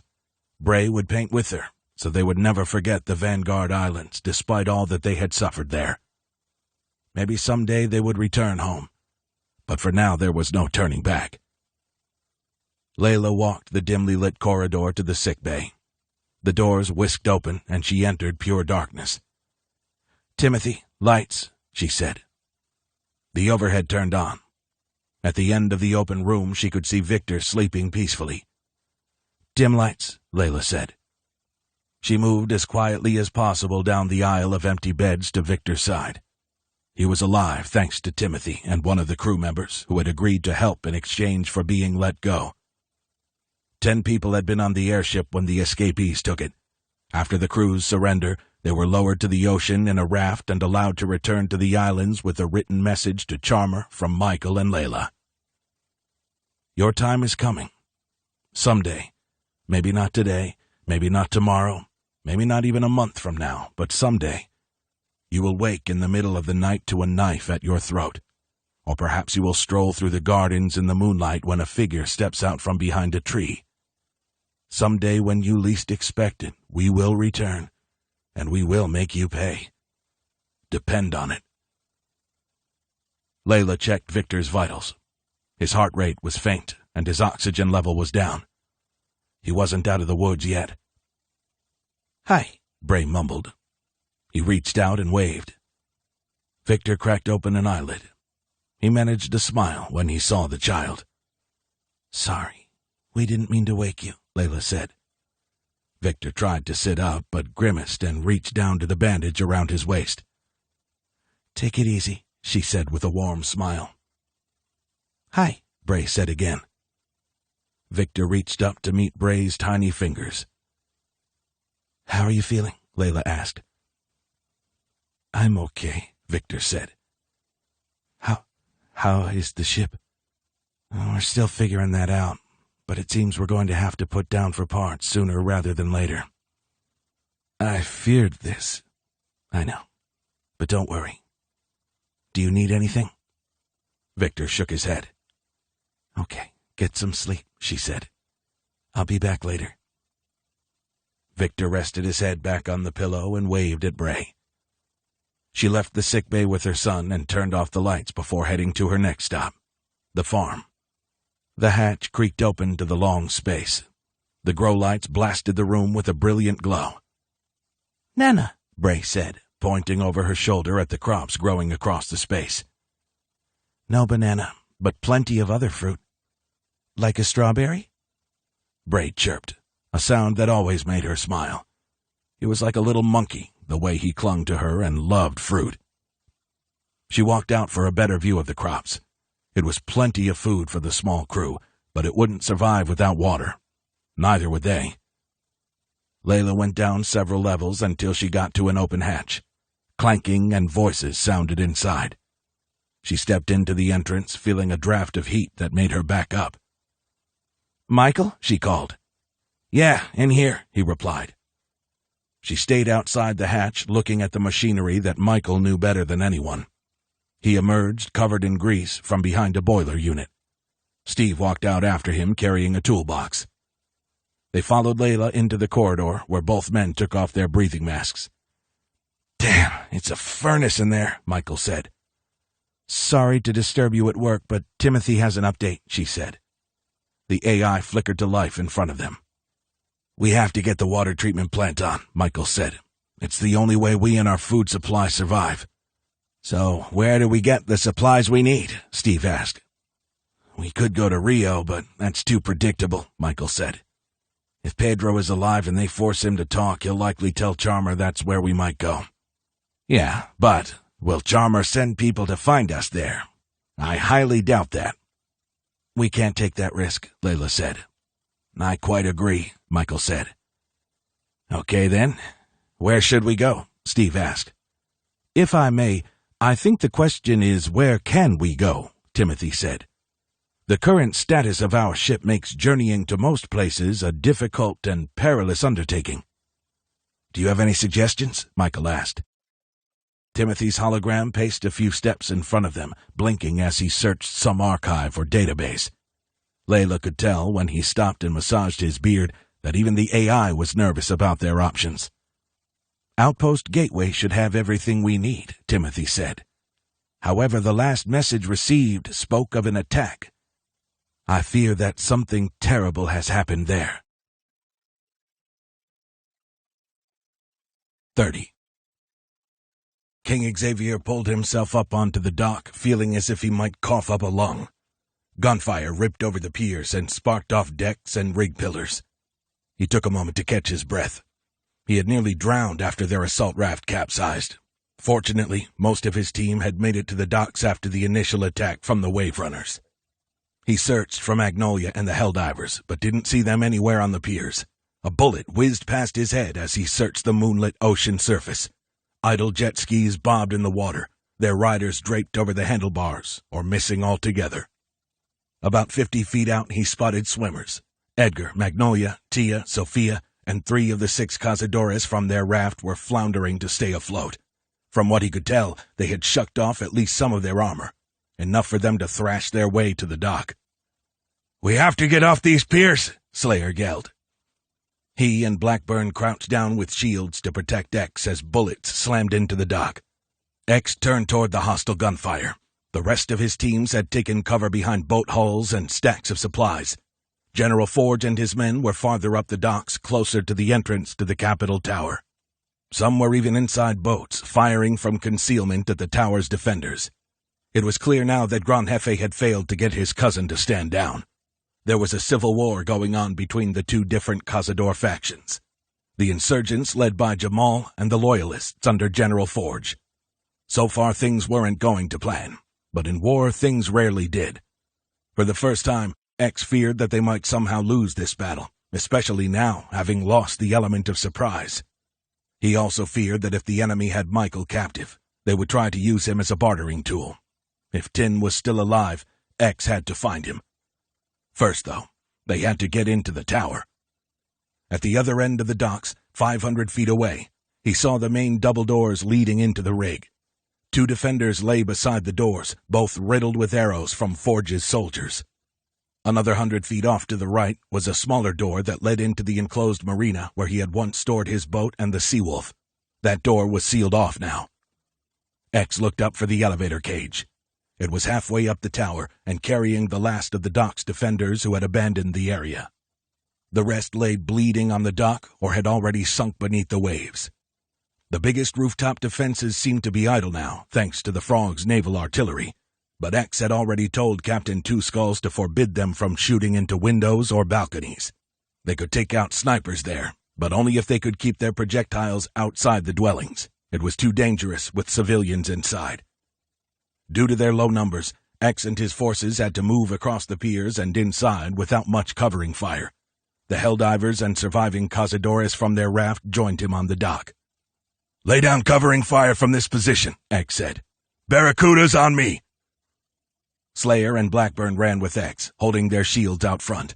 Gran Jefe moved up with them, jerking slightly when an arrow hit his shoulder plate. He used his axe to break the shaft off. He laughed, but did drop down into a crouch run as he advanced, still the biggest target in this battle. Muzzle flashes came from multiple windows and balconies on the rig above them, shadowy figures taking pot shots. One took return fire and fell over the rail, plummeting 20 floors before splattering into nothing more than viscera and gore on a dock piling. As X advanced, more of his forces moved out from cover to join him, forming an armored phalanx moving up the center pier. An arrow struck the deck in front of X, then a second streaked between his legs.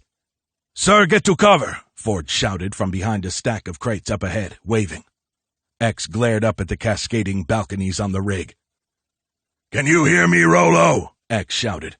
"I'm coming for your scalp, you conniving old fuck!" X kept moving, searching for a way into the tower. The soldiers to his right fell with a sniper bullet through his head.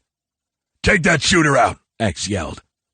Several Cazadores stopped and fired as X pushed ahead with the Barracudas and General Forge.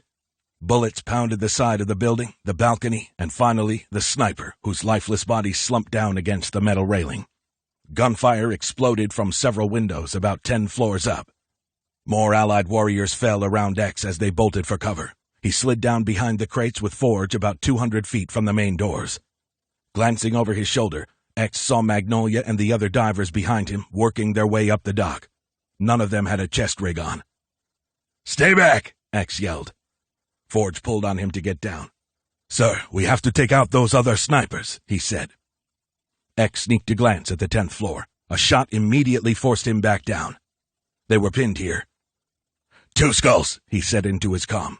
"Lob one to the 10th floor. We got snipers. But make sure that shell is accurate, got it? We can't afford a short round." "Copy," came the reply. X kept down, breathing heavily, hoping this wasn't a mistake. He had little time to question his decision. The gun muzzle on the Frog's foredeck flashed, a shell screamed overhead, and the 10th and 11th floors of the tower vanished in a massive explosion. Fire belched out the side of the impact area. X stood up and watched the billowing smoke. No enemy fired at him. His ears were still ringing when an idea seeded in his mind. "Two skulls," X said over the command channel. "I need you to blow the doors at the bottom of the tower. Use the same gunner. He's good." "Stand by." "Everyone down!" X shouted. The soldiers and helldivers took cover wherever they could find it on the open terrain of the dock. While waiting, he bumped on a different channel to the Osprey. He reached Ensign Tiger, handpicked by Captain Two Skulls to command the vessel. "What's your status?" X asked. "Light resistance," Tiger replied. "Our soldiers have boarded the rig and are securing the decks. We captured a militia soldier who says Rollo and Charmer are at the Capitol Tower. Over." A flash came from one of the cannons on the deck of the Frog. "Incoming!" Forge yelled. The projectile screamed over the docks. The blast came behind X before he could turn. When he did, both doors were gone, blasted inward, the two defenders outside blown to nothing. "On me!" X shouted. He wasn't sure how loud he was due to the worsening ringing in his ears, but apparently he was loud enough. Forge, Slayer, Blackburn, Gran Jefe, and a squad of Cazador soldiers ran up with him toward the cloud of smoke. X walked right in. If anyone had been behind the doors, they were no longer a threat. The door to the interior stairwell was open, and X cleared the first flight and landing. It had been abandoned, but they would meet defenders as they advanced. Alarmed shouts came from the dock below. X moved back down through the still dissipating smoke and looked out the blasted doors. Half his forces were running back down the dock and firing at incoming targets. "Son of a bitch," X whispered when he heard the whine of the approaching jet skis. Either Jamal was still alive, or he still had more troops. 3 warboats raced toward the Frog, firing mounted machine guns at the small warship. A shoulder-fired rocket streaked away from one of the warboats and slammed into the hull of the ship in a brilliant blast. The armor could withstand plenty of machine gun fire, but those rockets could do real damage to the superstructure.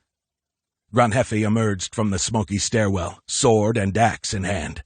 It seemed that since he couldn't recruit his cousin, he would deal with him in a different way. Magnolia and the Helldivers piled into the stairwell. Someone pulled X back into the fire-gutted interior. He looked around him at the chaos of confused soldiers. General Forge was directing some of them down a corridor. Tia and Sophia joined Magnolia and Edgar at an open door on the next landing up. "We have to split up," X said to the remaining Barracudas huddled around him. "Forge, take 4 men up the stairwell at the other end of this passage. Helldivers and the rest of the Barracudas with me." Forge nodded, but as he moved away, X said, "Rollo and Charmer are mine. You find them, I want them alive." "Understood, sir." "And look for Michael and his family. No indiscriminate firing." "Yes, sir." Slayer raised his shield and started up the stairs toward sounds of distant shouting and panicked voices. "Expect an ambush," X said. He remained right behind Slayer with Magnolia trying to push up between them, but the narrow stairway really allowed only one fighter up at a time. "Mags, keep back," X said. She flattened herself against the wall to let Blackburn up with his shield. They reached the next landing to find the door locked. Slayer kept going up the next flight, while a team moved in to clear the floor below. He checked his HUD. Only 15 minutes had passed since the battle started. Still, it was time enough for Rollo to escape. But there was nowhere the bastard could run that X wouldn't find him. At the third landing, Slayer raised his shield to deflect a hurled spear. "Kill 'em all!" someone shouted. Gunfire rose over the voice. Slayer fell back, knocking X into the person behind him. He tried to get free, but his rifle was pinned between his chest and Slayer. Letting go of the stock, X pulled his blaster from its thigh holster. He raised it up over Slayer at a militia guard who was leveling a machine gun at them. There was no time to hesitate. X didn't. A dozen buckshot pellets slammed into the man's chest, and he slumped over on the stairs. Another militia soldier jumped down onto the landing, firing as Slayer raised his shield into the blast. X fired the second buckshot round into the soldier's knee. He screamed in agony, reaching up as Slayer thrust his spear. The blade pinned the outstretched hand to the soldier's chest as it impaled him. Bracing a boot against the dead man's ribs, Slayer jerked the shaft free, then continued up the stairs holding the bullet-riddled shield. As he pushed up the stairs, X looked down at the two dead men. He hadn't asked for this and didn't want it, but these people had made their decision. X strained to hear past the ringing in his ears. The gunfire faded away, and Slayer called, "Clear!" around the next corner. They kept going, tracking bloody prints and drips up to the 4th floor, then the 5th. The door to a corridor was open. Frightened civilians looked out their doors, some ducking away when Slayer shouted, "Where is Rollo?" "Gone!" someone yelled back. "Keep climbing," X said. The team advanced up the stairs to the 6th floor to the sound of more voices, all in English. X moved around the corner with Slayer and Blackburn, both with shields up. No arrows, spears, or bullets came at them. Through a gap in the shields, X saw more civilians. Women, a few children, and 2 unarmed male sky people of advanced years. "Where's Rollo?" X shouted. A familiar voice came from the landing above. X whirled to find Imola standing on the stairs, gripping his stomach. "King Xavier," he rasped. X caught the old scribe as he fell. "Get me a medic," he yelled over his shoulder. He gently put the man down on the deck while soldiers rushed up to establish security. He examined Imola to find blood welling out from between his fingers. "Who did this?" X asked. Charmer did." "Where's Michael?" Magnolia squatted down beside them and put a hand on Imola's shoulder. His eyes flitted up toward her. "Stay with me," X said. "Where is Michael?" "Gone." X felt his heart shatter in his chest. What happened?" he stammered. "He escaped with his family in the airship," Imola rasped. X's broken heart skipped a beat. For a moment, X couldn't believe what he had heard. Time seemed to stand still around him. He opened his mouth like a fish out of water trying to get air. Then he looked at Magnolia. She nodded at him, as if to confirm what they had heard was real.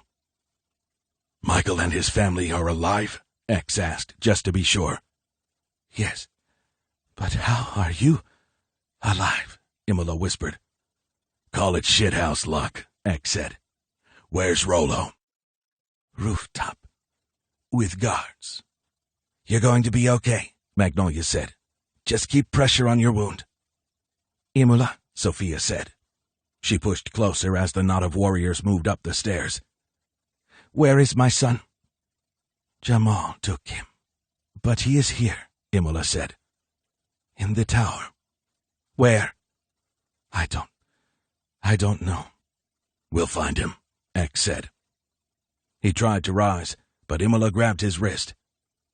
"You are the immortal," said the scribe. "Kill Rollo. Save the islands."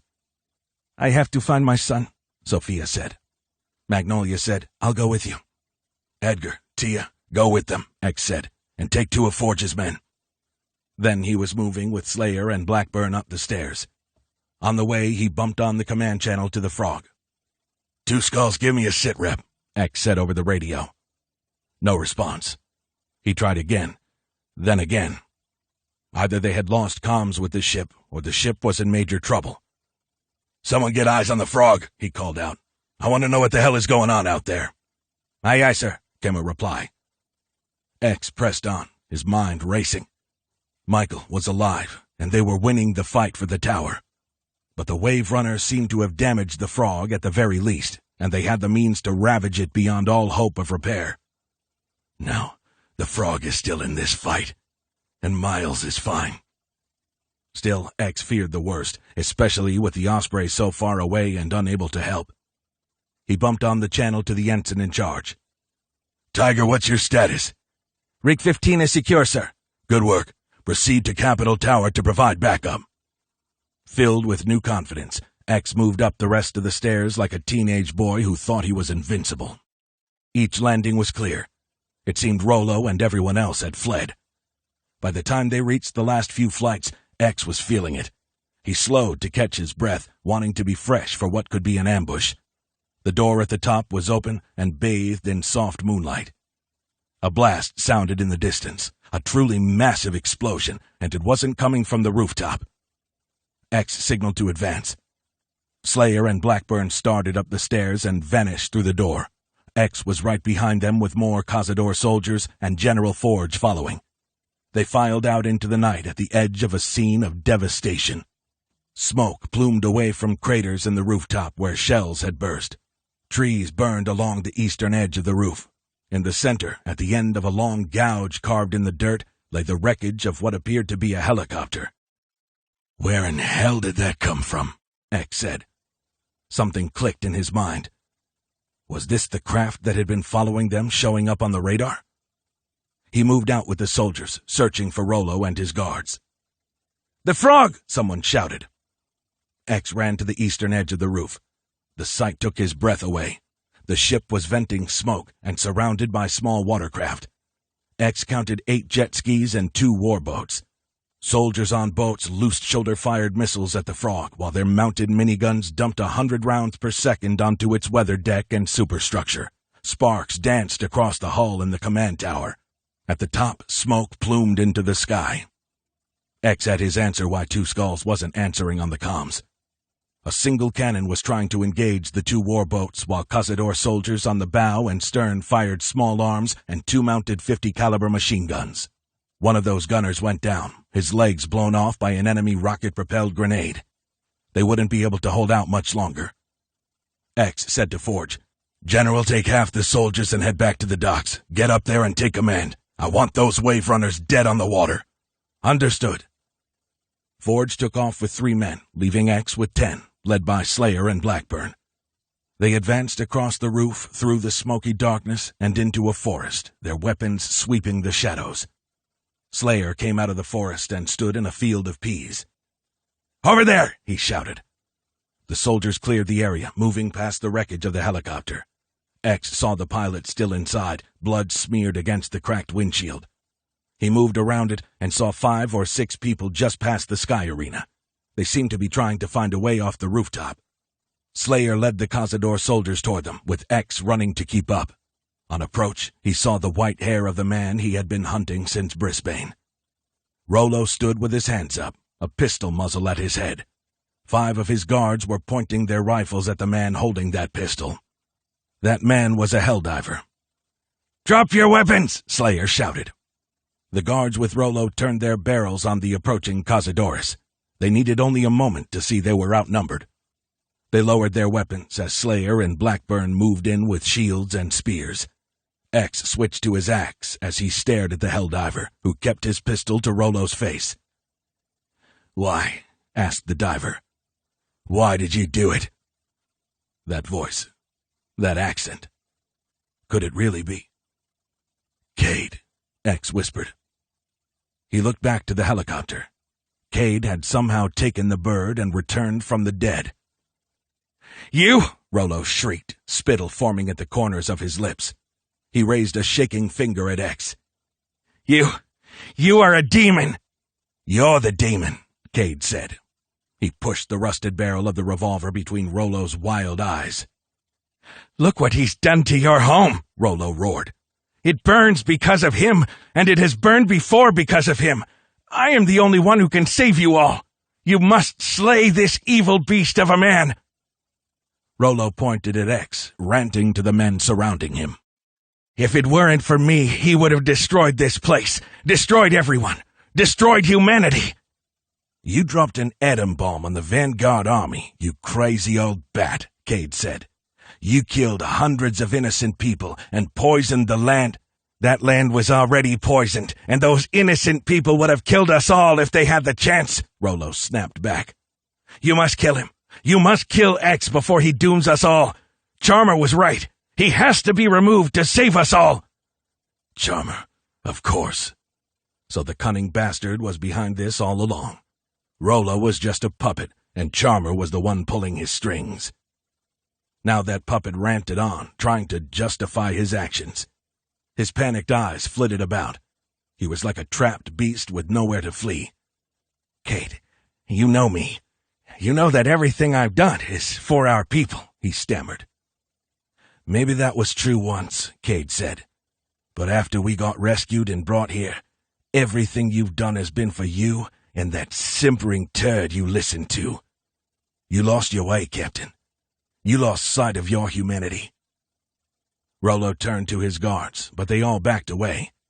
They knew that it was over, that their king had never been anything but a hollow imitation of a man. I gave everything for you. I dived into hell, Cade said. These people saved us, pulled us from that hell, and this is what you do to repay them? By murdering them, jailing them, and taking their home? You have no honor, and don't deserve to draw breath. You're blind, Cade, Rollo said. X has corrupted your mind. Cade slapped the insolent face with a resounding smack, turning the pudgy man 90 degrees. When Rollo looked at him again, he seemed to be in shock, reaching up to hold his cheek with one hand. Cade pulled the hammer back on the pistol. My mind's pretty clear, Cade said. I see you for who you are with my own eyes. Put the gun down, Cade, X said. This walking shit heap is mine. Cade looked over his shoulder at X.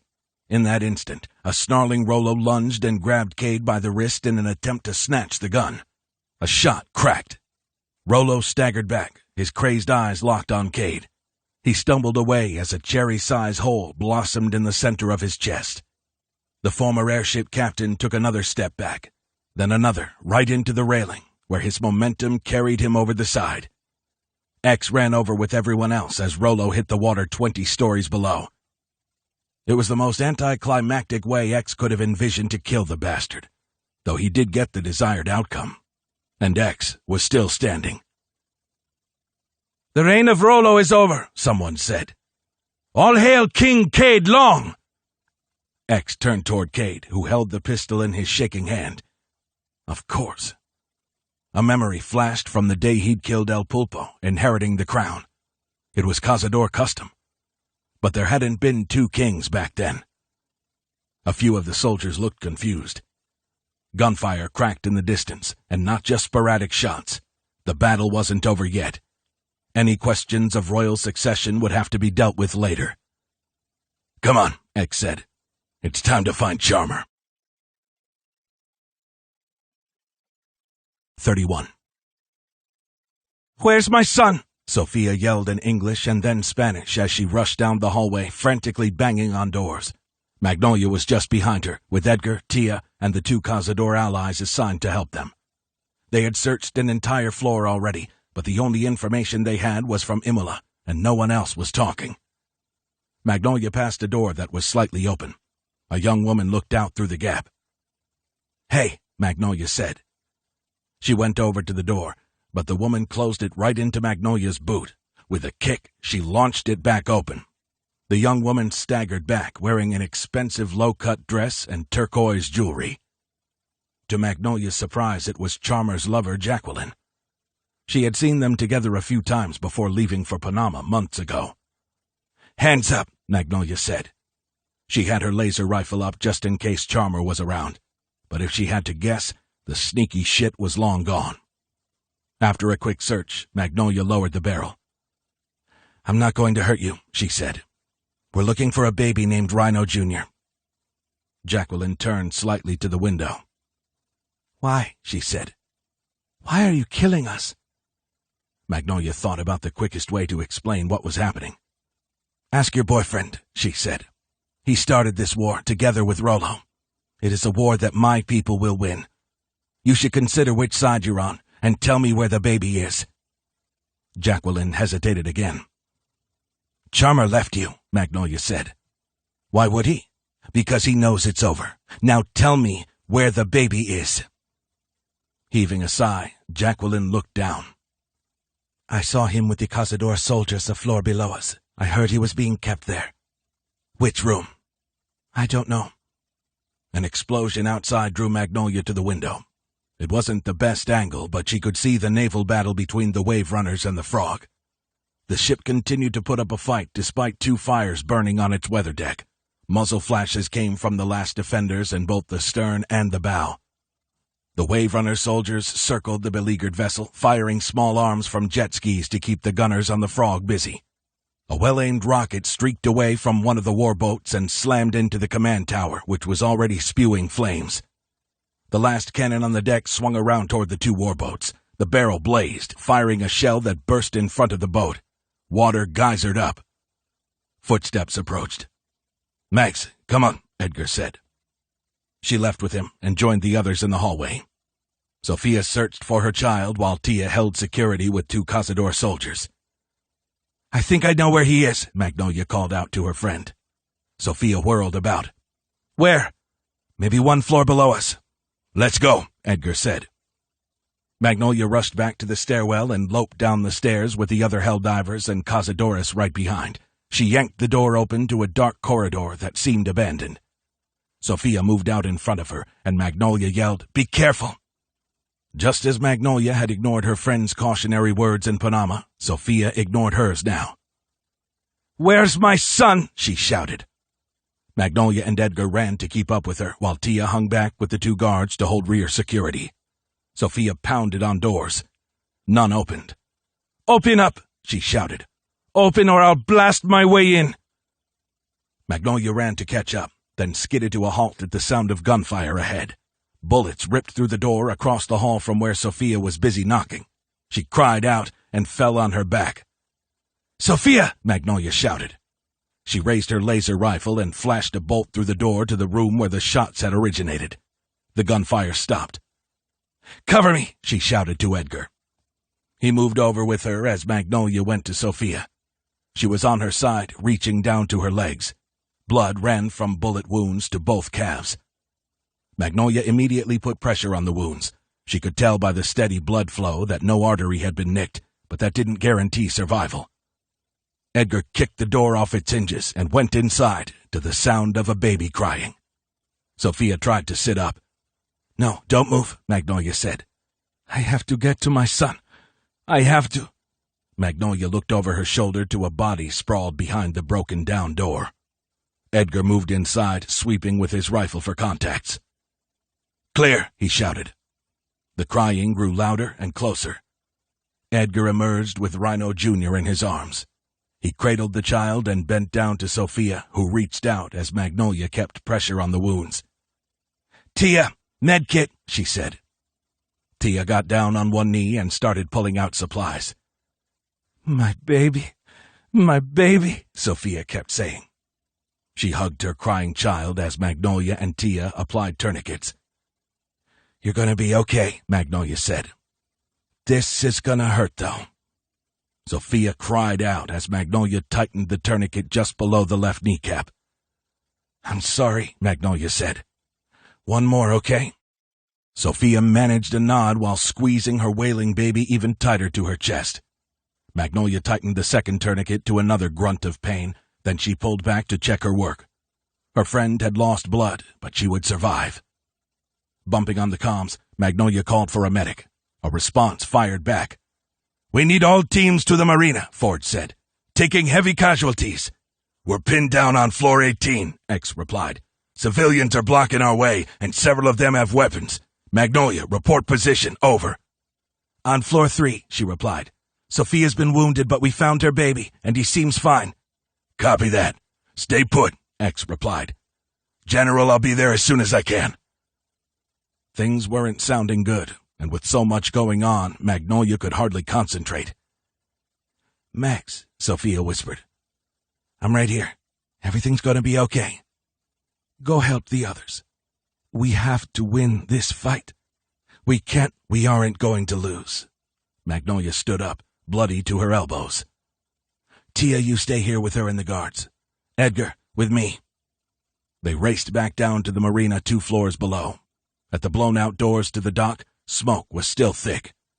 More gunfire and explosions rang out across the piers. In the respite, she could hear the clang of weapons and armor. Wounded soldiers called out for help. Others moaned their last. Magnolia shouldered her laser rifle and stared out in the darkness, using the moonlight and flickering fires to guide her aim. Along the dock to her right, an entire row of small fishing boats burned. One was in the process of sinking. A mid-sized trawler blazed at the end of the dock, its glow backlighting the figures of soldiers fighting. These men were down to swords and spears, fighting hand to hand. "Stay close," Magnolia said to Edgar. They started the trek back the way they had come, moving in a crouch with rifles up. Cazador soldiers with the Vanguard logo on their armor lay sprawled along the dock. Most were dead from gunshots, but a few had arrows sticking out of their armor. One man had a broken spear in his back. As they got closer to the remaining fighters, Magnolia made out the red-plumed helmet of General Forge at the end of the dock on her left. He fought with 2 swords against a pair of Wave Runner soldiers. Another Vanguard soldier fought an enemy spearman. Several other pairs were dueling on other piers, but in the glow of the fires it was hard to make out who was who. Out on the water, the enemy continued to pound the Frog with gunfire and rockets. They seemed close to taking the ship. Magnolia couldn't let that happen. She ran the rest of the way to the skirmish at the end of her dock, where she recognized another soldier by his hulking form. It was Gran Jefe, fighting the Wave Runners. A message came over the comms from X. They were still pinned down by civilians who had taken up arms. It would be a few more minutes before he could get to the marina. Forge and Gran Jefe didn't have another minute. Magnolia aimed her rifle to help General Forge as he ran an enemy warrior through with his spear, but the other soldier smashed a hatchet against his back, knocking him to the deck with the skewered Wave Runner. The man with the hatchet strode over to finish off the general. "Over here, dickhead!" Magnolia shouted. She sighted him up and squeezed the trigger, firing a bolt that cleanly took off the top of his head. Gunfire forced her and Edgar behind a stack of scavenged wood planks. She looked through a gap between the stacked boards to see the last of the soldiers allied with Forge go down. The general was wounded and trying to crawl away. Only Gran Jefe remained on his feet and fighting. "Fuck, we're—" Magnolia started to say before she heard footfalls behind her. By the time she turned, it was too late. Wind ruffled the charred jacket of an injured Wave Runner. Not just any. This was their leader. Jamal, the short, muscular Cazador general, approached with a submachine gun. Blistered arms raised the weapon, aiming at her, then swung it over to Edgar. "No!" she shouted. Jamal fired a burst through Edgar's head. Some of it spattered on Magnolia. She turned to look in horror upon the man she had spent years diving and fighting with. He was gone in the blink of an eye. The Cazador turned the weapon to her, but held his fire for some reason. "Jorge!" he shouted. There was a pause. Then Jamal yelled in Spanish, something about a puta. Magnolia stared at Edgar's ruined helmet. The visor had shattered, and smoke curled out of 3 holes. "No. Edgar," she mumbled. "Oh, God." In a fit of rage, she jumped up and reached over her shoulder for a blade, only to find a Cazador cutlass at her throat. Jamal whirled her around, keeping the blade against her neck. She could smell his burned flesh. "Jorge!" he shouted again. Through the smoke, a huge figure emerged, holding an axe in one hand, a spear in the other. An arrow stuck out of his shoulder plate, and blood dripped down his arm. He favored his right leg. Magnolia looked over to Forge, still crawling away on the dock. The other Vanguard soldiers nearby were all injured or dead. With X pinned down, no one was coming to save her. Shouting rose over the crackling of flames. Magnolia followed it out over the water to the Frog, where the Wave Runners were trying to board by firing grappling hooks up to the deck rail. From her vantage, she could see they were climbing up in unguarded sections of the ship. There simply weren't enough sailors under Captain Two Skull's command to hold back the Wave Runners. If the enemy took the ship, the battle for the islands would be lost. Magnolia thought of all the people they had already lost, from Roger to Edgar. Her heart thumped with despair, and beneath that, Rage. She couldn't give up. She had to keep fighting. She squirmed, and the blade cut into her neck, drawing blood. "No te muevas, puta," Jamal said. "No move." She pressed her chin down, trying to make it more difficult to cut her. This angle allowed her to see something she hadn't noticed before. Jamal seemed to be wearing metal armor over his right arm. The armor looked a lot like Michael's prosthetic arm. It all came clear to her in an instant. This was who had killed Oliver and Nez. Charmer had hired this scum to frame Michael. Magnolia squirmed again, only to feel the blade bite into the skin of her neck. Gran Jefe kept coming toward them. When he was 10 feet away, he stopped and spoke in Spanish, something about letting her go and how this was between them. She picked up more pieces of the conversation. Gran Jefe saying how Rollo had nuked the supercarrier and killed countless of their friends. "No," Jamal said. "Mentira." It seemed he didn't believe Gran Jefe. Magnolia could understand his skepticism since the true king was back from the wastes. Gran Jefe dropped the spear to the ground, then pointed his hatchet at Jamal. "Let her go and fight me," he said in English. Jamal responded with a name Magnolia wasn't expecting. "Ada." Something about how Gran Jefe had... Magnolia narrowed her eyes with realization. Both these men had the blood of innocent people on their hands. "You killed Ada?" she sputtered. Gran Jefe took a step forward. "Did you do it?" Magnolia asked. "Si," Gran Jefe replied. "How could you?" "For what she did to contain her with my cousin. I'm sorry. Lo siento." Jamal laughed. "Now you die, bitch." "Stop!" Gran Jefe howled. He cocked the hatchet back and threw it. Magnolia had barely half a second to move slightly. She felt the cutlass edge sting the side of her neck as the hatchet hit Jamal with a thud. Magnolia sank to the deck and looked up. The axe's handle was cocked up in front of Jamal's face, its blade buried deep in his chest. Dropping to his knees, he reached up and grasped the handle. Gran Jefe grabbed it too, then pressed a boot against his cousin's chest and wrested the blade free. Jamal fell back to the dock, hissing like a leaky air bladder as he tried to speak. "Vete a la mierda," he wheezed. Gran Jefe hawked and spat in the dying man's face. "No eres mi primo. No my cousin." Magnolia kept her hand on her neck, which felt greasy with blood. Too much blood. Her vision began to blur. She could see just enough to make out Gran Jefe finishing off Jamal by bringing the hatchet down on the top of his helmet, splitting it with another sickening crunch. Then Gran Jefe bent down to her and put a hand on her neck. "Tranquila," he said. "You don't die today." When Cade got to the marina, X raised his damaged prosthetic arm, signaling a halt. The squad of 6 soldiers joined him. Slayer and Blackburn moved out in front with their shot-up shields. Cade raised the assault rifle he had liberated from a dead enemy soldier. He trained the iron sights on the burning docks. Bodies were sprawled everywhere, even in boats. Vanguard soldiers, Charmer's militia, wave runners. The death and destruction were almost too much to comprehend. What the hell were they doing? With humans all but extinct, why were they fighting each other? Maybe they were barbarians and savages, as the Forerunner and Lucky had said. Cade drew in a breath and let it out. One of the 2 main instigators was dead, and Cade had been the one to kill him. He wasn't even sure that was what he had planned, but Rollo had forced his hand by lunging at him. Now it seemed that people thought Cade was king of the Vanguard Islands. That couldn't be the case, though. The true king was right in front of him. X waved for the fighters to push down the docks. Cade followed him into the smoke, through the death. But there was also life to celebrate. He felt relief knowing Tia was still alive.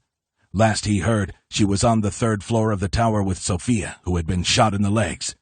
They were safer inside than out here. Lucky was also safer where he was right now. Cade had left the night inside the helicopter, pinned under the crates for his own good.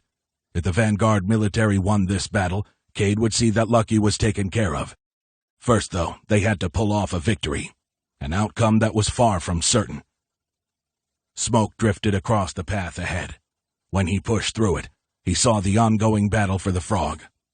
Cade couldn't see much, but someone else could. "They're being boarded," Slayer said. X brought up his scope to his visor. "Shit! Get going and spread out!" The fighters surged ahead, running across the adjacent docks. Cade was almost to the end of the dock when he heard a soldier calling out. "Help!" He recognized that gravelly voice. "Auxilio! Someone help!" Cade followed the noise through another curtain of smoke. On the other side, he saw Gran Jefe on his knees beside a fallen helldiver. "General!" Slayer shouted from the dock parallel to theirs, advancing toward the still form of Forge. The lieutenant bent down to check him, then yelled, "He's alive!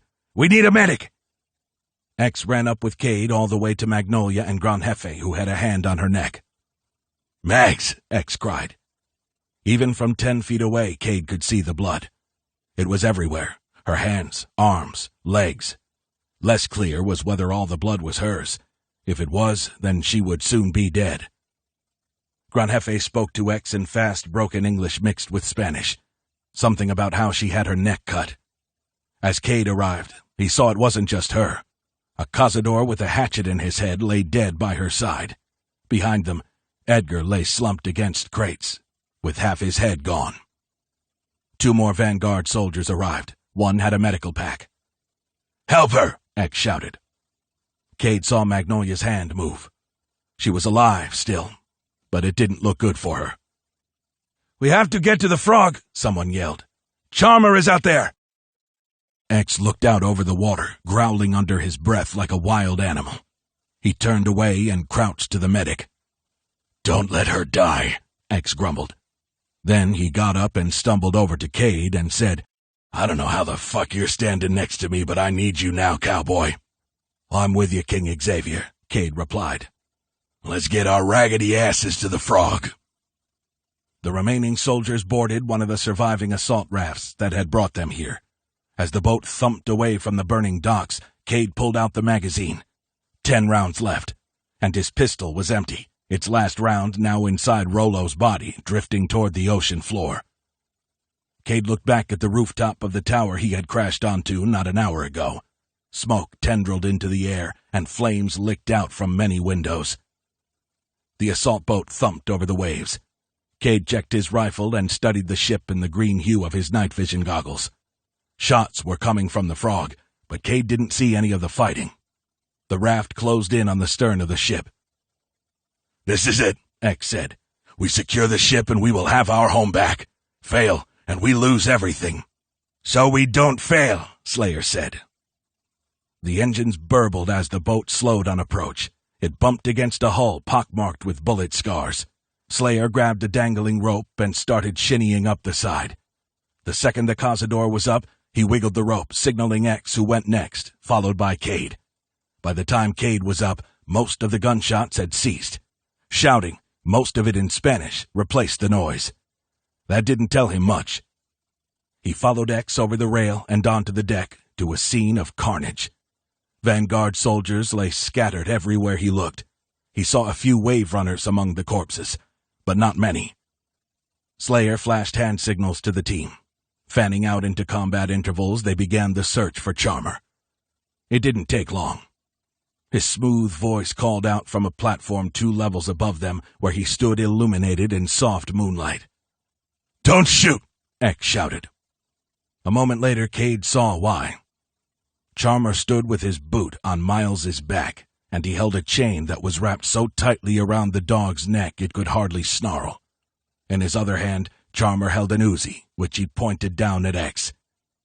3 sky people and 2 wave runners moved out from the 2 hatches at the bottom of the tower, their rifles pointed at Cade and the others. "It's over. Put your weapons down," Charmer called down. "Do it, or I'll kill your dog." "Carl," Cade said. Charmer looked down to him. "Rollo is dead," Cade said. "You've lost. It's time to end this bloody madness. You can end it by putting down your weapons." "Let go of my dog," X snarled. I don't know how you did it, X. Maybe you are immortal." Miles bared his teeth as Charmer pulled tighter up on the chains. "All I know is you aren't some guardian angel," he said. "Death follows you wherever you go." "They saved you, Carl," Cade said. "Brought us out of hell and gave us life and hope. Which is all the more reason I had to do what I did. How do you not see that, Cade? They were trying to keep food from us, and they would have conscripted us all into a war that would take us back to the wastes." "I did what I did to keep our people alive," X thundered. "We can't stay here forever, you simpering fool. Storms, famines, violence." "Rollo," Charmer started to say, but Cade interrupted him. "Rollo nuked the supercarrier. He murdered hundreds, then tried to kill me and the Helldivers he left behind," Cade said.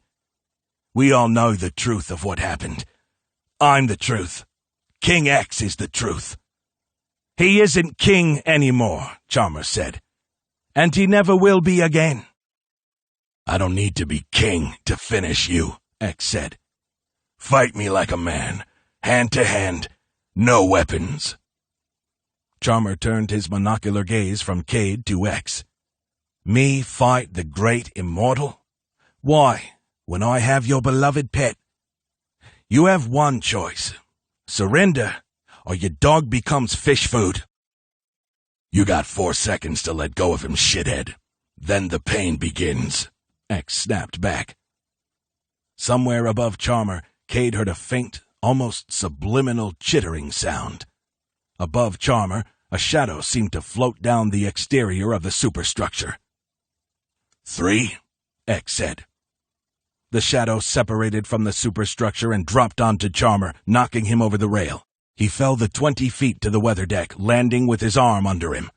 X was on him before his first howl of pain. "Fire!" Slayer shouted. Gunshots rang out all around Cade. He blasted a wave runner with 2 to the head, then moved to the next target. It was over in a few seconds. Somehow, Cade was still standing and unscathed. In front of him, the enemy troops were all down, 2 still whimpering in pain, the others dead. Cade looked behind him. Slayer was also still on his feet. Blackburn and another loyalist soldier were on the deck, moaning in pain. As Slayer went to finish off the wounded rebel fighters, Cade ran over to X, who slapped Charmer hard on the ear.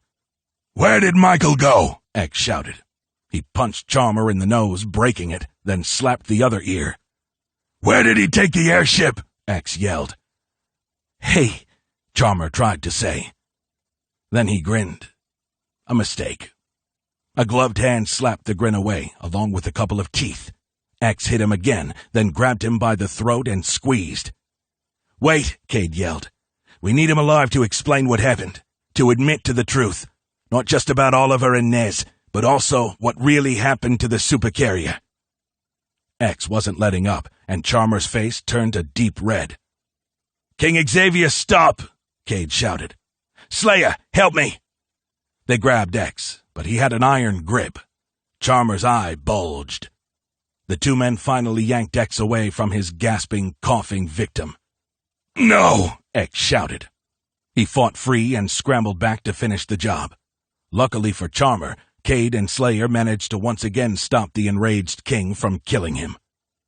Loud barking erupted from Miles, then excited utterances from Jojo. The 2 animals made their way over to X as several figures emerged around the bottom of the command tower. Cade picked up his rifle and aimed at them. "Hold your fire," Slayer said. Cade lowered the weapon when he saw it was Valeria and a few sailors, including Tiger. "Where's Captain Two Skulls?" Slayer called out. "He didn't make it. Rocket hit the CIC, killed most everyone inside, and took out the comms," Tiger said. "Damn," X said, and heaved a great sigh. "He was one of the best of us." A team of 4 Cazadores moved out to secure the ship. It took a few minutes before someone yelled, "All decks clear!" Tiger walked over to X. "The Osprey is on the way here with reinforcements," he said. "You did it, sir," Slayer said. "The islands are back under our control." There was scattered applause across the deck. X didn't chime in, and neither did Cade, for different reasons. The king was likely considering the losses they had taken in the short battle. Cade was worried about a possible war on the horizon with the Knights of the Coral Castle. He had yet to explain everything he had learned while in their captivity, but he would soon. Now was the time to celebrate the victory and minister to the wounded. Blackburn groaned as Valeria tended to his injuries. "We have to put out those fires, or we're going to lose the ship," Tiger said. "Same for the Capitol Tower," Slayer said. "Over there!" someone shouted. Cade looked to the horizon, where he saw the container ship Osprey sailing toward them, but the shouting Cazador was pointing at the top of the Capitol Tower. Black smoke billowed up from the rooftop, snaking around a beam of blue light that shot straight up into the sky. "What is that?" X asked. Perplexed sailors and soldiers crowded around for a better view. Cade stared with realization. "The Trident," he whispered. "The what?" X turned toward Cade. Everyone did, all staring at him. It was time to start talking, to tell what he knew about the Coral Castle. "We must prepare," Cade said. He studied the beam of light. "For what exactly?" X asked. Cade swallowed hard. "For a new enemy." Epilogue. The Vanguard flag, frayed at the ends, flapped in the breeze atop the Capitol Tower. A full day had passed since the battle for the Vanguard Islands, and X was preparing to speak to his remaining confidants about the future. Not just theirs, but his own as well. He strolled through the gardens with Miles. The bodies of the dead had been removed, but much of the damage remained. Charred trees and scorched crops were all that remained of the lush, verdant landscape of the tower roof. Already they were replanting, using seeds from the vault in Brisbane. Militia soldiers and Cazador warriors carried new sandbags to rebuild the machine gun nests. Lieutenant Wynne, who had been imprisoned under Charmer and Rollo, was supervising their work. He walked over to the techs welding a machine gun turret, repairing the weapons of war for whatever came next. X looked out westward over the teal-green waves. Australia seemed a world away. Based on Cade's description of the Coral Castle and its denizens, if the Knights came, the Vanguard army, even in its weakened state, would crush them. Miles trotted over with an apple in his mouth. He raised it up, offering it to X. "I'm good. Thanks, though, boy," X said. He and the dog crossed the ravaged forest and the field where the helicopter had crash-landed, killing the pilot and breaking the back of the knight they now had in custody a few floors beneath his feet. X walked up to the rail, to the spot where Cade had shot Captain Rollo. X spat over the edge to commemorate the old bastard's ungraceful last and only dive. "Sir," said a gravelly voice. A half-dozen men approached with the late afternoon sun behind them. He raised his hand to shield his eyes and saw General Forge walking with a cane. He was lucky to be alive after a concussion and several stab wounds. The old warrior wouldn't be fighting again any time soon. Imola, still recovering from Charmer's craven attack, was here, carried in a chair by 3 stout Cazador warriors. Also present were Cade, Slayer, Pedro, and Gran Jefe. They all looked the worse for wear, especially Pedro, who was as bruised and battered as any gladiator who'd ever fought in the sky arena. As X checked them in turn, he realized that they all looked like an old worn-out helldiver he knew. Like me. The men stopped in front of X. Lieutenant Wynne ran around the remaining trees to join them, but one person was still missing. "Where's Commander Khatib?" he asked. "I don't know, sir," Imola said. "I guess we'll proceed without her then," X said. "I'll make this short, since we all have work to do and places to be." He looked back over the rooftop at the craters from the recent battle, some of the dirt dark with blood. So much death. He sighed and looked to Cade. "You've told me everything about the Coral Castle you can think of?" "Yes," Cade replied. X hesitated. Maybe he was underestimating this forerunner. "Do you think it's possible there are more knights you didn't see?" he asked. "Maybe. There were probably other guards, but the knights seemed to be their own discreet fighting force. I counted another half-dozen before I left. I didn't see any other aircraft or navy, just small boats. And this night gas, we're lucky." "He's still not talking," said General Forge.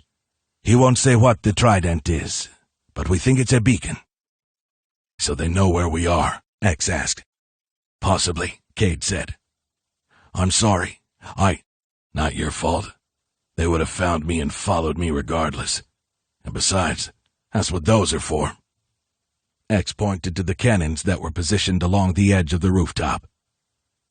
"If the Forerunner's Knights come looking for a fight in another chopper, they'll get shot down like the first one, and it won't be pretty on their end." "I would be honored to lead a mission to the Coral Castle if we can beat the location out of this night," Ford said.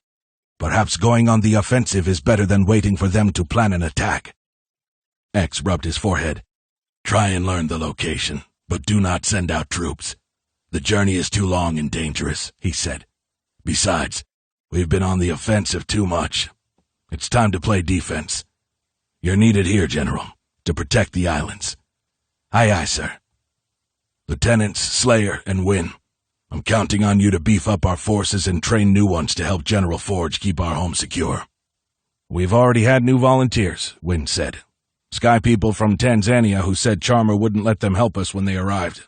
Now they're eager to help." "How many?" X asked. 30 men and 10 women. "That many?" "Yes. Charmer and Rollo instructed them not to work with us before. They didn't want their people dying on your missions, according to a few people I interviewed." "It's a strong stock of able-bodied people," Slayer said. "Makes for easy training." "How many of Charmer's forces are still missing?" X asked. "A total of 7 that are unaccounted for," Wynn said. "We're searching the rigs in every boat bigger than a canoe for them. We'll get them, though. I mean, where are they going to run to?" X thought on it. These missing fighters could already be octopus food, or they might be hiding out there and still loyal to Charmer. "Best keep an eye out and watch your 6, he said. "Yes, sir," Wynn and Slayer said in unison. X felt that the Sky People's rebellion under Rollo and Charmer had been crushed, but he couldn't take any chances. Soon, Charmer would be forced to share the truth about every evil thing he had done, including hiring Jamal to kill Oliver and Nez. That would surely bring around the last supporters of the defeated would-be strongman. After that, any remaining diehards could join him in hell. But X had other problems that had to be addressed so that a new peace could move forward among all survivors. He turned to look at the giant cazador standing before him. Granhefte shifted where he stood, looking anxious. "You killed Ada," X said. "I know this to be truth." The big man nodded like a scolded child. "Si, King Xavier." "Because Ada killed your cousin?" "Si." X shook his head wearily. He understood revenge better than anyone. Ada had done a terrible thing. She had repented and gone into exile, then agreed to serve as a helldiver, and he had spared her life. It was only right to give Granhefe the same opportunity. "Do you swear to the Octopus Lords to protect these islands?" X asked. Granhefe squinted as if trying to understand. "Will you continue to fight for the Vanguard flag?" X asked. "Sir?" General Forge translated, and Granhefe snorted. "Comprendo, pero no comprendo. I understand, but no understand. I killed Ada." "Yes, and she killed your cousin, and instead of killing her, I sent her on a journey to hell," X explained. "When she returned, she served to pay for her sins. You've been to hell, you have served, and you have the option to keep serving." Granhefe bowed, then went down on one knee. "I serve King Xavier," he said. "Not anymore, you don't," X said. He walked over to the railing where Rollo had toppled over, ending his week-long reign as king of the Sun Empire, and now the man who'd killed him would take over. "Imola," X said. "Yes." The scribe lifted his head.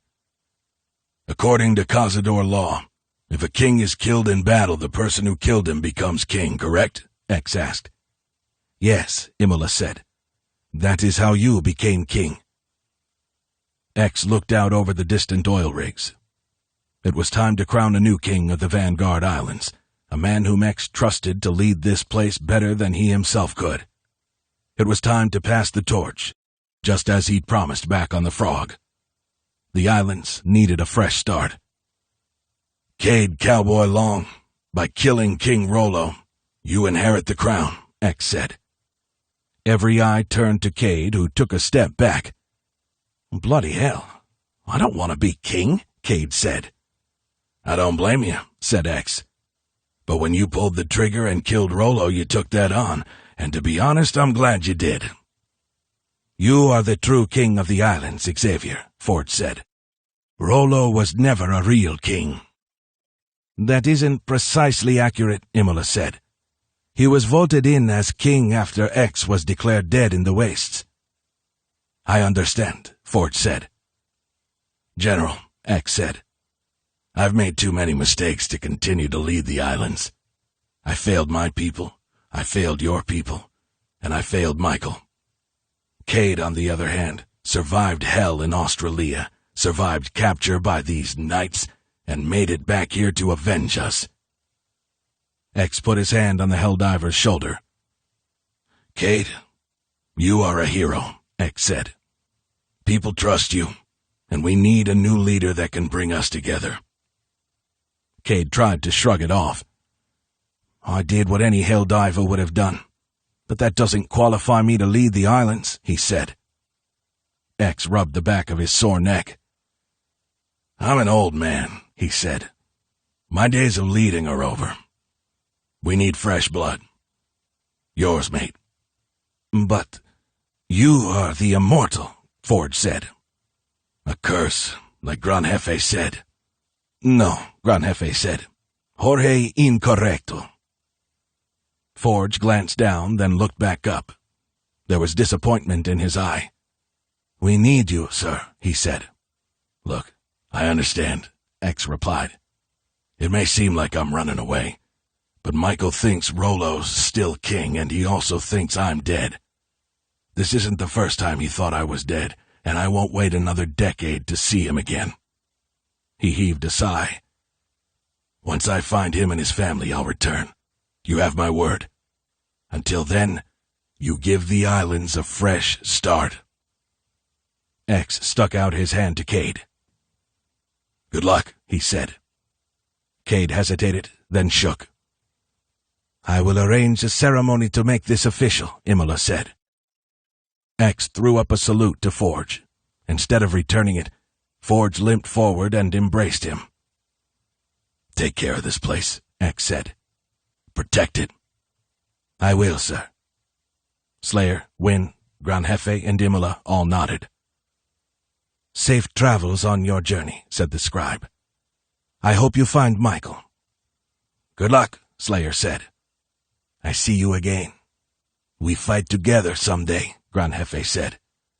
I hope not, but better than fighting against you, you big asshole, X chuckled. He shook arms with Gran Jefe, who snorted like a bull. When X turned to Pedro, the lean, rangy warrior stiffened. He had nearly died on the rooftop helping Layla and Victor escape with Bray. Sir, requesting to come with you, Pedro said. If Michael did go to my home, I can show you where it is. X thought on it and said, Your people need you too, Pedro. You already gave a lot to help Michael and his family. I owe him. The debt is paid. X smiled and reached out to the warrior. I will find him. Trust me on that. I have no doubt, sir. X looked at the rooftop one more time, taking in the beautiful view of the gardens and forest. Part of him expected to see Magnolia rushing over, but she was probably sleeping off her sorrow. Before leaving, he would see her and say goodbye. Come on, boy, X said. He patted his thigh, and Miles accompanied him to the elevator. He pushed the lever, and the crate jolted and started down toward the marina. The battle's aftermath was staggering. burned and shell-splintered docks, swamped boats, and grisly flotsam in the water. And the man responsible wasn't far. X turned to the east, where a cage hung from a steel pole over the water. Inside was a half-naked prisoner, bright red from sunburn. "How's the little parasite?" X chirped. "What, no smile today?" Charmer popped up from lying in a fetal position to look at the lowering elevator. Both arms were in casts, but that didn't stop him from gripping the bars and glaring at X with one bloodshot, swollen eye. "You want a parasol?" X asked. He patted his vest, then shrugged. "Oh, silly me, I'm all out." "You're a demon," Charmer hissed through his broken teeth.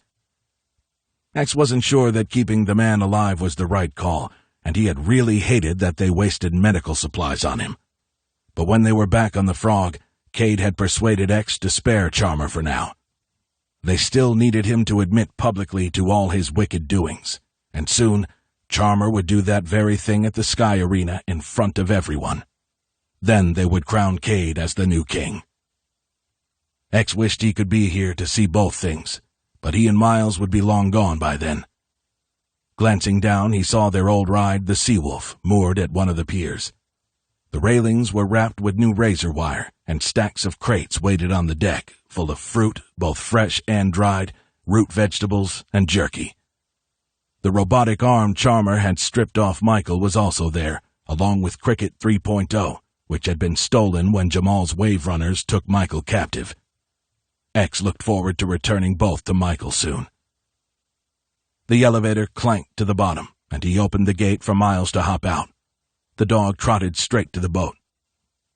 X spent the next hour inventorying everything he had and the things he still needed. Just as he was about to go below decks, he heard a croaky female voice. "I'm ready to go when you are." X squinted into the sunlight. Someone was pushing a wheelchair. Magnolia walked like Frankenstein's monster. Her hair was thin and wispy from radiation poisoning, and her neck was bandaged where Jamal had cut her. In the wheelchair was Sophia, with bandages on bullet wounds to both legs. In her arms, she held Rhino Jr. Tia was also with them, carrying 2 bags. At the dock, Magnolia took the bags from Tia. Then she walked across the platform to the Seawolf and dropped them on the deck. "What in the wastes might you be doing?" X asked. "I'm coming with you," she said. X snorted. "Like hell you are." She put her fists on her hips. "I just heard the news you aren't king anymore, and last I checked you aren't my Helldiver commander, so you can save your breath telling me what to do." He flashed back 13 years to Magnolia standing in the launch bay of the Hive, insolent, insubordinate, and a general pain in his ass. "Some things never change," X said. "Michael and Layla need help, and so do you, old man," Magnolia said. "And there's nothing much left for me here anyway." She turned to Sophia and her son. "Besides you two, that is. But hey, this isn't goodbye. It's just see you soon." X scratched his beard as he took a moment to think. Although it didn't really matter, Magnolia was coming with him, and he had to accept it. "Say goodbye then," X said. "We sail soon." Magnolia flashed what might have been a grin. It was hard to tell with all the bruising. She bent down to hug Sophia, then she held up Rhino Jr., who cooed and giggled. "I'll watch over them," Tia said. "Don't worry, King." "Just X," he said. She nodded. "Watch out for Cade, too," X said. "He will need you." X kissed Rhino Jr. on the forehead. "Your father is proud of you," he said as he handed the child back to Sophia. He had just boarded the Seawolf when a voice called out. "Wait!" X turned to find a kid running across the dock, holding a red baseball cap over his head. It was Alton, moving as fast as his small legs would take him. "Wait!" he called out again. When he arrived, Alton panted and took off his hat. Are you going to find Michael?" "Yeah, kid, I am," X said. Catherine Mitchells and Phil ran across the piers, making their way past 2 guards who lowered their spears when X shouted, "Let them through!" "I told you to stay with Catherine," Tia said to Alton. "I'm sorry, but I wanted to give this to X to give back to Michael." Alton handed the red Marine Corps baseball cap to X. "Full circle," X replied with a grunt. "Thanks, Val, but I'm pretty sure Michael would want you to keep it." "Tell Michael it brought me luck, and I want him to have it back for now." X took the hat gingerly. "Okay." "Please find him, sir." Alton bowed slightly, then returned to Catherine and Phil, who X was told had been instructed to look after Alton in a note from Layla. He waved goodbye one last time, then joined Magnolia in the cockpit of the boat. Minutes later, the Seawolf's sails caught the wind, propelling them over the teal-green waters. As the boat neared the invisible wall on the horizon, Miles was in the bow, wagging his tail and barking at a pod of dolphins that jumped and gamboled in the waves. X gazed into the swirling darkness beyond. He didn't turn for a fond last look at what he was leaving behind. "Face your future without fear," he said. "Accept your past without regret," Magnolia said. She joined X behind the wheel. The sky seemed to darken in the distance, and the first lightning bolt snaked out. "Another adventure into the wastes," X said. "Just like old times," Mags replied. "We're going to find them, X. Don't worry." The airship Vanguard hovered before a towering dark fortress of clouds. Lightning flashed across the massive storm front, making the horizon seem eerily alive. 4 days after leaving the islands, they were hovering over Timothy's first suggested stop, Outpost Gateway at the Panama Canal. Michael tried to put Rollo and Charmer out of his mind. He had escaped them, and that would have to be good enough for now. Perhaps someday he would return for his revenge, but all that mattered right now was getting his family far away from those sick bastards. To do that, they needed parts for the airship. That meant someone would have to go down to the outpost. On the bridge, Michael watched the dashboard of instruments with Steve, while Layla sat at an idle station with Bray sleeping on her lap. They had shut down all non-critical systems to conserve power, and the ship had limped here for the parts to keep it in the sky. Michael knew that the outpost had the necessary items to repair the water treatment plant, but it meant putting the airship down. And if that proved unfeasible, they must become helldivers once more. First, he needed to scope the scene out from above. "Take us down, Timothy," Michael said quietly. "I want an aerial view." "Copy that, sir. Please stand by." The airship lowered through the gray swirl. 20,000 feet. 15,000. At 5,000 feet, the Panama Canal exploded into view. At 1,000 feet, it was obvious the outpost had been abandoned. Scanning the fortified camp, Michael didn't see anyone moving around the idle construction equipment or on the guard walls. "What's that?" Steve asked, pointing. Timothy dialed in long mounds of disturbed earth, like mole tunnels. They seemed to originate at the canal and ended at the outpost. Dozens of holes had burst through on the other side of the outpost walls. "The spawn, you think?" Layla whispered. Michael shook his head, unsure. Whatever had happened was a mystery they could never unravel from up here. He watched the screens closely for a few minutes, but saw no sign of the beasts that had come out of those holes. Perhaps it was safe now. "What you think, Chief?" Steve asked. Michael looked up from the monitors.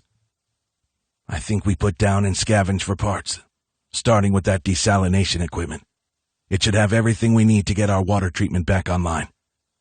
"I'll get suited up," Layla said. "No," Michael and Steve said at the same moment. "I'll go," Michael said. "Respectfully, I'd prefer that you both stay," Steve said.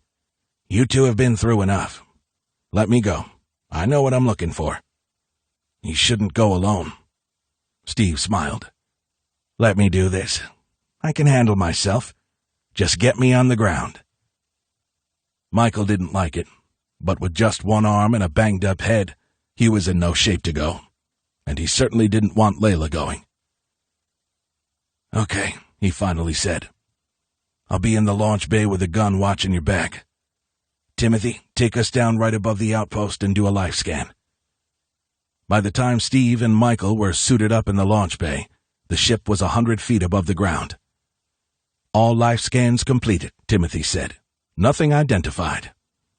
"I'm not taking any chances," Steve said. He grabbed a shotgun from the weapons locker and slung it over his hazard suit. "Don't worry. I'm old, but I'm able." Michael chuckled. "More than able, I'd say." He grabbed a pistol with an extended magazine, easy to fire with one hand. In the launch bay, Steve got into a harness. Michael rigged a rope. "Ready to go," Michael called over the command channel. "Copy. Opening launch bay doors," Timothy replied. The dual doors whisked open, letting in a gust of warm, humid wind. Steve went to the edge, turned, and rappelled down. When his boots hit the dirt, he unclipped and gave a thumbs up, then set off into the compound. Michael stood in the open launch bay watching his friend jog away in the green glow of his NVGs. Nothing else moved among the mounds of dirt. He could only imagine what horrors had emerged from those tunnels. Several minutes later, he was still peering into the darkness when he caught movement. It was Steve, running and waving. He stood right under the airship. "I found more than we need," he said. "Bodies?" Michael called down. "No, nothing." Michael bumped on the command channel. "Timothy, prepare the cable winches to bring up supplies. I'm going down to help Steve load up." "Don't worry, Layla. We'll be fast." "Just be careful," she said. "Something could still be out there." Rappelling down to the surface, Michael couldn't stop thinking about Roger and his crew. Something had happened to them, and without the bodies, their fates would remain unknown. On the ground, Michael unclipped from the rope and drew his pistol. Scanning the area, he followed Steve to the desalination plant. The facility had the most mound and tunnel activity of the entire site. This had to be the work of Spawn. But where were all the bodies? "This must have been during the night when most everyone was sleeping," Michael said. "Horrifying to think about," Steve said. "They didn't stand a chance." Michael shined his light into a tunnel and saw nothing but some old, withered vines. He listened for activity, and hearing none, began to help Steve disassemble pipes and electrical relays. For the next few hours, they carried the salvage up and stacked it beneath the airship. After rigging a cable harness to their final load, Michael looked out over the outpost. Wind swept the dry terrain, ruffling the tattered tents and scattering debris. It had been a dream of King Xavier's to bring this place online. But like the king, Outpost Gateway was dead. With it, Roger was gone forever. Another victim of the wastes. "Okay, Chief," Steve said. "We've got the loads rigged so the winch can hook them without a ground crew. Let's get out of here." They returned to the launch bay and went through the decon process before finally returning to the bridge, exhausted but happy. "Mission complete," Michael said. "Timothy, lower us just above the ground and start winching up cargo." "On it, sir," replied the AI. "Did you find any sign of anyone?" Layla asked. Michael shook his head. "Once we get the parts aboard, I'll start fixing up the ship with Steve. In the meantime, we need to figure out where we're headed next. Timothy, any ideas?" "I have an idea." The voice came from behind them, and Michael turned to see Victor standing in the open hatch above the bridge. Still creaky from the arrow wound, he limped down the stairs to the lower level. "My home," Victor said. "We go to my home."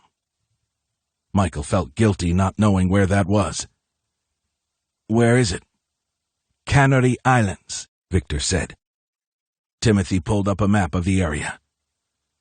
"This archipelago is located in the Atlantic Ocean and Macaronesia," said the AI. "Just off the coast of northwest Africa," Michael said. "We live not on land," Victor said.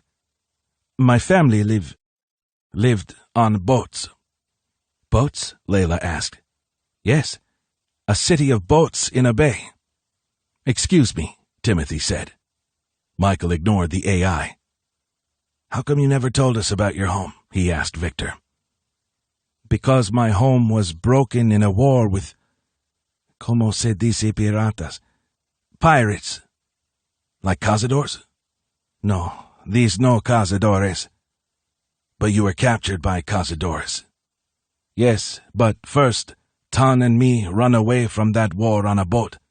We came to America shore in search of new life. That is where we get captured. I'm sorry, I don't understand something else, Layla said. If your home was destroyed, not destroyed, Victor said. There was a resort on the island once, built by a rich man that owned diamond mines. Underground in volcanic tunnels we find rooms of dried food that could last forever. Tan and I take what we need and go with some of our friends because we are afraid the pirates find us. Some friends stay behind. They might still be there. Excuse me, Timothy repeated. Michael finally looked over to the AI. What is it? I am picking up movement on the surface, Timothy said. I'm retrieving the last batch of supplies, but we seem to have attracted some attention. People? Michael rushed over for a look. Not people. Glowing vegetation snaked out of the holes he and Steve had walked past just an hour ago. Stranger still, it was crawling like serpents toward the airship and the bundle of pipe now dangling in the air. What in the wastes? Layla began to say. I'm also detecting a huge spike in radiation, Timothy said. Get us out of here as soon as those supplies are up, Michael said. Finishing in 10, 9. Michael watched as the winch cable pulled the last load, a crate of insulators, electrical relays, and spools of wire and cable.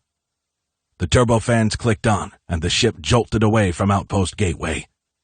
Michael stood riveted, watching the strange glowing flora still snaking out across the surface.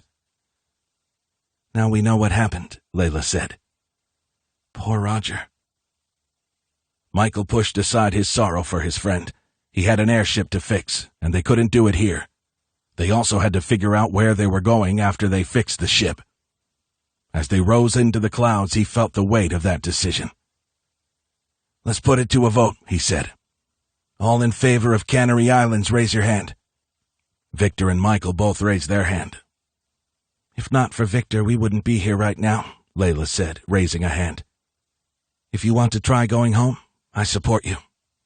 Thank you, Victor said. Steve seemed uncertain. The Canary Islands is a heck of a long ways. I'll feel a lot better when we've got the ship up and running properly, he said. After that happens, you got my vote. Timothy, how about you? Michael asked. I am impartial by design, said the AI. Well, perhaps Bray would like to weigh in, Steve said with a chuckle. But even if the boy could vote, he was sound asleep. Okay, Michael said. We make the ship airworthy, then head to the Canary Islands. Timothy, find us a place to do the repairs. First, we need to get through the storm front, Timothy said. We're completely surrounded. Michael went to the front viewports to watch the flashing boil of clouds, an idea already seeding in his mind. Timothy, try to find a weak pocket that will let us go up and over the storm, like Captain Ash once did. Layla looked at Michael. So did Steve, though they both trusted him enough not to question the suggestion. The AI was less confident. Chief, from what I understand, Captain Ash performed that risky maneuver when the ship was in much better condition than it is now. I understand that, Pepper, so you'd better find us a nice weak spot to fly through. I'll do my best, Chief. You'd better strap in. Michael helped Layla and Bray into a chair, hoping not to wake the child. Bray babbled and batted his eyes, groggy. He reached out to Michael, then saw the dashboard. Fascinated by the lights, Bray pointed his tiny fingers at the bright screen. He giggled and waved at Timothy. Timothy waved back. "Hello, little guy," he said. Michael helped secure a harness over his wife and their son. Victor winced as he buckled in. Steve took a seat in front of the weather station. "Okay, Timothy," Michael said. "Take us up." The viewport began to close, and the front cameras turned on to reveal the brooding storm clouds. Bray tensed as the entire ship quivered. "It's okay," Layla said. "Just a storm. Rain and thunder." "We're going to be okay, buddy," Michael said. The boy looked over to Michael, then back to Victor, and finally to Timothy, who smiled. Bray smiled back and waved again. Keep doing that, Pepper, it's working, Layla said. Bray, thinking it all a game, clapped excitedly. The airship rumbled and shook, and again Michael questioned his decision. He had to trust in the ship. She had gotten them through many storms before, even when damaged. He remembered crawling through a tunnel to fix a gas bladder. He could almost feel the heat and the fear. That fear had almost won back then, and it threatened to once again. "We're going to make it," he said. "Pepper, keep us steady." The airship rose toward the looming clouds, shot through with threads of blue fire. "Preparing to enter storm," Timothy said. The bow pierced the scalloped gray mass, and every joint and rivet of the ship seemed to groan at once. The monitors flickered. The main lights went off, diverted to emergency red, then flicked back on. Bray reached out to Michael, his six-tooth smile gone. "It's almost over," Michael said. Warning sensors chirped as the storm lashed the hull. Thunder boomed, rattling the ancient ship's bones. Sparks rained down from a loose panel behind them. A fire sensor went off at a station on the second level. "Got it," Steve shouted over the alarms. He unbuckled and ran to get a fire extinguisher. "Timothy, how much longer?" Layla asked, clearly trying to stay calm. "We're at 30,000 feet," replied the AI. "Only 5,000 to go." A massive tremor ran through the ship, and Michael knew at once that they had been hit by lightning. 2 more alarms popped off. "Fire in Zone 3, Timothy said. "Permission to use the water lines?" Michael paused. Water spent quenching flames was water unavailable for drinking. They had already lost 1/5 of their reserves during the escape from Charmer, but it was either use the precious water now or lose the entire ship to fire. "Do it," he ordered. Bray had finally gotten enough drama and began wailing with gusto. Layla tried to soothe him. Michael answered her worried glance with a reassuring nod, though he wasn't sure how many more jolts the old warhorse could take. Steve's fire extinguisher hissed. The airship lurched, and he staggered but somehow kept his feet till he had stifled the flames. "Buckle back in," Michael said. The lights flickered off completely, and red emergency lights warmed to life, illuminating Bray's frightened face. Michael put a hand on his son and prayed, if there was a God, and if that God was listening, that they all be spared. The alarms blared like a siren streaking in for the kill. Had Michael's rash decision doomed his family? His heart thudded. 35,000 feet, Timothy announced. The monitors flickered. Michael watched them, hoping the ship was through the worst of it. Another violent wind shear slammed the airship Vanguard. And it was over. The main lights came back online, then the monitors. Michael unbuckled his harness and stood. Layla spoke softly to Bray, who was pointing at the bright screens, his tears forgotten. "Pepper, open shutters," Michael ordered. "Aye, aye, Chief." The metal shutters protecting the glass viewports slid down. "Sta," Bray said. "Yes," Layla said. "Star." She motioned for Michael to follow her to the viewports. Victor walked over with Steve. Both men smiled. "We're above the storm," Timothy confirmed. "Fire in Zone 3 is out." "Good work, Pepper," Layla said. They all stood at the viewports with the AI, looking out at a dazzling sky ornamented with a brilliant silvery half-moon.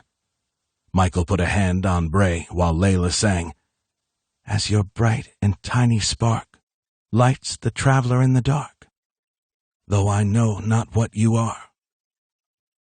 Bray pointed at the stars and turned to grin at Michael. The boy was too young to understand where they were going or why. And to Michael it didn't really matter. They were together, and that was enough.